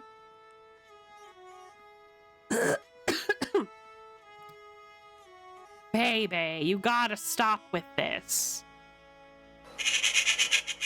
45? Do we just get more? No way.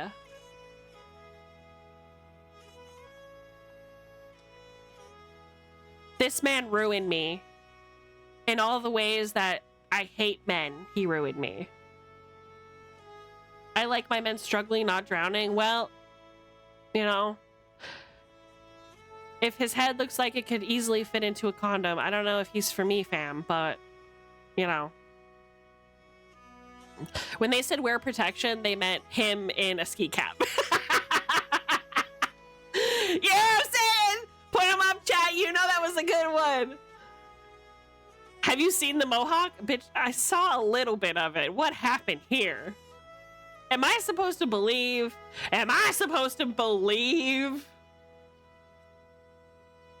Mama, come now. Come now, mama.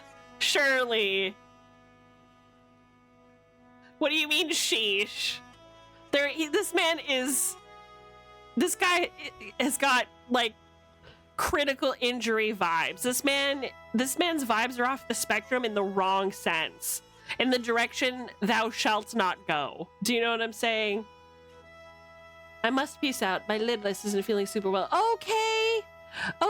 I will have a great stream. Thank you so much again, Moon. I will take care of your people. And, yeah, I'll pay it forward. I'll see you next time. The lore is that you can tell You can tell an elf's age by how bald they are. Ugh, that's a disturbing fact. Oh, it's because he's old. It's still hot. It's still hot. This is how I want to remember him. This is how I want to remember him. This is my solace. You know what I mean? Bully your people, they bully you all the time. You got it. You got it, baby. Bald phobic? I'm not afraid. I assure you, I'm not afraid to tell you what I want to tell you. Okay, he's way less handsome with hair somehow. What happened? I prefer him not to smile.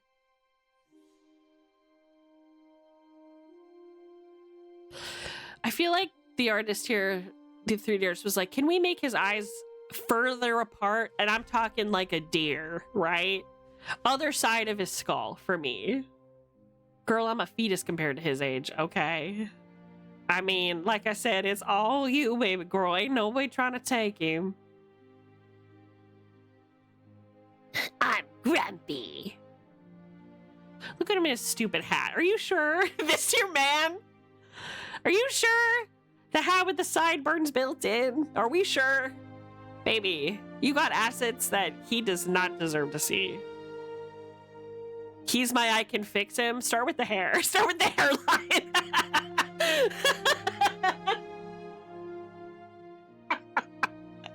I'm killing myself. I'm slaying myself.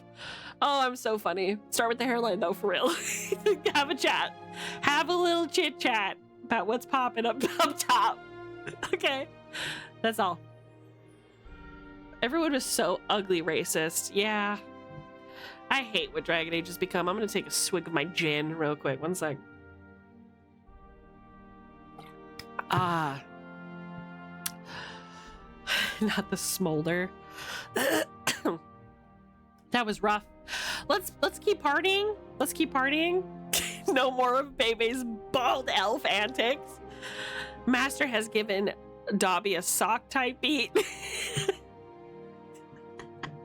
Hold on, I want to see this clip. What is this clip? Where's this clip at? Baby called out. Show me.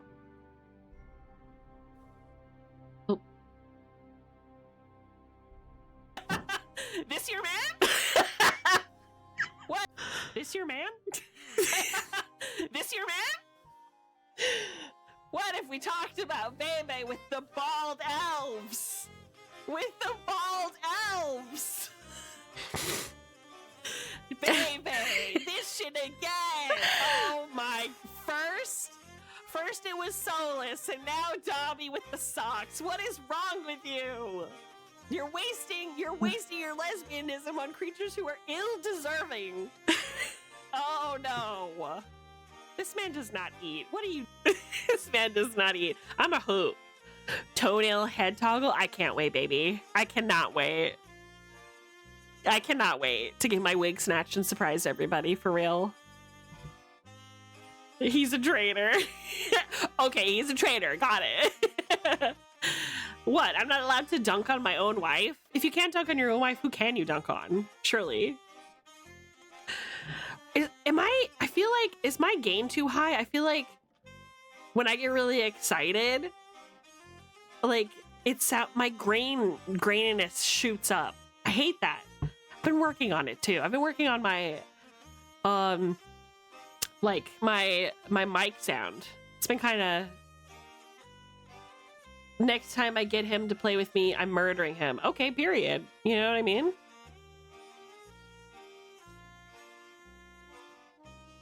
I can fix him. Start with that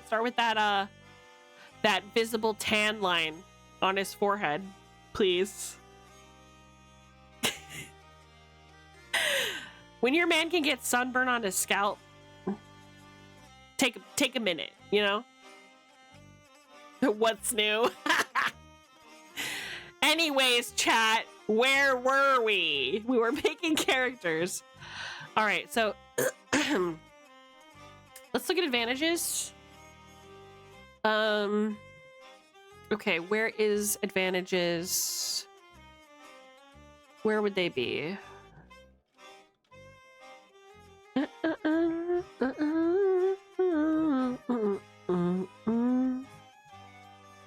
Advantages.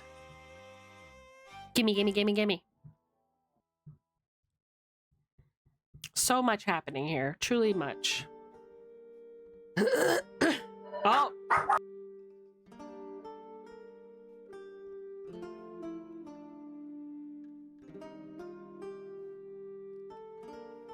My dog is going absolutely nuts, but I think you know where we're going next.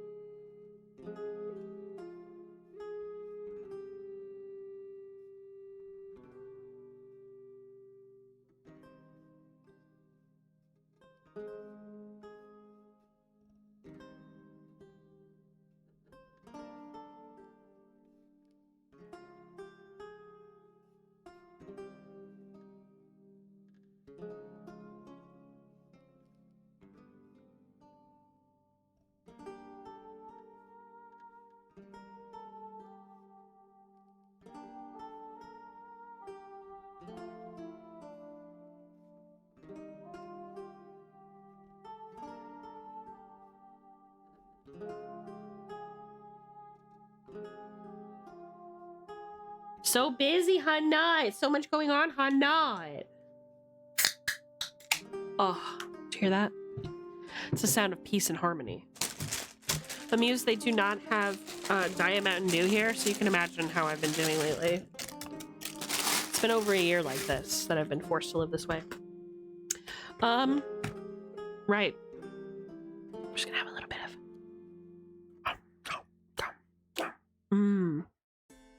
some ASMR for you, chat. How have you not perished? I've had to live off Diet Coke. It's a scary existence. It's a scary life. I am healthier overall, though. I guess. My body, my choice. You know? If I want to intravenous pump Diet Mountain Dew into my veins, then so froggin' be it. Comma fam. Hold on, I'm gonna eat some of these chips. Ow. Gross. You know, we're sponsored. I'm just kidding, we're not. Diet Coke won't sponsor gamers. And they definitely won't sponsor me.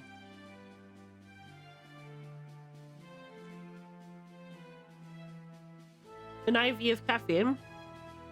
What do you only drink coffee daily? What's the situation?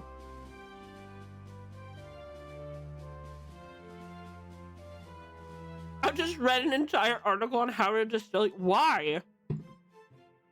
Why did you read that? That was optional. That was a voluntary task. I wanted to know if I could. I mean, you can make mead, right? Actually, maybe that's what you should teach people to do. That'll bring in the numbers. Make your own booze. I only like coffee if it's 80% milk and cream. I mainline diet drinks, period. It's the same for me. Right. Anyway, where was I? How convenient is it that only Avalons can be bards, period? And that's on period. You know what I'm saying? And that is on period. That is the gospel. If you're not from Scotland, sorry, you're not a bard, period. Mead would be much easier than vodka. Too many explosion hazards. Yeah. Let's do a mead, right? Like a blueberry mead. Wouldn't that be yum? Or blueberry wine? Oh, bitch. I like my coffee like I like my alcohol, pretending to be dessert. Yeah, no. I'm never gonna forget the coffee flavored ice cream floating around in your freezer for a year and a half. I remember that shit till the day I die. I remember that shit till the day I die.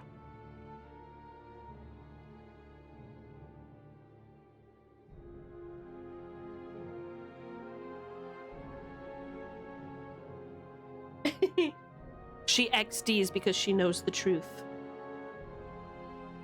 Right. Anyway.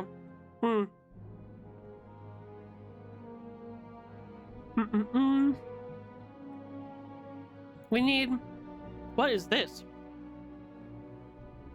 Prestidigitation is on here? Okay, obviously we need to figure how to get that. That's my favorite spell. Yes, snacks. Where are the advantages, huh? Okay, maybe I'm missing something.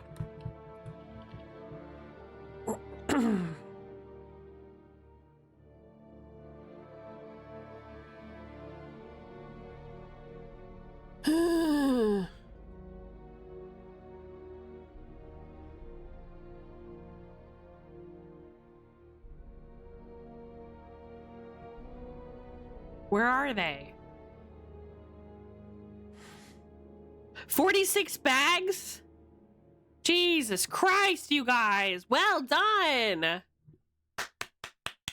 Can we get a moment for the bitches at the top? For real. Bitch, you better work. You better fucking work for real.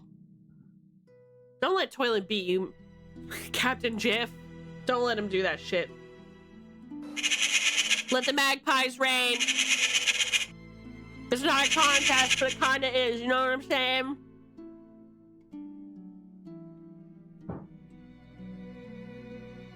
I mean, where are the advantages? Am I going crazy? Where are they?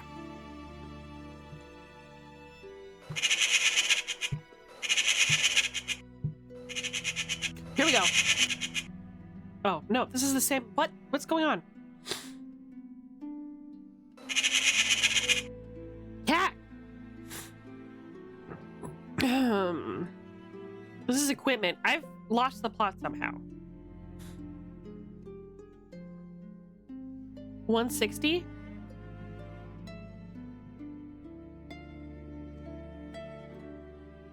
Oh, really? Yeah, this is 160, but it doesn't talk about advantages.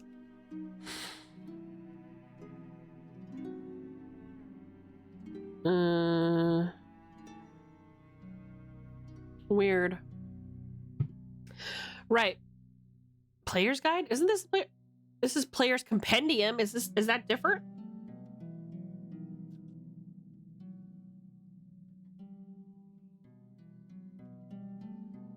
Man. This is all I got. Let me see if I can find it.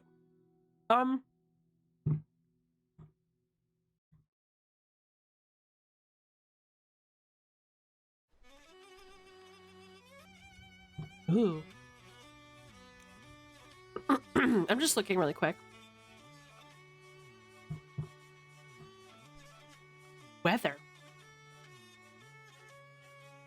Weather runes. That's fucking crazy. Okay, so while I'm trying to figure out how the fuck I'm gonna find advantages, what I'm going to do is I'm going to talk about the magic that I have well, let me actually show this fucking shit as a sorcerer.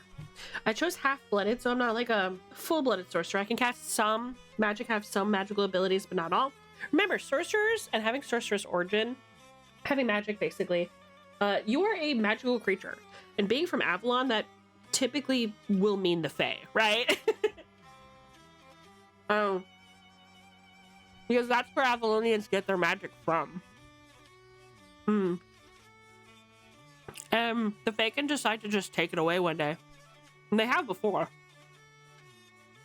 So, when it comes to the magic of Avalon, it's very much tied to the land and the natural creatures therein. And also something called the Grail!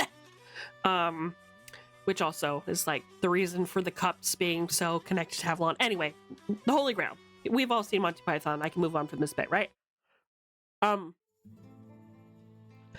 be besties with Morgan Le Fay. Something tells me that would be very dangerous.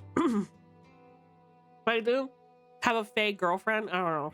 Something's going on there. So, the glamour, or the sorcery of Avalon is called glamour. What it does is it lets you pull from legendary creatures or legendary figures, excuse me, of Avalon and kind of gain their abilities temporarily. So when you use Robin Goodfellow's Avalonian glamour magic, you can do things like use Robin's skill with a bow to have greater advantages, right? I don't know if this particular wiki is first or second edition. I chose first edition, so I hope it's right. Muse, you can correct me if I'm wrong. But basically, it's like we were talking about earlier with the legendary figures. And link for me? Perfect. That's what I like to hear, babe. Legendary figures are of huge importance. They are living relics of this age, and Avalon uses those legends to call upon them and use them in their sorcerer's powers. So here are our legendary figures, and we're going to go through them. I just want to see what's going on. Anne of the Wind. I know Anne of the Wind story is, it was a woman who raced the wind and won, and she ended up getting a sack always overflowing with bread, a bowl always overflowing with stew, and I think a wineskin always full of ale or mead or something. So if I'm right, yeah, raced the four winds and won. As her prize, she was given a cup that is always full of wine, a pot always full of stew, and a bag that is always full of bread. This was just as well, for she had worked up such an appetite during the race that she sat down to a 3-month-long meal just to get her strength back. So stage 1, you can run without tiring. Stage 2, you can sprint without tiring, and you may now call upon the rewards of Anne, including wine, stew, and bread. So these are all pretty fucking poggies for a bard, right? Me after doing absolutely nothing. Honestly, that's on period. Thank you, Amuse. Player's Guide, yippee. All right, welcome to the Player's Guide, chat. Okay, enough, Dropbox. I've had it. Look at the map. Oh, this is so sick, actually. Huh? Look it. Okay. So, this is us, chat, up here. There's Eisen, Scary Town.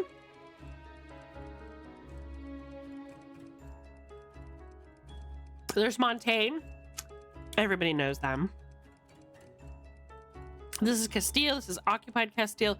The Montaigne occupied Castile. If I haven't mentioned that before, now you know. We kind of talked about the interesting politics and dynamics of the Vatican Church and how the Vatican Church kind of interacts with different nations differently. Like the Prince of Montaigne, having sorcery, and Castile being basically run by the church, let's face it, as opposed to how Vodacci's relationship differs from both of those places. It's pretty fucking sick, actually.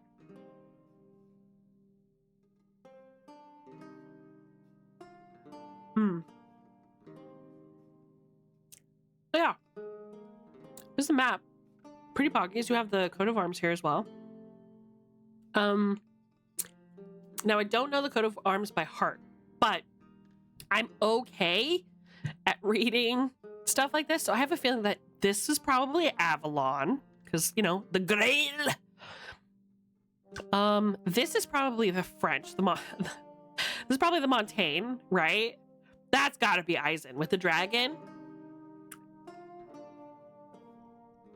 Ooh. This is where it gets tough. This is probably Castile, right? Because that symbol on the hand, this all looks like Inquisition shit, right?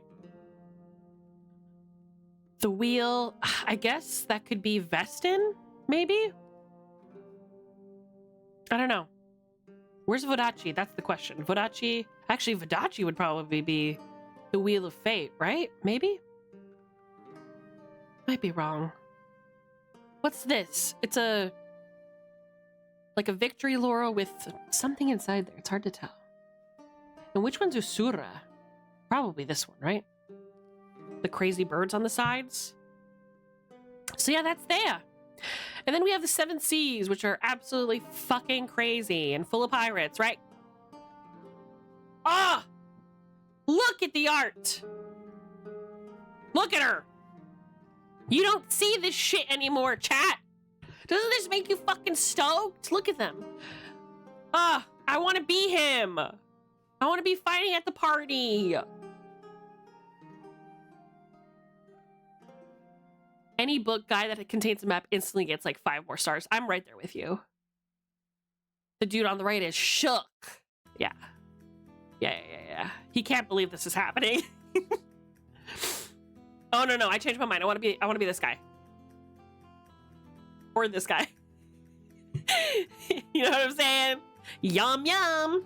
Oh shit, she looks like something's going on there. Okay, so this is her. She looks pretty sick. Anyway, I love this. Jennifer and John Wick. I didn't know that Jennifer was an artist, because I know that John Wick ain't a fucking artist. Look at that. Ugh. So thematic and cool. My favorite fantasy series, Realm of the Elderlings, is different maps on each book. Oh, that's fucking sick. Right? Sorry. Sorry. Ugh. I want to swashbuckle. I want to jump from the crow's nest on fire. I want that to be me right now. Right. So let's talk advantages. Page 160, right?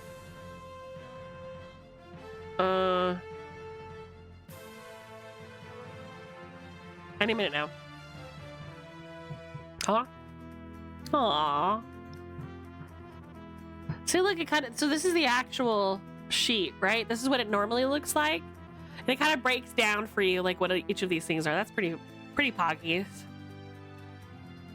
Here, the Swordsman School, Sorcerer's Heritage, Glamour, Castile has none. Wink. Yeah. Here we go, advantages. There are a number of things that set heroes of 7th Sea apart from the commoners, if you will. Perhaps you are a professional soldier, or you could be particularly good looking or larger than average. Advantages are hero options that customize your hero concept by giving you a mechanical benefit for a hero point cost. So what this is saying, chat, is what separates you is your advantages from just everybody else. And it gives you kind of an extra to like spending your points, right? Each of them represents an aspect of your hero that makes them special. Write them down on your hero sheet after you've paid the listed costs. Gotcha. Easy peasy. All right. Oh wait. Page 130. Okay, so this is skills here. So we're gonna go 130. Where are you? I want that to be me. A horse girl. Oh, a horse girl. What is she doing? She's riding through the fire. That's me. This is me, chat. I'm changing my profile picture. This is me. Me. Horse girl. Okay. 130.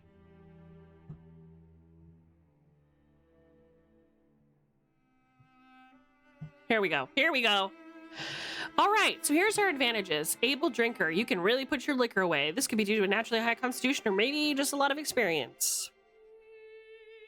So right next to it, you'll notice the point cost. So if I were to choose able drinker, for example, I would have to take 1 of my HP off of my little cheeky sheet. I feel like appearance is probably good because I'm a little bit of a hottie. You know what I mean?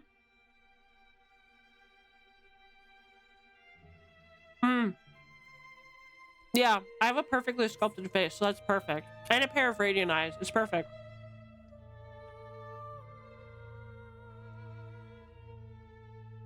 I would consider myself stunning, so that's 10 points. I'm kidding. So here's where things kind of get iffy for me. And I'm not sure all of you will agree. This is just my personal opinion, right? I'm not a fan of appearance stuff in games. I'm not. Hmm. Here's why. Appearance is nice, but should have no bearing or consequences on like how you do socially. It reads as somebody who doesn't know how to truly like sell things or convince people. You don't have to be physically appealing to be charming. It should be just be like a little powder puff on top of character creation. It shouldn't have anything to do with how persuasive you are, etc. Like if there's already like an appearance roll that you have to make, like that should be enough. You shouldn't need to roll like attractiveness as well. It kind of stings also. Imagine failing that roll, you know? Only an industry founded by nerds could see appearance as a superpower. I mean, amen, sister.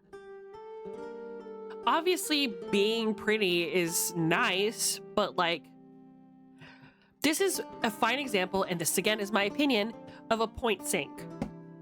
How often do you think being hot is going to come up? Is your DM going to have you roll appearance, or is your DM going to have you roll fashion or style? Do you know what I mean? It just doesn't feel right. Oh, it's for social roles, so it's like added to. Thank you for the sub, twins! Only 5 months left until Twitch baby bunnies. Wait, what? What do you mean? Then they're at, oh, you mean like we're at 9 months? We've had little babies. I've gotten pregnant from both twins, obviously. I don't know. So we made babies together. Okay, I'm reading the lesbianism right. Perfect. I don't know. It's just, it's dumb to me. It just feels like I'm not gonna put it in appearance. You know, you can find me attractive or not. That's not going to like change. Because here's the thing. Like, if you say something persuasive in game, in character, that is what should be important. You know what I'm saying? Like, if you understand the character and the character that you're dealing with, and you say something that is like perfect, right? But your character's ugly and it doesn't hit, that just feels dumb. I don't like that. Adding to social roles is really useful. I guess. I mean, it's an unkept die, right? It's not like another keep, or like it doesn't reduce difficulty, which it should do, honestly. Sure, pretty privilege is a thing. I get it. I agree. Pretty privilege is a real thing. But instead of giving us an unkept dice, which is just more faff, just make it like, make the difficulty go down. I don't agree with this at all. I don't like this. That's just me. That's just me, personally. Like, I don't want another die. If I'm pretty, it should be easier to convince you, and that should be it. If you're going to make me do it, do you know what I mean? Make it, change it, is what I'm saying.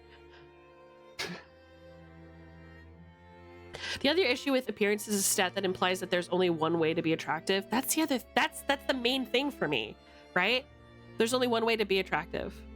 I mean, then again, we are kind of entering a world where conventional roles and attractiveness are pretty prolific. So I guess if there was going to be a type of game that this was going to be acceptable, this is the game for that. So I'm not gonna bitch too much about it, because I mean, if you're gonna go to Montaigne, you gotta dress. As an ace GM, I'd rather not have to futz with the difficulties based on if you're hot or not, then just don't include appearance at all. Genuinely. Like, you should roll to see if you're dressed correctly for the occasion, and that's it. Just don't fucking fuss with it at all. It just seems like that's just dumb. That's just me. But again, if there was going to be a system that I would just be fine with it would be this one. Because you still have kind of conventional gender roles in a lot of ways. A lot of GMs will kind of cross that off, but I mean, that's how it's built, and it does add interesting... I'm not a fan of it, but it does add interesting dynamics and challenges to kind of overcome, right? That's why I like cool in Cyberpunk. Yeah, cool is just it. Also, can you ask Sam why he keeps rolling a face? Why does he keep rolling a charismatic character? Why does he keep doing that? Because it's about attitude, style, knowing how to dress and what to say. Yeah, that's different, right? I agree.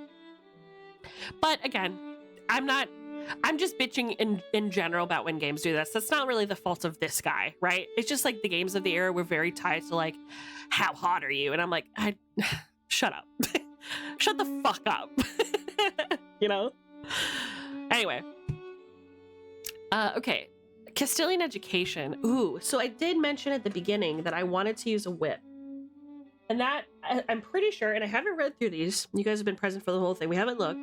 I'm pretty sure I may require Castilian education to study that. So let's find out.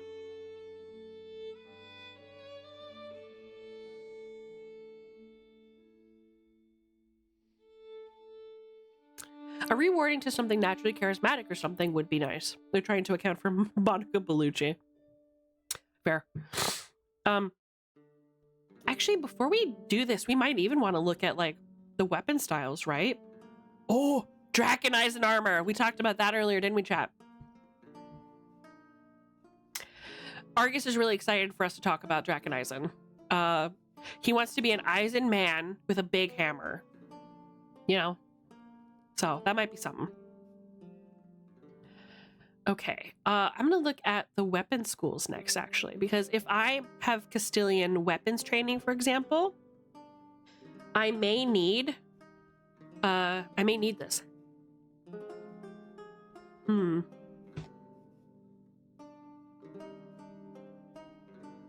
Argus smash, 100%.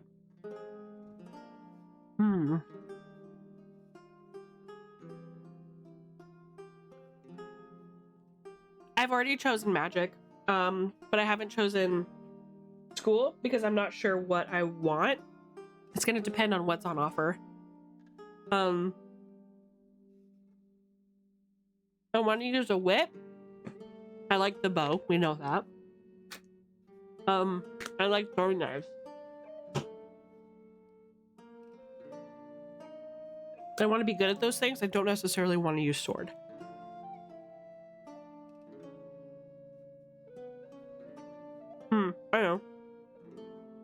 I know.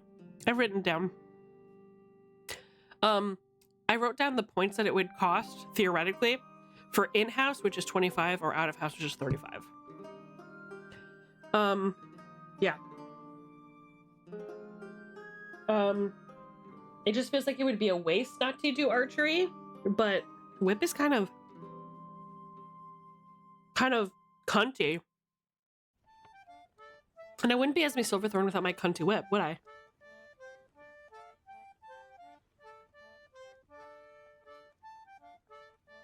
Like, just being realistic, we gotta get that.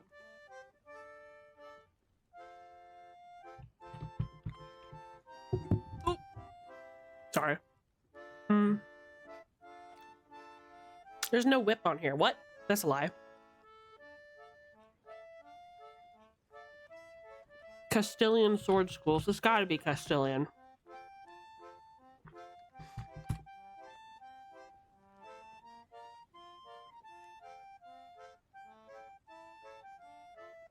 Here we go.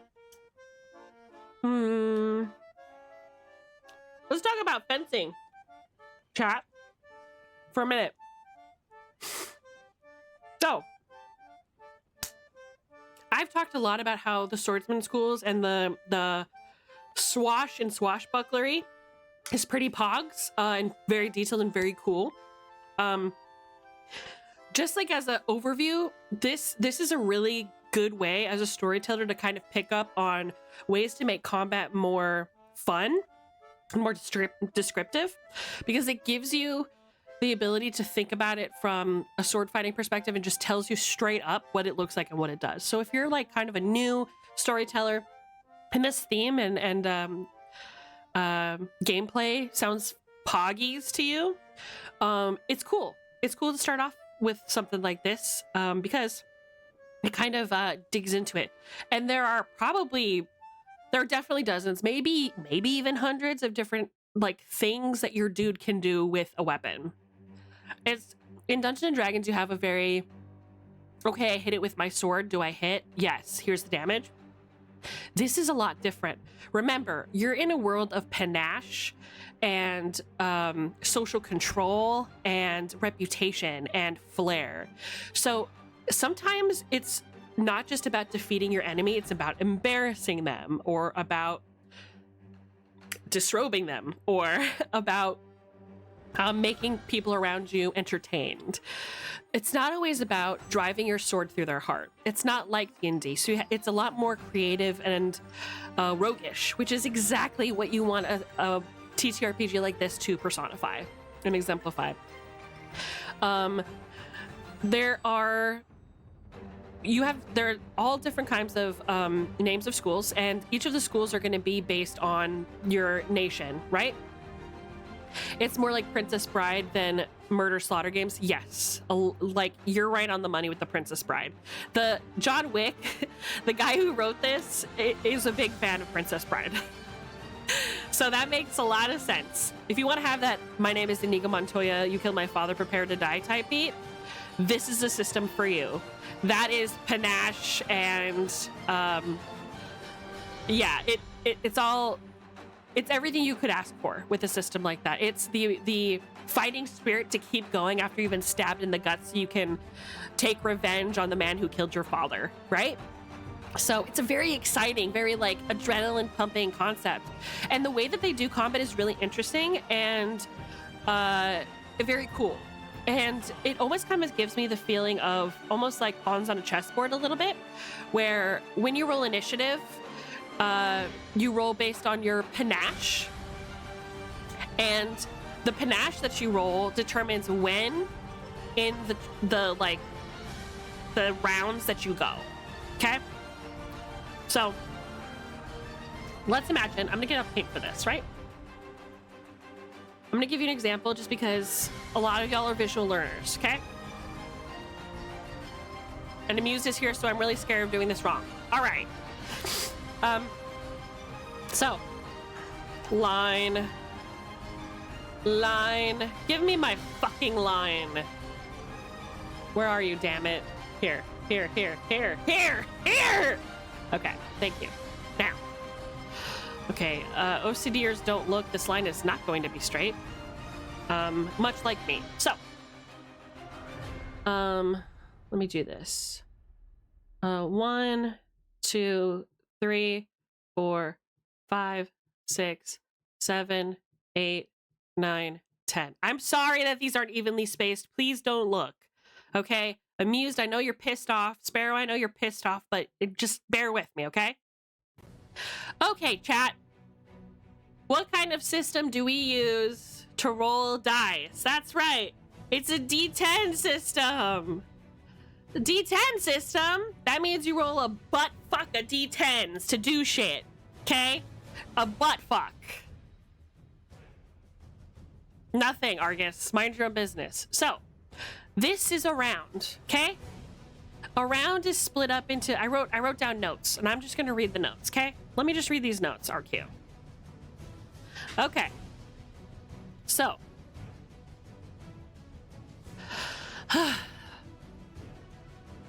Every round of combat is split into 10 phases. So D10, 10 phases. Pretty easy to remember, right? Oh, shit. How's that? Oh, now it's too small. Hold on a minute. Excuse me. Right. Please, I'm begging you. I'm actually begging. There. I'm sorry. Okay? I'm sorry about this. We're moving on. So, it is a D10 system. Stop it. Stop it. No! Okay, give me my pencil back. I don't want you. Pencil. Red. It is a D10 system, so there are 10 segments. Okay? Easy to remember. Let's say you are like me and you have a panache of 3. That means I get 3 D10s, okay? I roll 3 dice. I get a 5, a 5, and a 6. Okay? Now here's what you do. The dice that you roll, you keep on the table. Just like this. You don't pick them up, you just leave them. Some players will get different colored dice for their specifically for initiative, just so they can remember like on the table what they roll. Some people will write it down, whatever works best for you, but just make sure that this is set up in order. So like in numerical order, what you rolled, right? I have a 3 panache. I rolled 3 dice, 3 d10s. I rolled a 5, a 5, and a 6. This is great combat music, don't you think? All right, what does that mean? It means 1, 2, 3, 4, 5. Right here, we get to go twice. And on the 6th, we get to go here. On the 6th phase. Because combat is split up into different phases, where the players and alternatively where the GM or the storyteller roles all fit onto this thing. This is all one piece of combat, okay? And how like the duration is of combat is dependent, right? So sometimes if it's just like fast-paced sword tomfoolery, right? If you're just having a one-on-one duel with somebody, maybe this is 6 seconds. But if you are fighting naval ships, as another example, this might be a minute per phase, okay? So the number of d10s that you roll is always determined by your panache stat. So me, because I'm really charismatic and I have a lot of panache, I'm gonna roll for a baby hero 3, which is the highest that you can get, okay? So this is pretty good. A 5, a 5, and a 6. That's not so bad. So that means on phase 5, I have the option of doing 2 actions, and then, the next phase I have 1, okay? I can do that. Or I can spend these 2 5s to act sooner. Unlike Dungeons and Dragons, where sometimes initiative is king and you want to roll as high as possible to go first so you can decide where you go, sometimes it's way more important for you to be strategic about where you go, right? So you can spend this, I can spend this and go first if I want to. And maybe in a lot of combat situations, that's something that Esme Silverthorn would do, because she wants the opportunity to be like, hey, don't fight me. Or maybe she wants to find a non-violent resolution to a problem. So she's going to ask her storyteller, hey, can I give you these so I can go here? And then I'll save my 6, depending on how that goes, to go here, right? Does that make sense? It's not a race for initiative. It has its advantages and disadvantages, but it's pretty cool. You're so sensitive, Argus. Oh, this isn't even the right... You're not sensitive. It was just a completely different... Okay, my bad. I take it back. I take back what I said. Okay. So. That's what's going on. Does that make sense? I hope my notes made sense. It makes sense to me. I'm sorry for trying to keep the... and I apologize. I apologize for the way I reacted, my friend.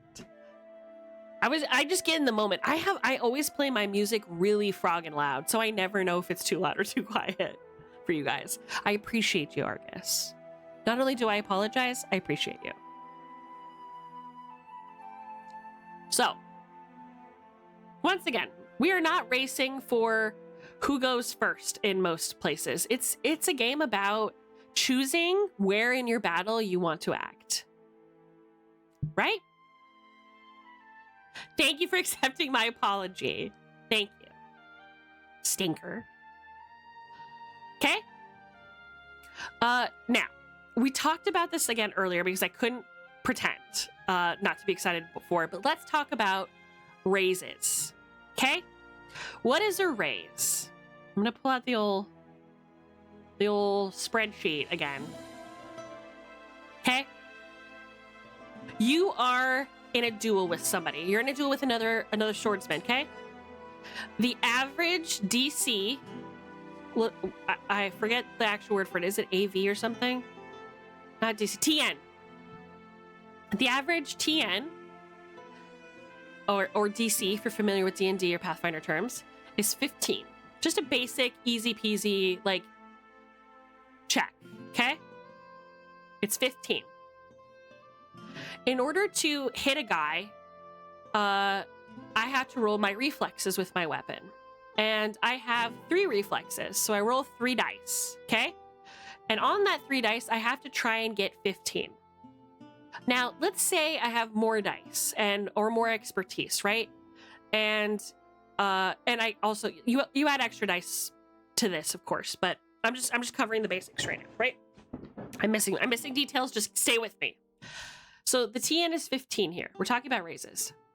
With the dice that I roll, if I think that I can meet this number pretty easily, I can go to my DM and be like, hey man, I'm gonna pretend my DM is amused.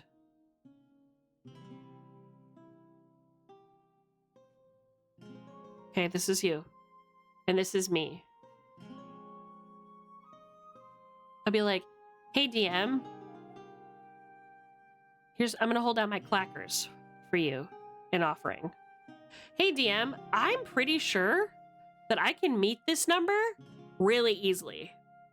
I've been doing really well in my rolls, and I have enough dice to cover it.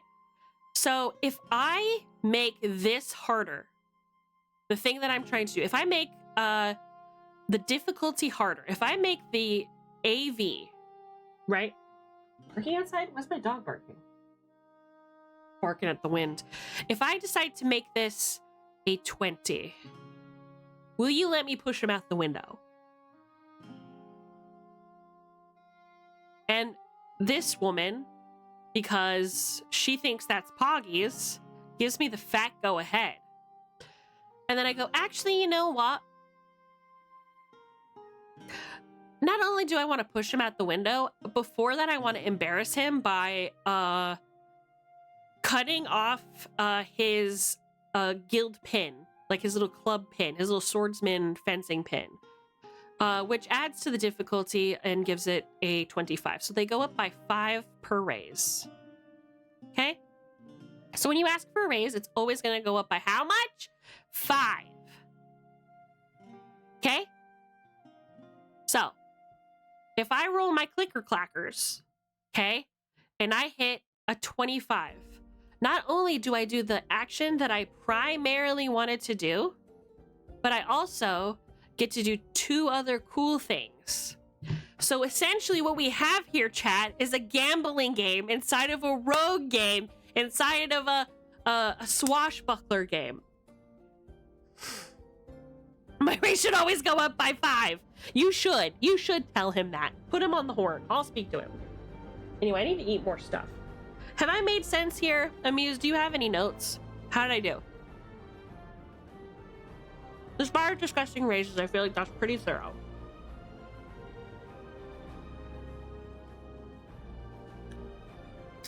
Oh my god. So you don't say no, you say how about, right?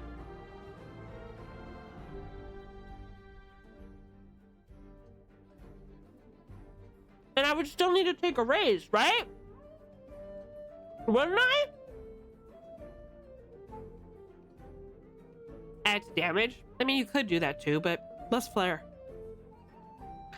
That's a min-maxer's answer. That's an unimaginative person's answer. I'm trying to make a fool of this person. I'm trying to go ham.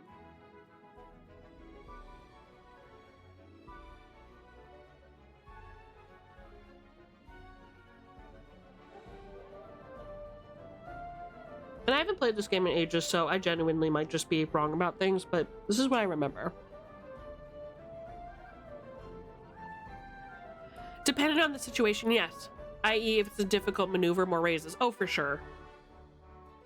And that's where, like, footwork and shit comes in, but we'll get into that later. Point is, chat.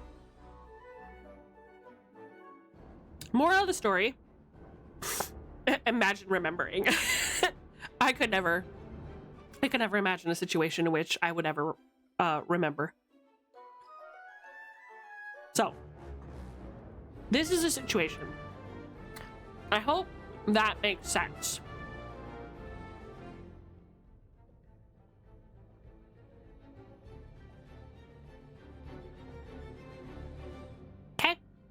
Let me drink more of my soda.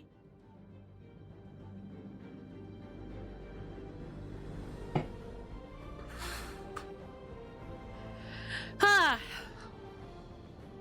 this is a lot. We've talked about it a lot today, huh?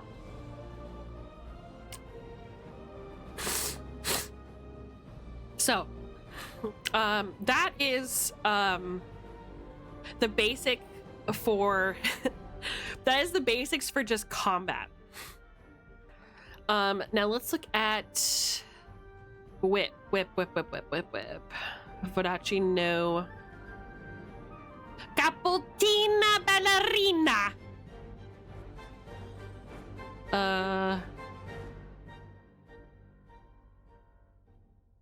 Castile. Oh, the Castile book. Okay, hold on. Let me see if I've got that.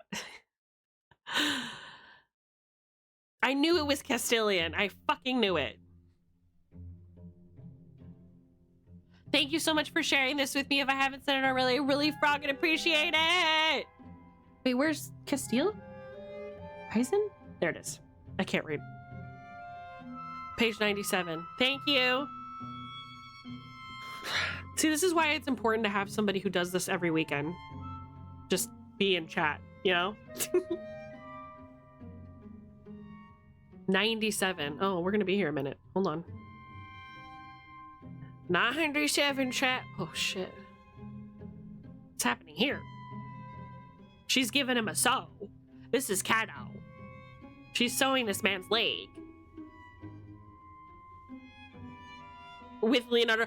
Okay, I was right. It is Leonardo DiCaprio. You didn't even hear me earlier when I made that reference. It friggin' looks like him. What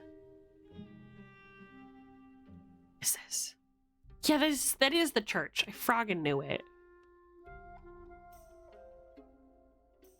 What page was it? 97.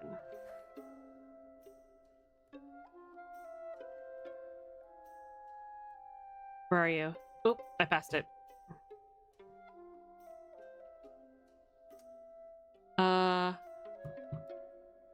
Okay, here we go. Is it Zepeda? Yeah! Zepeda. The students of the Zepeda style learn to fight with a whip in hand. Although seldom deadly as a rapier or a knife, the whip is a great tool for intimidation and defense. Even a skilled swordsman will often flinch away from the cracking sting. 100% accurate. It breaks the fucking sound barrier. You better back up. The Zepeda school teaches the student more than simply cracking a whip. It also learns a variety of tricks to perform with the whip, not to mention how to cow opponents with the promise of a rawhide thrashing. That's what I'm talking about. However, an opponent who can withstand the pain of the whip for a strike or two can often get close where the whip is useless next to the deadly steel of even a small knife. Yes. It makes you cackle every time. I can't deny that. It's accurate. It's like one of the first things that I saw was like, look at Castile. Wait, is that Leonardo DiCaprio? Somebody was inspired. So, we would get athlete, which is actually really good. Whip. Bind, disarm, tagging, exploit weakness. I like that. Apprentices of the Zepeda school learn to use the whip as a tool of intimidation and fear. This is what I'm talking about. By spending one action, so that line that I was talking about, if I rolled 2 5s, I can spend one of those to increase my TN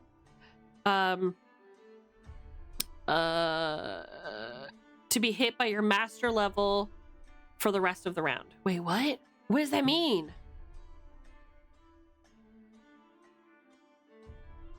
You may increase your TN to be hit by your mastery level for the rest of the round. What does that mean? Hey, Rocky! For the rest of the round. You may do this as many times as you like. The bonus is of no use against opponents who are immune to fear and ends immediately if your whip leaves your hand or becomes entangled, such as during a bind. Okay, so I'm glad it clarifies that. In addition, you receive a free raise to your attack roll. Oh, free raises are yummy! Wait, no, I guess what I'm asking is, what is it saying here? Is it like, okay. An apprentice. So you spend an action cracking the whip, which increases the TN, right? Oh, the TN to be hit by your mastery level. Okay, got it. So it increases my TN to hit? Am I reading this right? So I'm an apprentice, so it would be 1.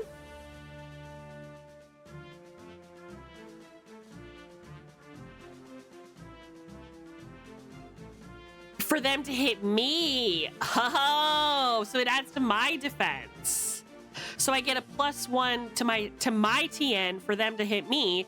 So that's great. So it's a defensive thing, you guys. So essentially, if I spend a turn to just flip my whip and start cracking it,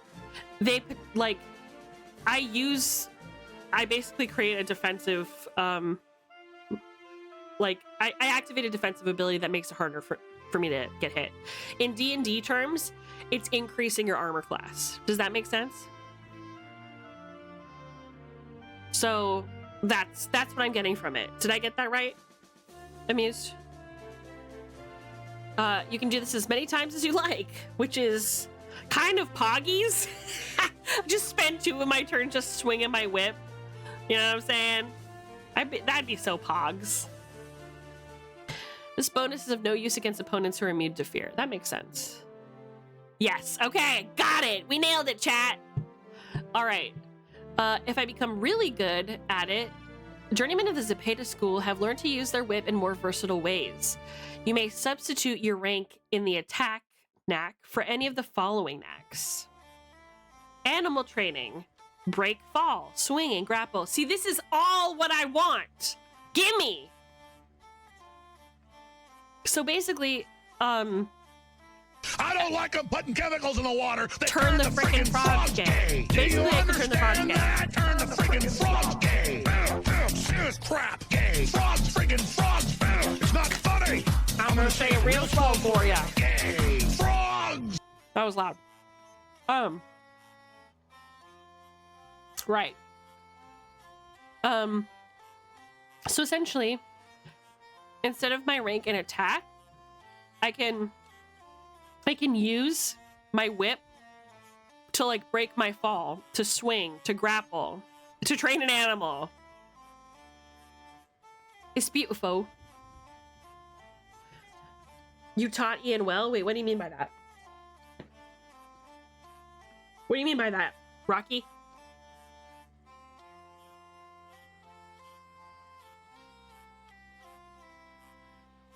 I've been yapping so long, my food's going cold.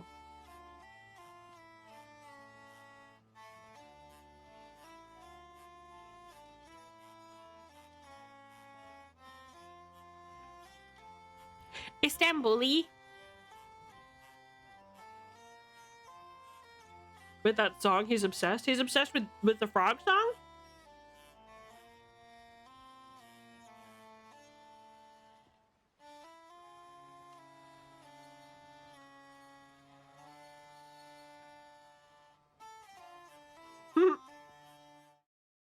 That's pretty funny. So,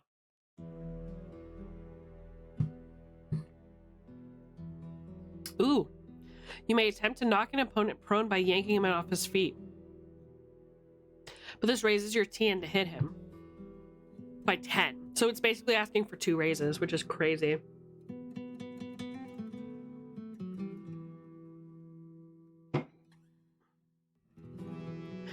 Also, Ian's turning 16.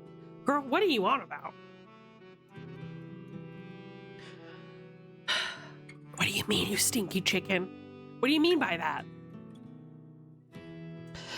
Okay, masters of the Zapata school are greatly feared for their skill with the whip. That's what I want to be. You have learned to use your whip to teach others respect.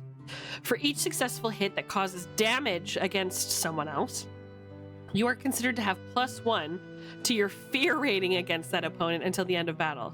Thus, if you've inflicted 3 hits that have caused at least 1 flesh wound, you have a fear rating of 3. That's fucking crazy. Ian's turning 16. Nice, dude. When you're both 18, we'll hang out. Until then, Sag, I can't. I apologize. Okay. Yes, I haven't had coffee. What time is it over there for you in Australia? Australia, my little squeaker. So remember how we talked about sorcery in Castile, quote unquote, not being real or not existing? Well, here it is. It's called El Fuego Adentro. Adentro? Sounds so fucking Californian. I apologize. Yeah, so it's essentially like flame control and like flame resistance. It's fucking sick, actually. It's 716? Bro, that's nuts. Yeah, so it's pretty frogging cool. It's just, again, the church had a whole burn the witch phase that's still kind of ongoing. So, if you have El Fuego, that's gonna be very dangerous for you as a person. So that's what I want. Going back to it, I would like Zepeda. So I'm gonna put Zepeda on my little sheet. One sec. Little sheet. We're gonna do Zepeda.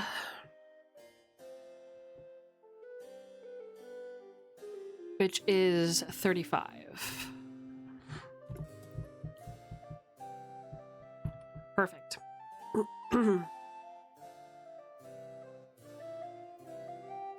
So, perfect. There goes our 35 points. So that means I need to subtract 35 from 48. So that is, I'm going to do a calculator. I'm not trying to do all this shit right now. 48 minus 35. 13. I have 13 points left. 35 from Zepeda School. Cool. 13. Okay. Perfect. We have hung up before. Yeah, I didn't know you were under 18. You gotta tell people that. You sinker. I didn't think Adelaide was gonna let you participate in the charity thing until you were 18. I didn't know if that was legal. So should I have asked? Yeah. But we hung out during the charity thing. I told you, no, you sure didn't. No, you sure didn't. Anyways, chat. Doesn't mean we're never gonna hang out. It just means we need to be older. No, Ruru said the same thing. Same rules. Same rules apply, vibes. I'm sorry. Okay. So we have our swordsman. We have 13 more points to spend, which doesn't seem like a lot, but it also means we're almost done. Which is perfect because I've been streaming for almost 4.5 hours, which is a lot. Okay, so we have our sword school. We have our weapon. What else do we need to do? Let's check. Let's check.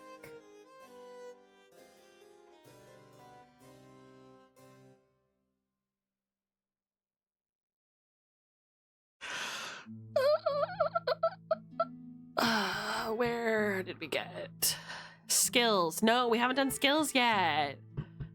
We have not done any skills. I think we stopped because I wanted to see how many points I even had. So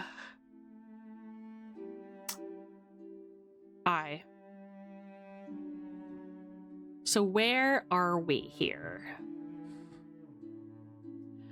La da da. Da da da da da da.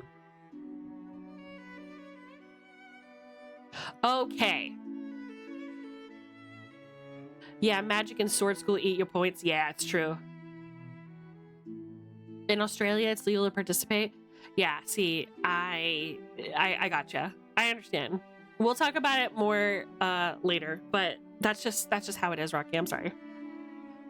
Okay. So we did this. Advantages. We need to purchase advantages, skills, knacks, and finishing touches. So we're almost done. Which is pretty poggies. Pretty poggies. Okay. Destiny spread advantages. Let's look at advantages.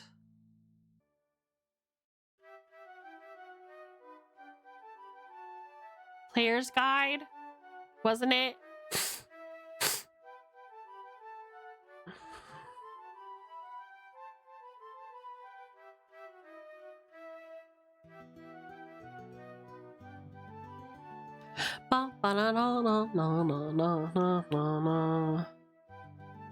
Wait. Oh, why was it red? Yeah, the blue one, yeah, Vodachi with the coins in it. That makes sense. That makes sense. I was wrong. Ha! I was right about the Asura, and so.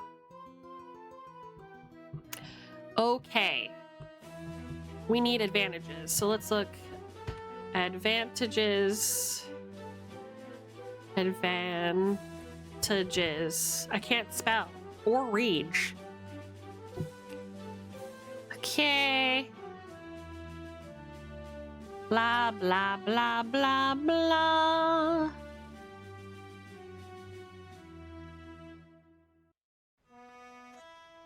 We got you.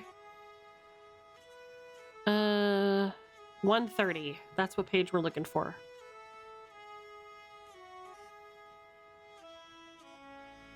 $130.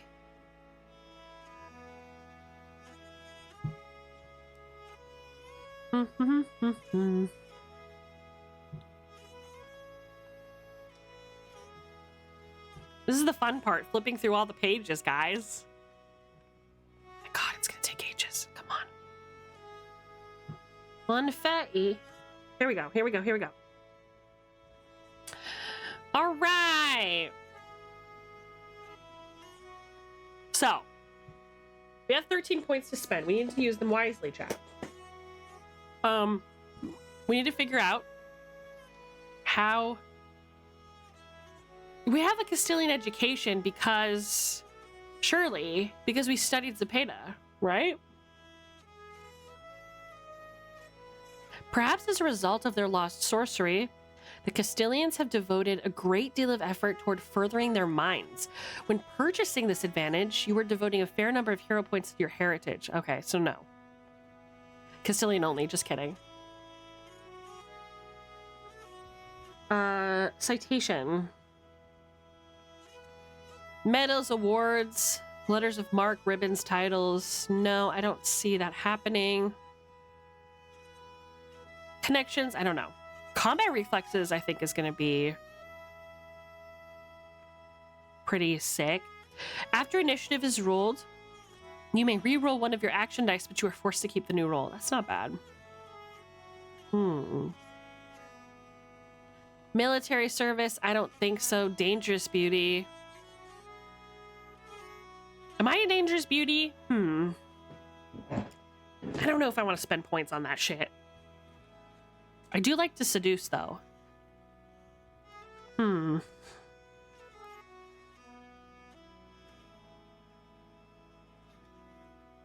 We'll think about it. We'll think about it, chat.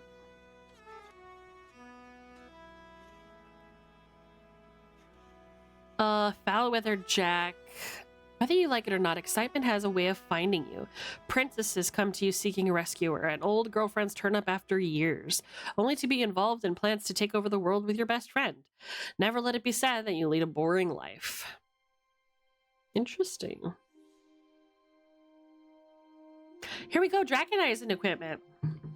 There's so much. We're not going to have time to get into everything, but we talked a lot about Dragonizing equipment and how fucking cool it is. Let's see if there's a hammer. It doesn't look like it. There's a lot of armor. There's a musket, a pistol, and a sword. Sorry, Argosy. I know you wanted a hammer. I want an inheritance. Well, mostly just I want the horse. That's what I want.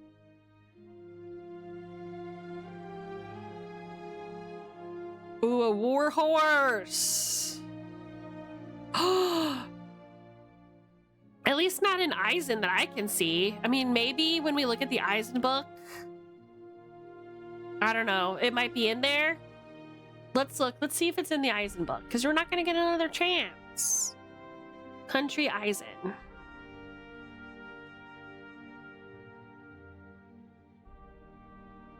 The world is too ugly to be an accident. Pony! I guess it's not a very swashbuckler. Yeah, but I'm sure there's a way we can make it happen.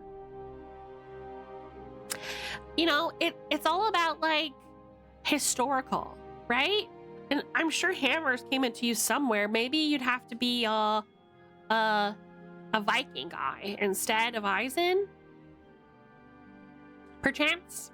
Would you be down?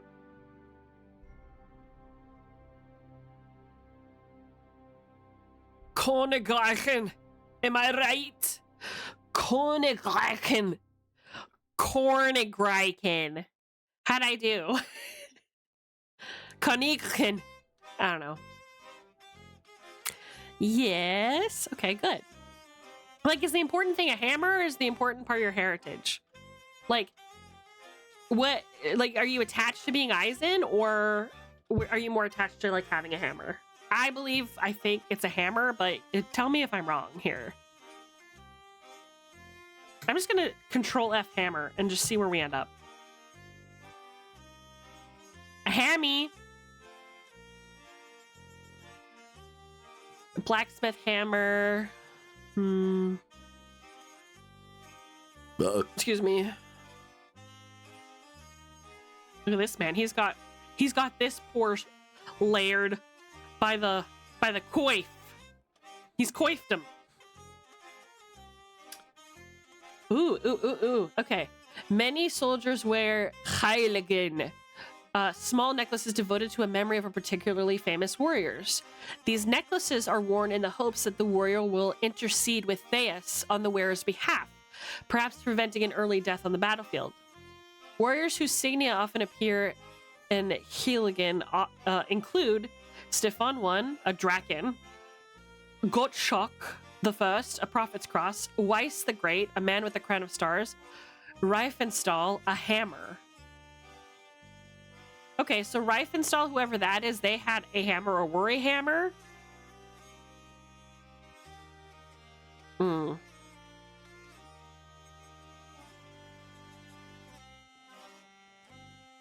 Well, I'm sorry to say, bud, I don't think hammers are very Eisen.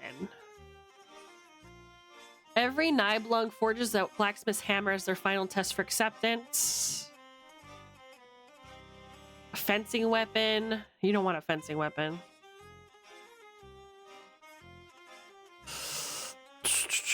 You are a Nibelung, one of the few entrusted with the secret of forging Dracheneisen. Dracheneisen, remember, is that ore smelted out of dragon's bones, right?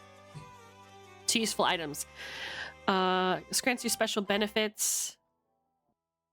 1 pound of raw Dracheneisen is equivalent to 1 point of Dracheneisen equipment table. So you probably could make one, but it doesn't look like there's a school for it, perchance. Maybe it's just like a big weapon situation, right? Oh yeah, there's army tactics. You guys, this game is so in-depth. I think we might... Look at how fucking sick. I just want to keep going. I feel like I haven't done enough. What's the school? What's their combat schools like? Swordsman school? A monster hunter, you say? Damn, look at this man. He got a little squidge. He caught a squidge. Huh? Oh, here we go. Gellingen School. Huh.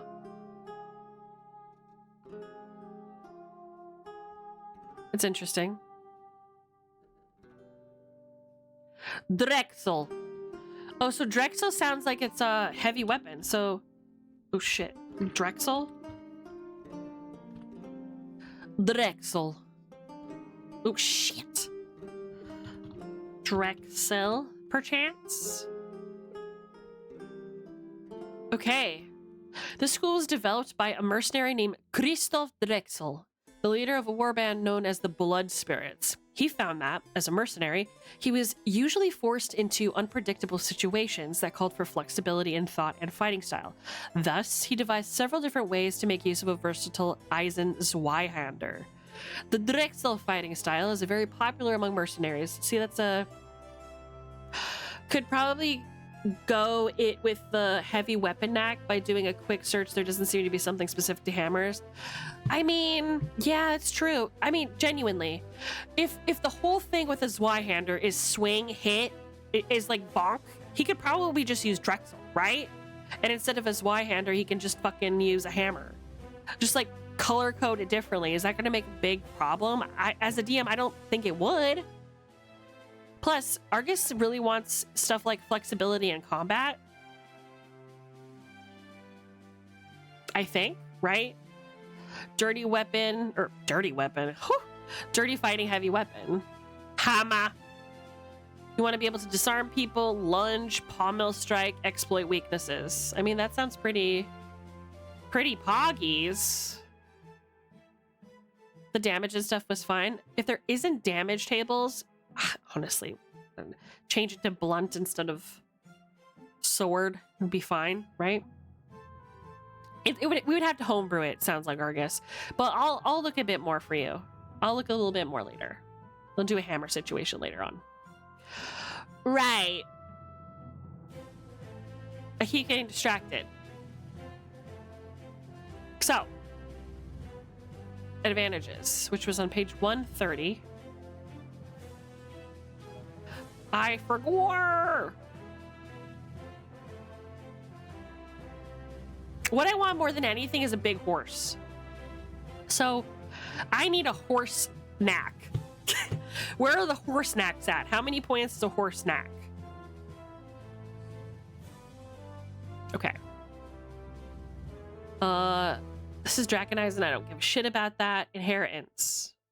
You've been gifted with something of value. Perhaps it was left to you by a late relative, or perhaps you've recently grown into a trust fund. Or maybe, if you're willing to risk having a dependent, it was even a dowry or a gift from your spouse's parents.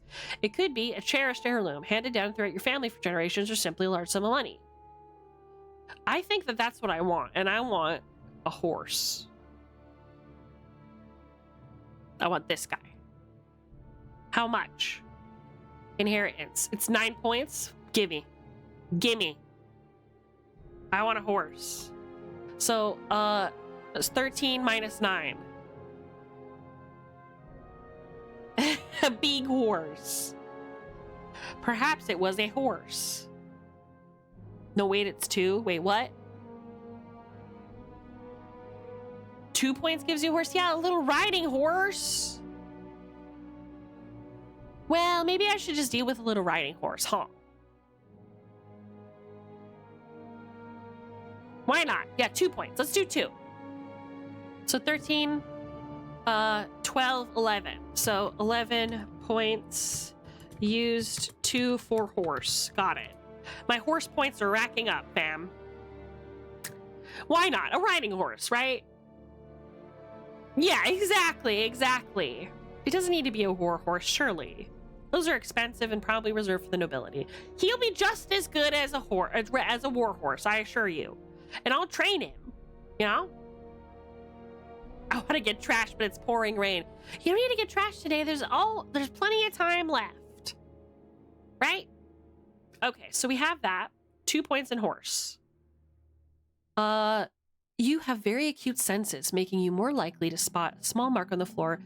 This is what Sparrow has. He's got this 2-point knack for sure. He would notice a small mark on the floor. I would not. We're moving right past this motherfucker. As if I don't even see it, because I wouldn't. You can speak more than one language. That's gonna probably be necessary, right? If I'm gonna be Castilian and Avalonian. The point cost for different languages can be found on the chart on the facing page, whatever that means. Here we go. So Castile is going to cost me 2. So there's 2 more points down the drain. So that's 9 points. 2 to learn Castilian. Would be kind of weird to learn Zapata style in Castile without knowing Castilian. Hey, you know what? Actually, that makes sense because my character, remember how I was ordained in Avalon? That's going to be great for me moving to Castile. Now, what sucks for me being in Castile is I have glamour, but I'll just pretend I don't. You know what I mean? It'll be fine. They're not going to find me. Okay. Legendary trait. Okay, talk to me. Somehow, your potential with one of the 5 basic traits has been boosted. You might just be special, or you might be devoted to your entire life to one particular characteristic.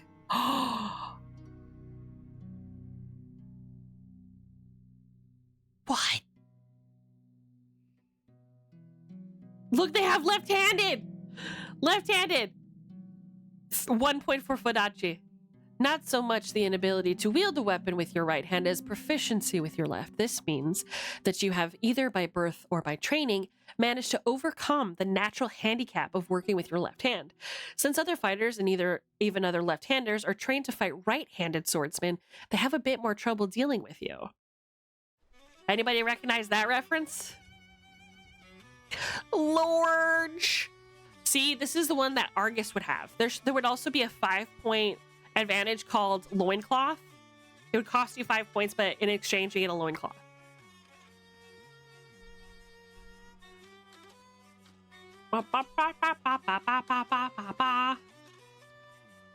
Okay. I don't care about memberships, not really. I'm already ordained. What does this mean? You've obtained a position in the Church of Prophets, a position that brings you a great deal of influence and advantage, most likely that of a priest, though we will leave that up to your detail as a GM. You receive the Scholar skill for free. Okay, so I get Scholar for free. I'm going to need to write that down. Scholar for free from Ordained. And that was free. I got that for free. And, I get a free raise in social situations with NPCs and heroes who are adherents to your faith. Yo, that's fucking poggies. Ooh, I also get 3 meals a day. That's what I'm saying. That's why I'm religious. A life of comfort. You know what I'm saying? 30 guilders per month and all basic needs cared for. That's what I'm saying, right? That is what I am saying.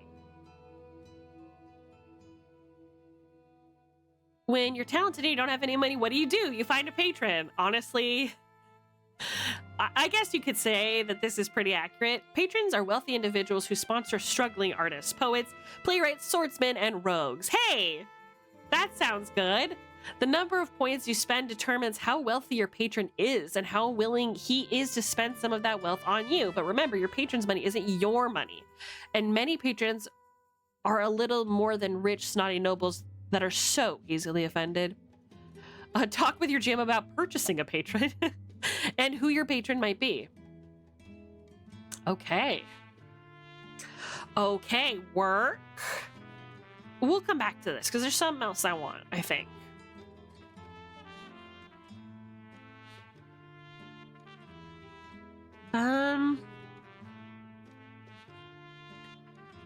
Here we go. I think that's it. Now it's just skills, right? I think I'm happy with that. So let's go to skills. All right. Civil skills encompass everything that you need or can do that does not involve combat. So very few of these skills or their associated knacks, if you will, have any mechanics written into their descriptions. And you can't build any of these skills higher than rank 3, which is those little dots that we talked about, right? Artist, you specialize in one of the fine arts, perhaps composing love sonnets for your beloved or painting portraits for the nobility. Artists are a special breed and can make a living with their work, which has the potential to elicit emotion and manipulate the masses, or focus upon one individual and change his heart forever. And then here's some knacks, knacks are basically like stuff you can do with that skill, right? So as an artist, you can be a composer, you could be an artist, a musician, you could be a sculptor. Cat!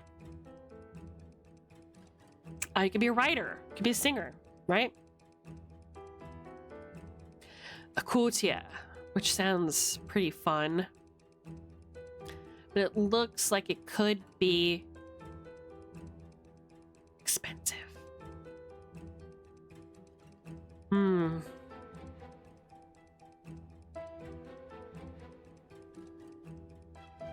Interesting. Wait, how much do these things cost?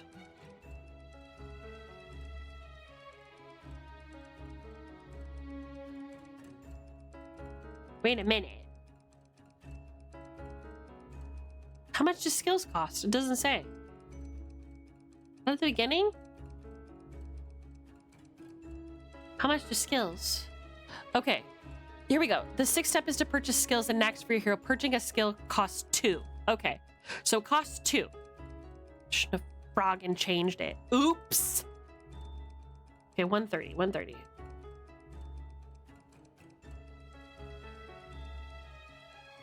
Leonardo de fucking Caprio. 130, babes. 130. Patreon. 42.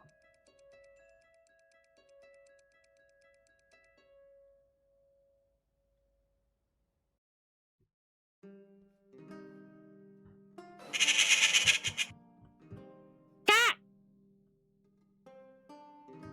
Come on. I'm begging you. We're never gonna get there, chat.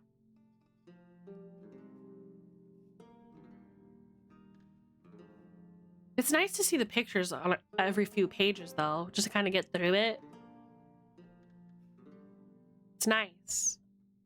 Here we go. Okay, so they're worth 2. I kind of like courtier. Etiquette, fashion, oratory. Where's bard? Was that a thing here? Where's bard? What was that? Bard?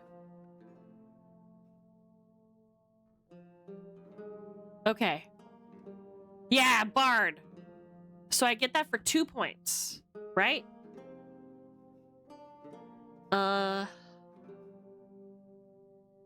2 points. Avalon Bard. Hell yeah! What does it get me? Bard heroes wander the Avalon countryside seeking adventures, stories, and the world's riddles. While they descend from the druids once, one did not have to be a druid in order to practice the bard skill. Musicians and storytellers are as plentiful as grain. So, next, I have etiquette. While it may be acceptable to throw bones of your meal upon the floor in some regions, it is certain that other nobility would faint upon seeing some ruffian throw a greasy bone on their new rug. You have learned the niceties of events sponsored by the nobility and can avoid such social faux pas. When using this knack in a place where you are unfamiliar with the customs, you are at a 2 unkept dice penalty. Perfect. I don't know, have we talked about kept and unkept dice yet? Have we discussed that? Let's cover it one more time just in case. I try to cover things as they come up, but this is the first time it's really talked about unkept dice. So how we talked about the D10 system, right? And like what you roll. So if you were going to attack somebody, you would roll your reflexes plus the skill that you have in attack, right? So let's say your reflex is 3. Let's say you have really good reflexes. So you would roll 3 dice and your attack is like 2. It would be keep 2. What that means is you roll 3 dice and you keep the 2 best ones, right? So that's how it works. I might have gotten those 2 mixed around, but I know that the one that you keep is the trait that you roll. Yeah. So essentially what it's saying is when you roll dice, you get to choose which ones you want to keep. Of course, you're going to choose the ones that are best. Also, something really cool about this system is that 10s explode. Now, what does that mean? What happens when your dice explode? It means that if you crit, by rolling a 10 on a 10-sided dice, it means that you get to roll everything that was a 10 again.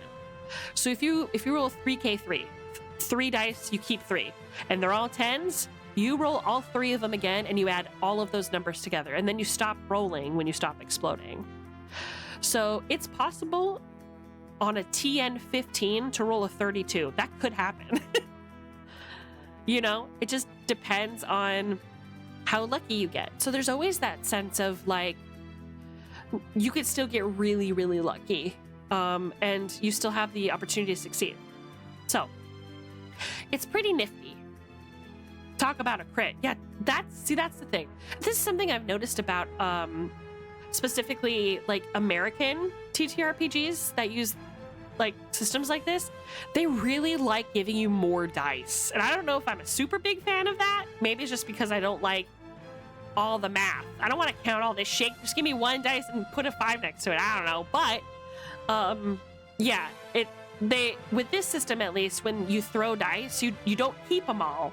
You just keep the big ones, right? And that's what you use to determine if you hit or not. You compare that to the TN, or remember, that's this game's version of DC, okay? To determine if you hit that guy. And you'll have a different TN for stuff like parrying, and different dice rolls that you do for parrying. So let's say your attack is 3, keep 3. That means you roll 3 dice and you keep 3. But your parry is 3, keep 2. That means even though you roll 3 dice, you only keep 2. Does that make sense?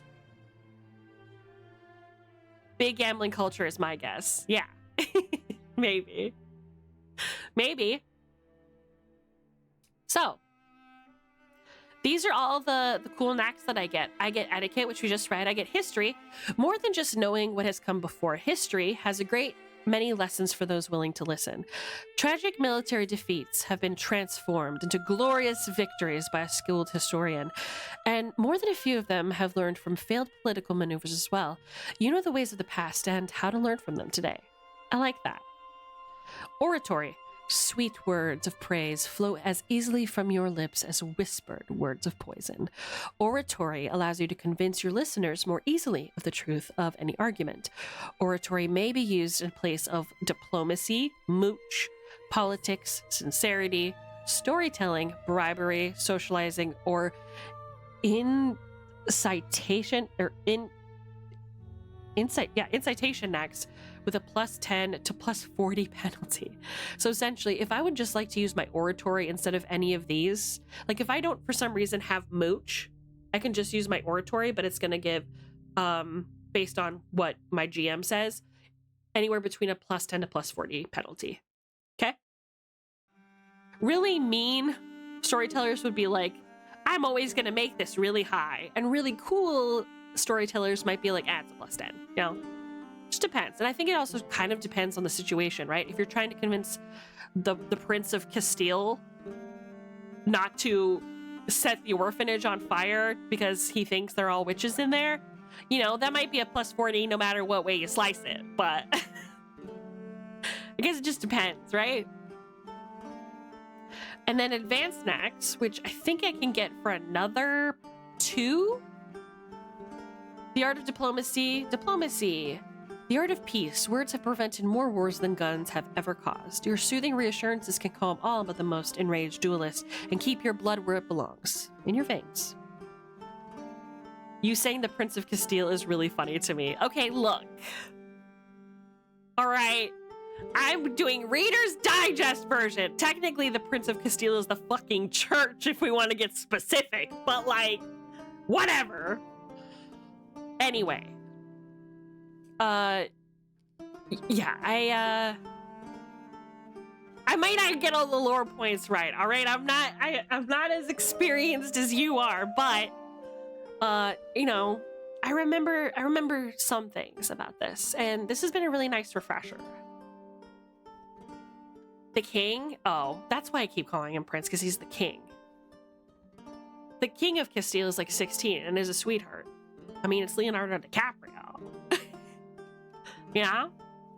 Is he a sweetheart? I don't remember if he actually did anything useful. Cardinal Verdugo is the head of the Inquisition. Yeah, I mean, obviously, with a title like head of the Inquisition, you kind of are a dick, right? Amused is the expert that I was afraid was gonna show up in chat, and I would realize how little I actually know about this. No, Amused is great, and I appreciate your insight. I haven't read all of the lore, and I don't have a lot of experience dealing with it. I just kind of know basically what you and I talked about, Amused, and like the little tidbits that I've picked up on my own. I haven't been in a 7C game since the last time you and I played years and years ago. But it's had such an intrigue and interest for me that I couldn't really stay away. It's been so inspiring to me as a writer to see like this kind of storytelling, you know? You would like him, I would think. Well, introduce us. I'll let you introduce the King of Castile to me, an Avalonian, with Fey blood, and we'll just have quick chit chat until my Fey forest lover, Cato shows up and nabs him, and then all hell will break loose, and I'll be in big trouble. Sounds like we've made a story already. Okay, I have a question for you, Amused. How do I get these advanced snacks? Are they an additional 4 points, or like do I only get the basics here? It didn't really say.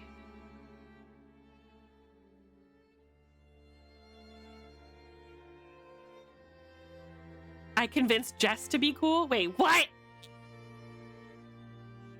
It costs extra? Oh, okay. Let me see. What do you mean you convinced Jess to be cool? Jess is already pretty froggin' cool. Pretty froggin' cool already. About Castile and the church? Oh, yeah.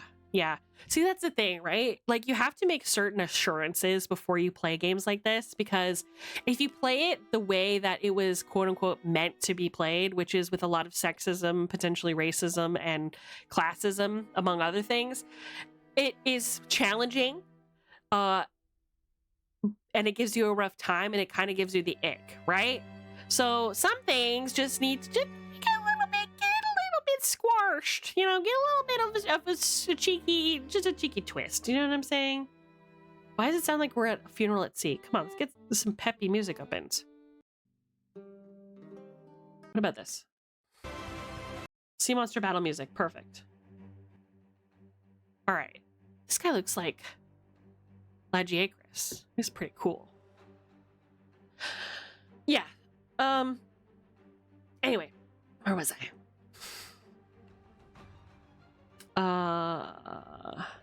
Yeah, it doesn't really say how much it costs. It says 2. Maybe I just can't read. Advantages. Okay. The skill costs 2 HP. Increasing a basic knack costs 1. Oh, it costs 3. It does say. I just didn't finish reading it. Got it. That sounds like me. You may not start with any knacks higher than rank 3. Okay. So, let's check. What's the, do I still have the sheet open? No, of course not. Why would I? Smiley face. There it is. Okay. Oh yeah, so here on the sheet, look it. So you have background, so you put it here, and you put your advantages here, of which we only have 1, which is horse. My advantage, horse. Your languages. Okay, so here's where you would put your like skills, right? My sorcerer's heritage would go here. We haven't even gotten into the sorcerer's heritage. We're running out of time, chat. It's been 5 hours. So I guess even though we haven't finished the Esme Silverthorn character, I'm gonna hold on to this and we'll finish it another day, perchance. Right? And maybe even someday, if you guys really liked this, we'll play 7C together. Wouldn't that be fun? Make your own characters. Esme 7th C character. You'd be up for that? That's what I like to hear.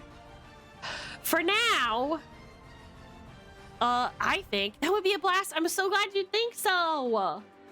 That means we have to do it. Okay, who is streaming? Let's find a friend. Starfire streaming. We love Starfire, don't we?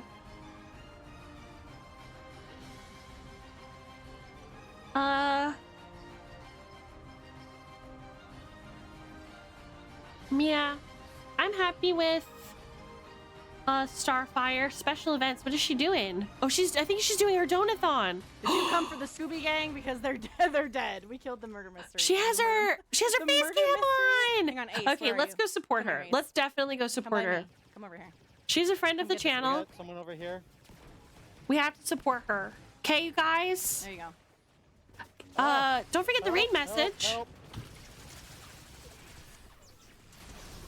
Please copy that and I don't paste know it whoever helped me with that into. lightning thing. Thank I'm you. gonna just mute this shit really Thank you quick. so much. Make sure to copy that and paste it into chat as soon as you finish the raid. Let me see. Rage. Please wish her well and even support her if you would be so kind for her donathon. That would be great. Just really show her the love that she's given us, you guys. She's really supported us, everything that we've asked her to join us with. She's a big supporter of the channel. I had so much fun today, and I can't wait for tomorrow. We're having even more fun, you guys. And thank you again so much for picking up trash and making the world a better place, Bravestones. I love you very much. I mean it. And I'll see you tomorrow.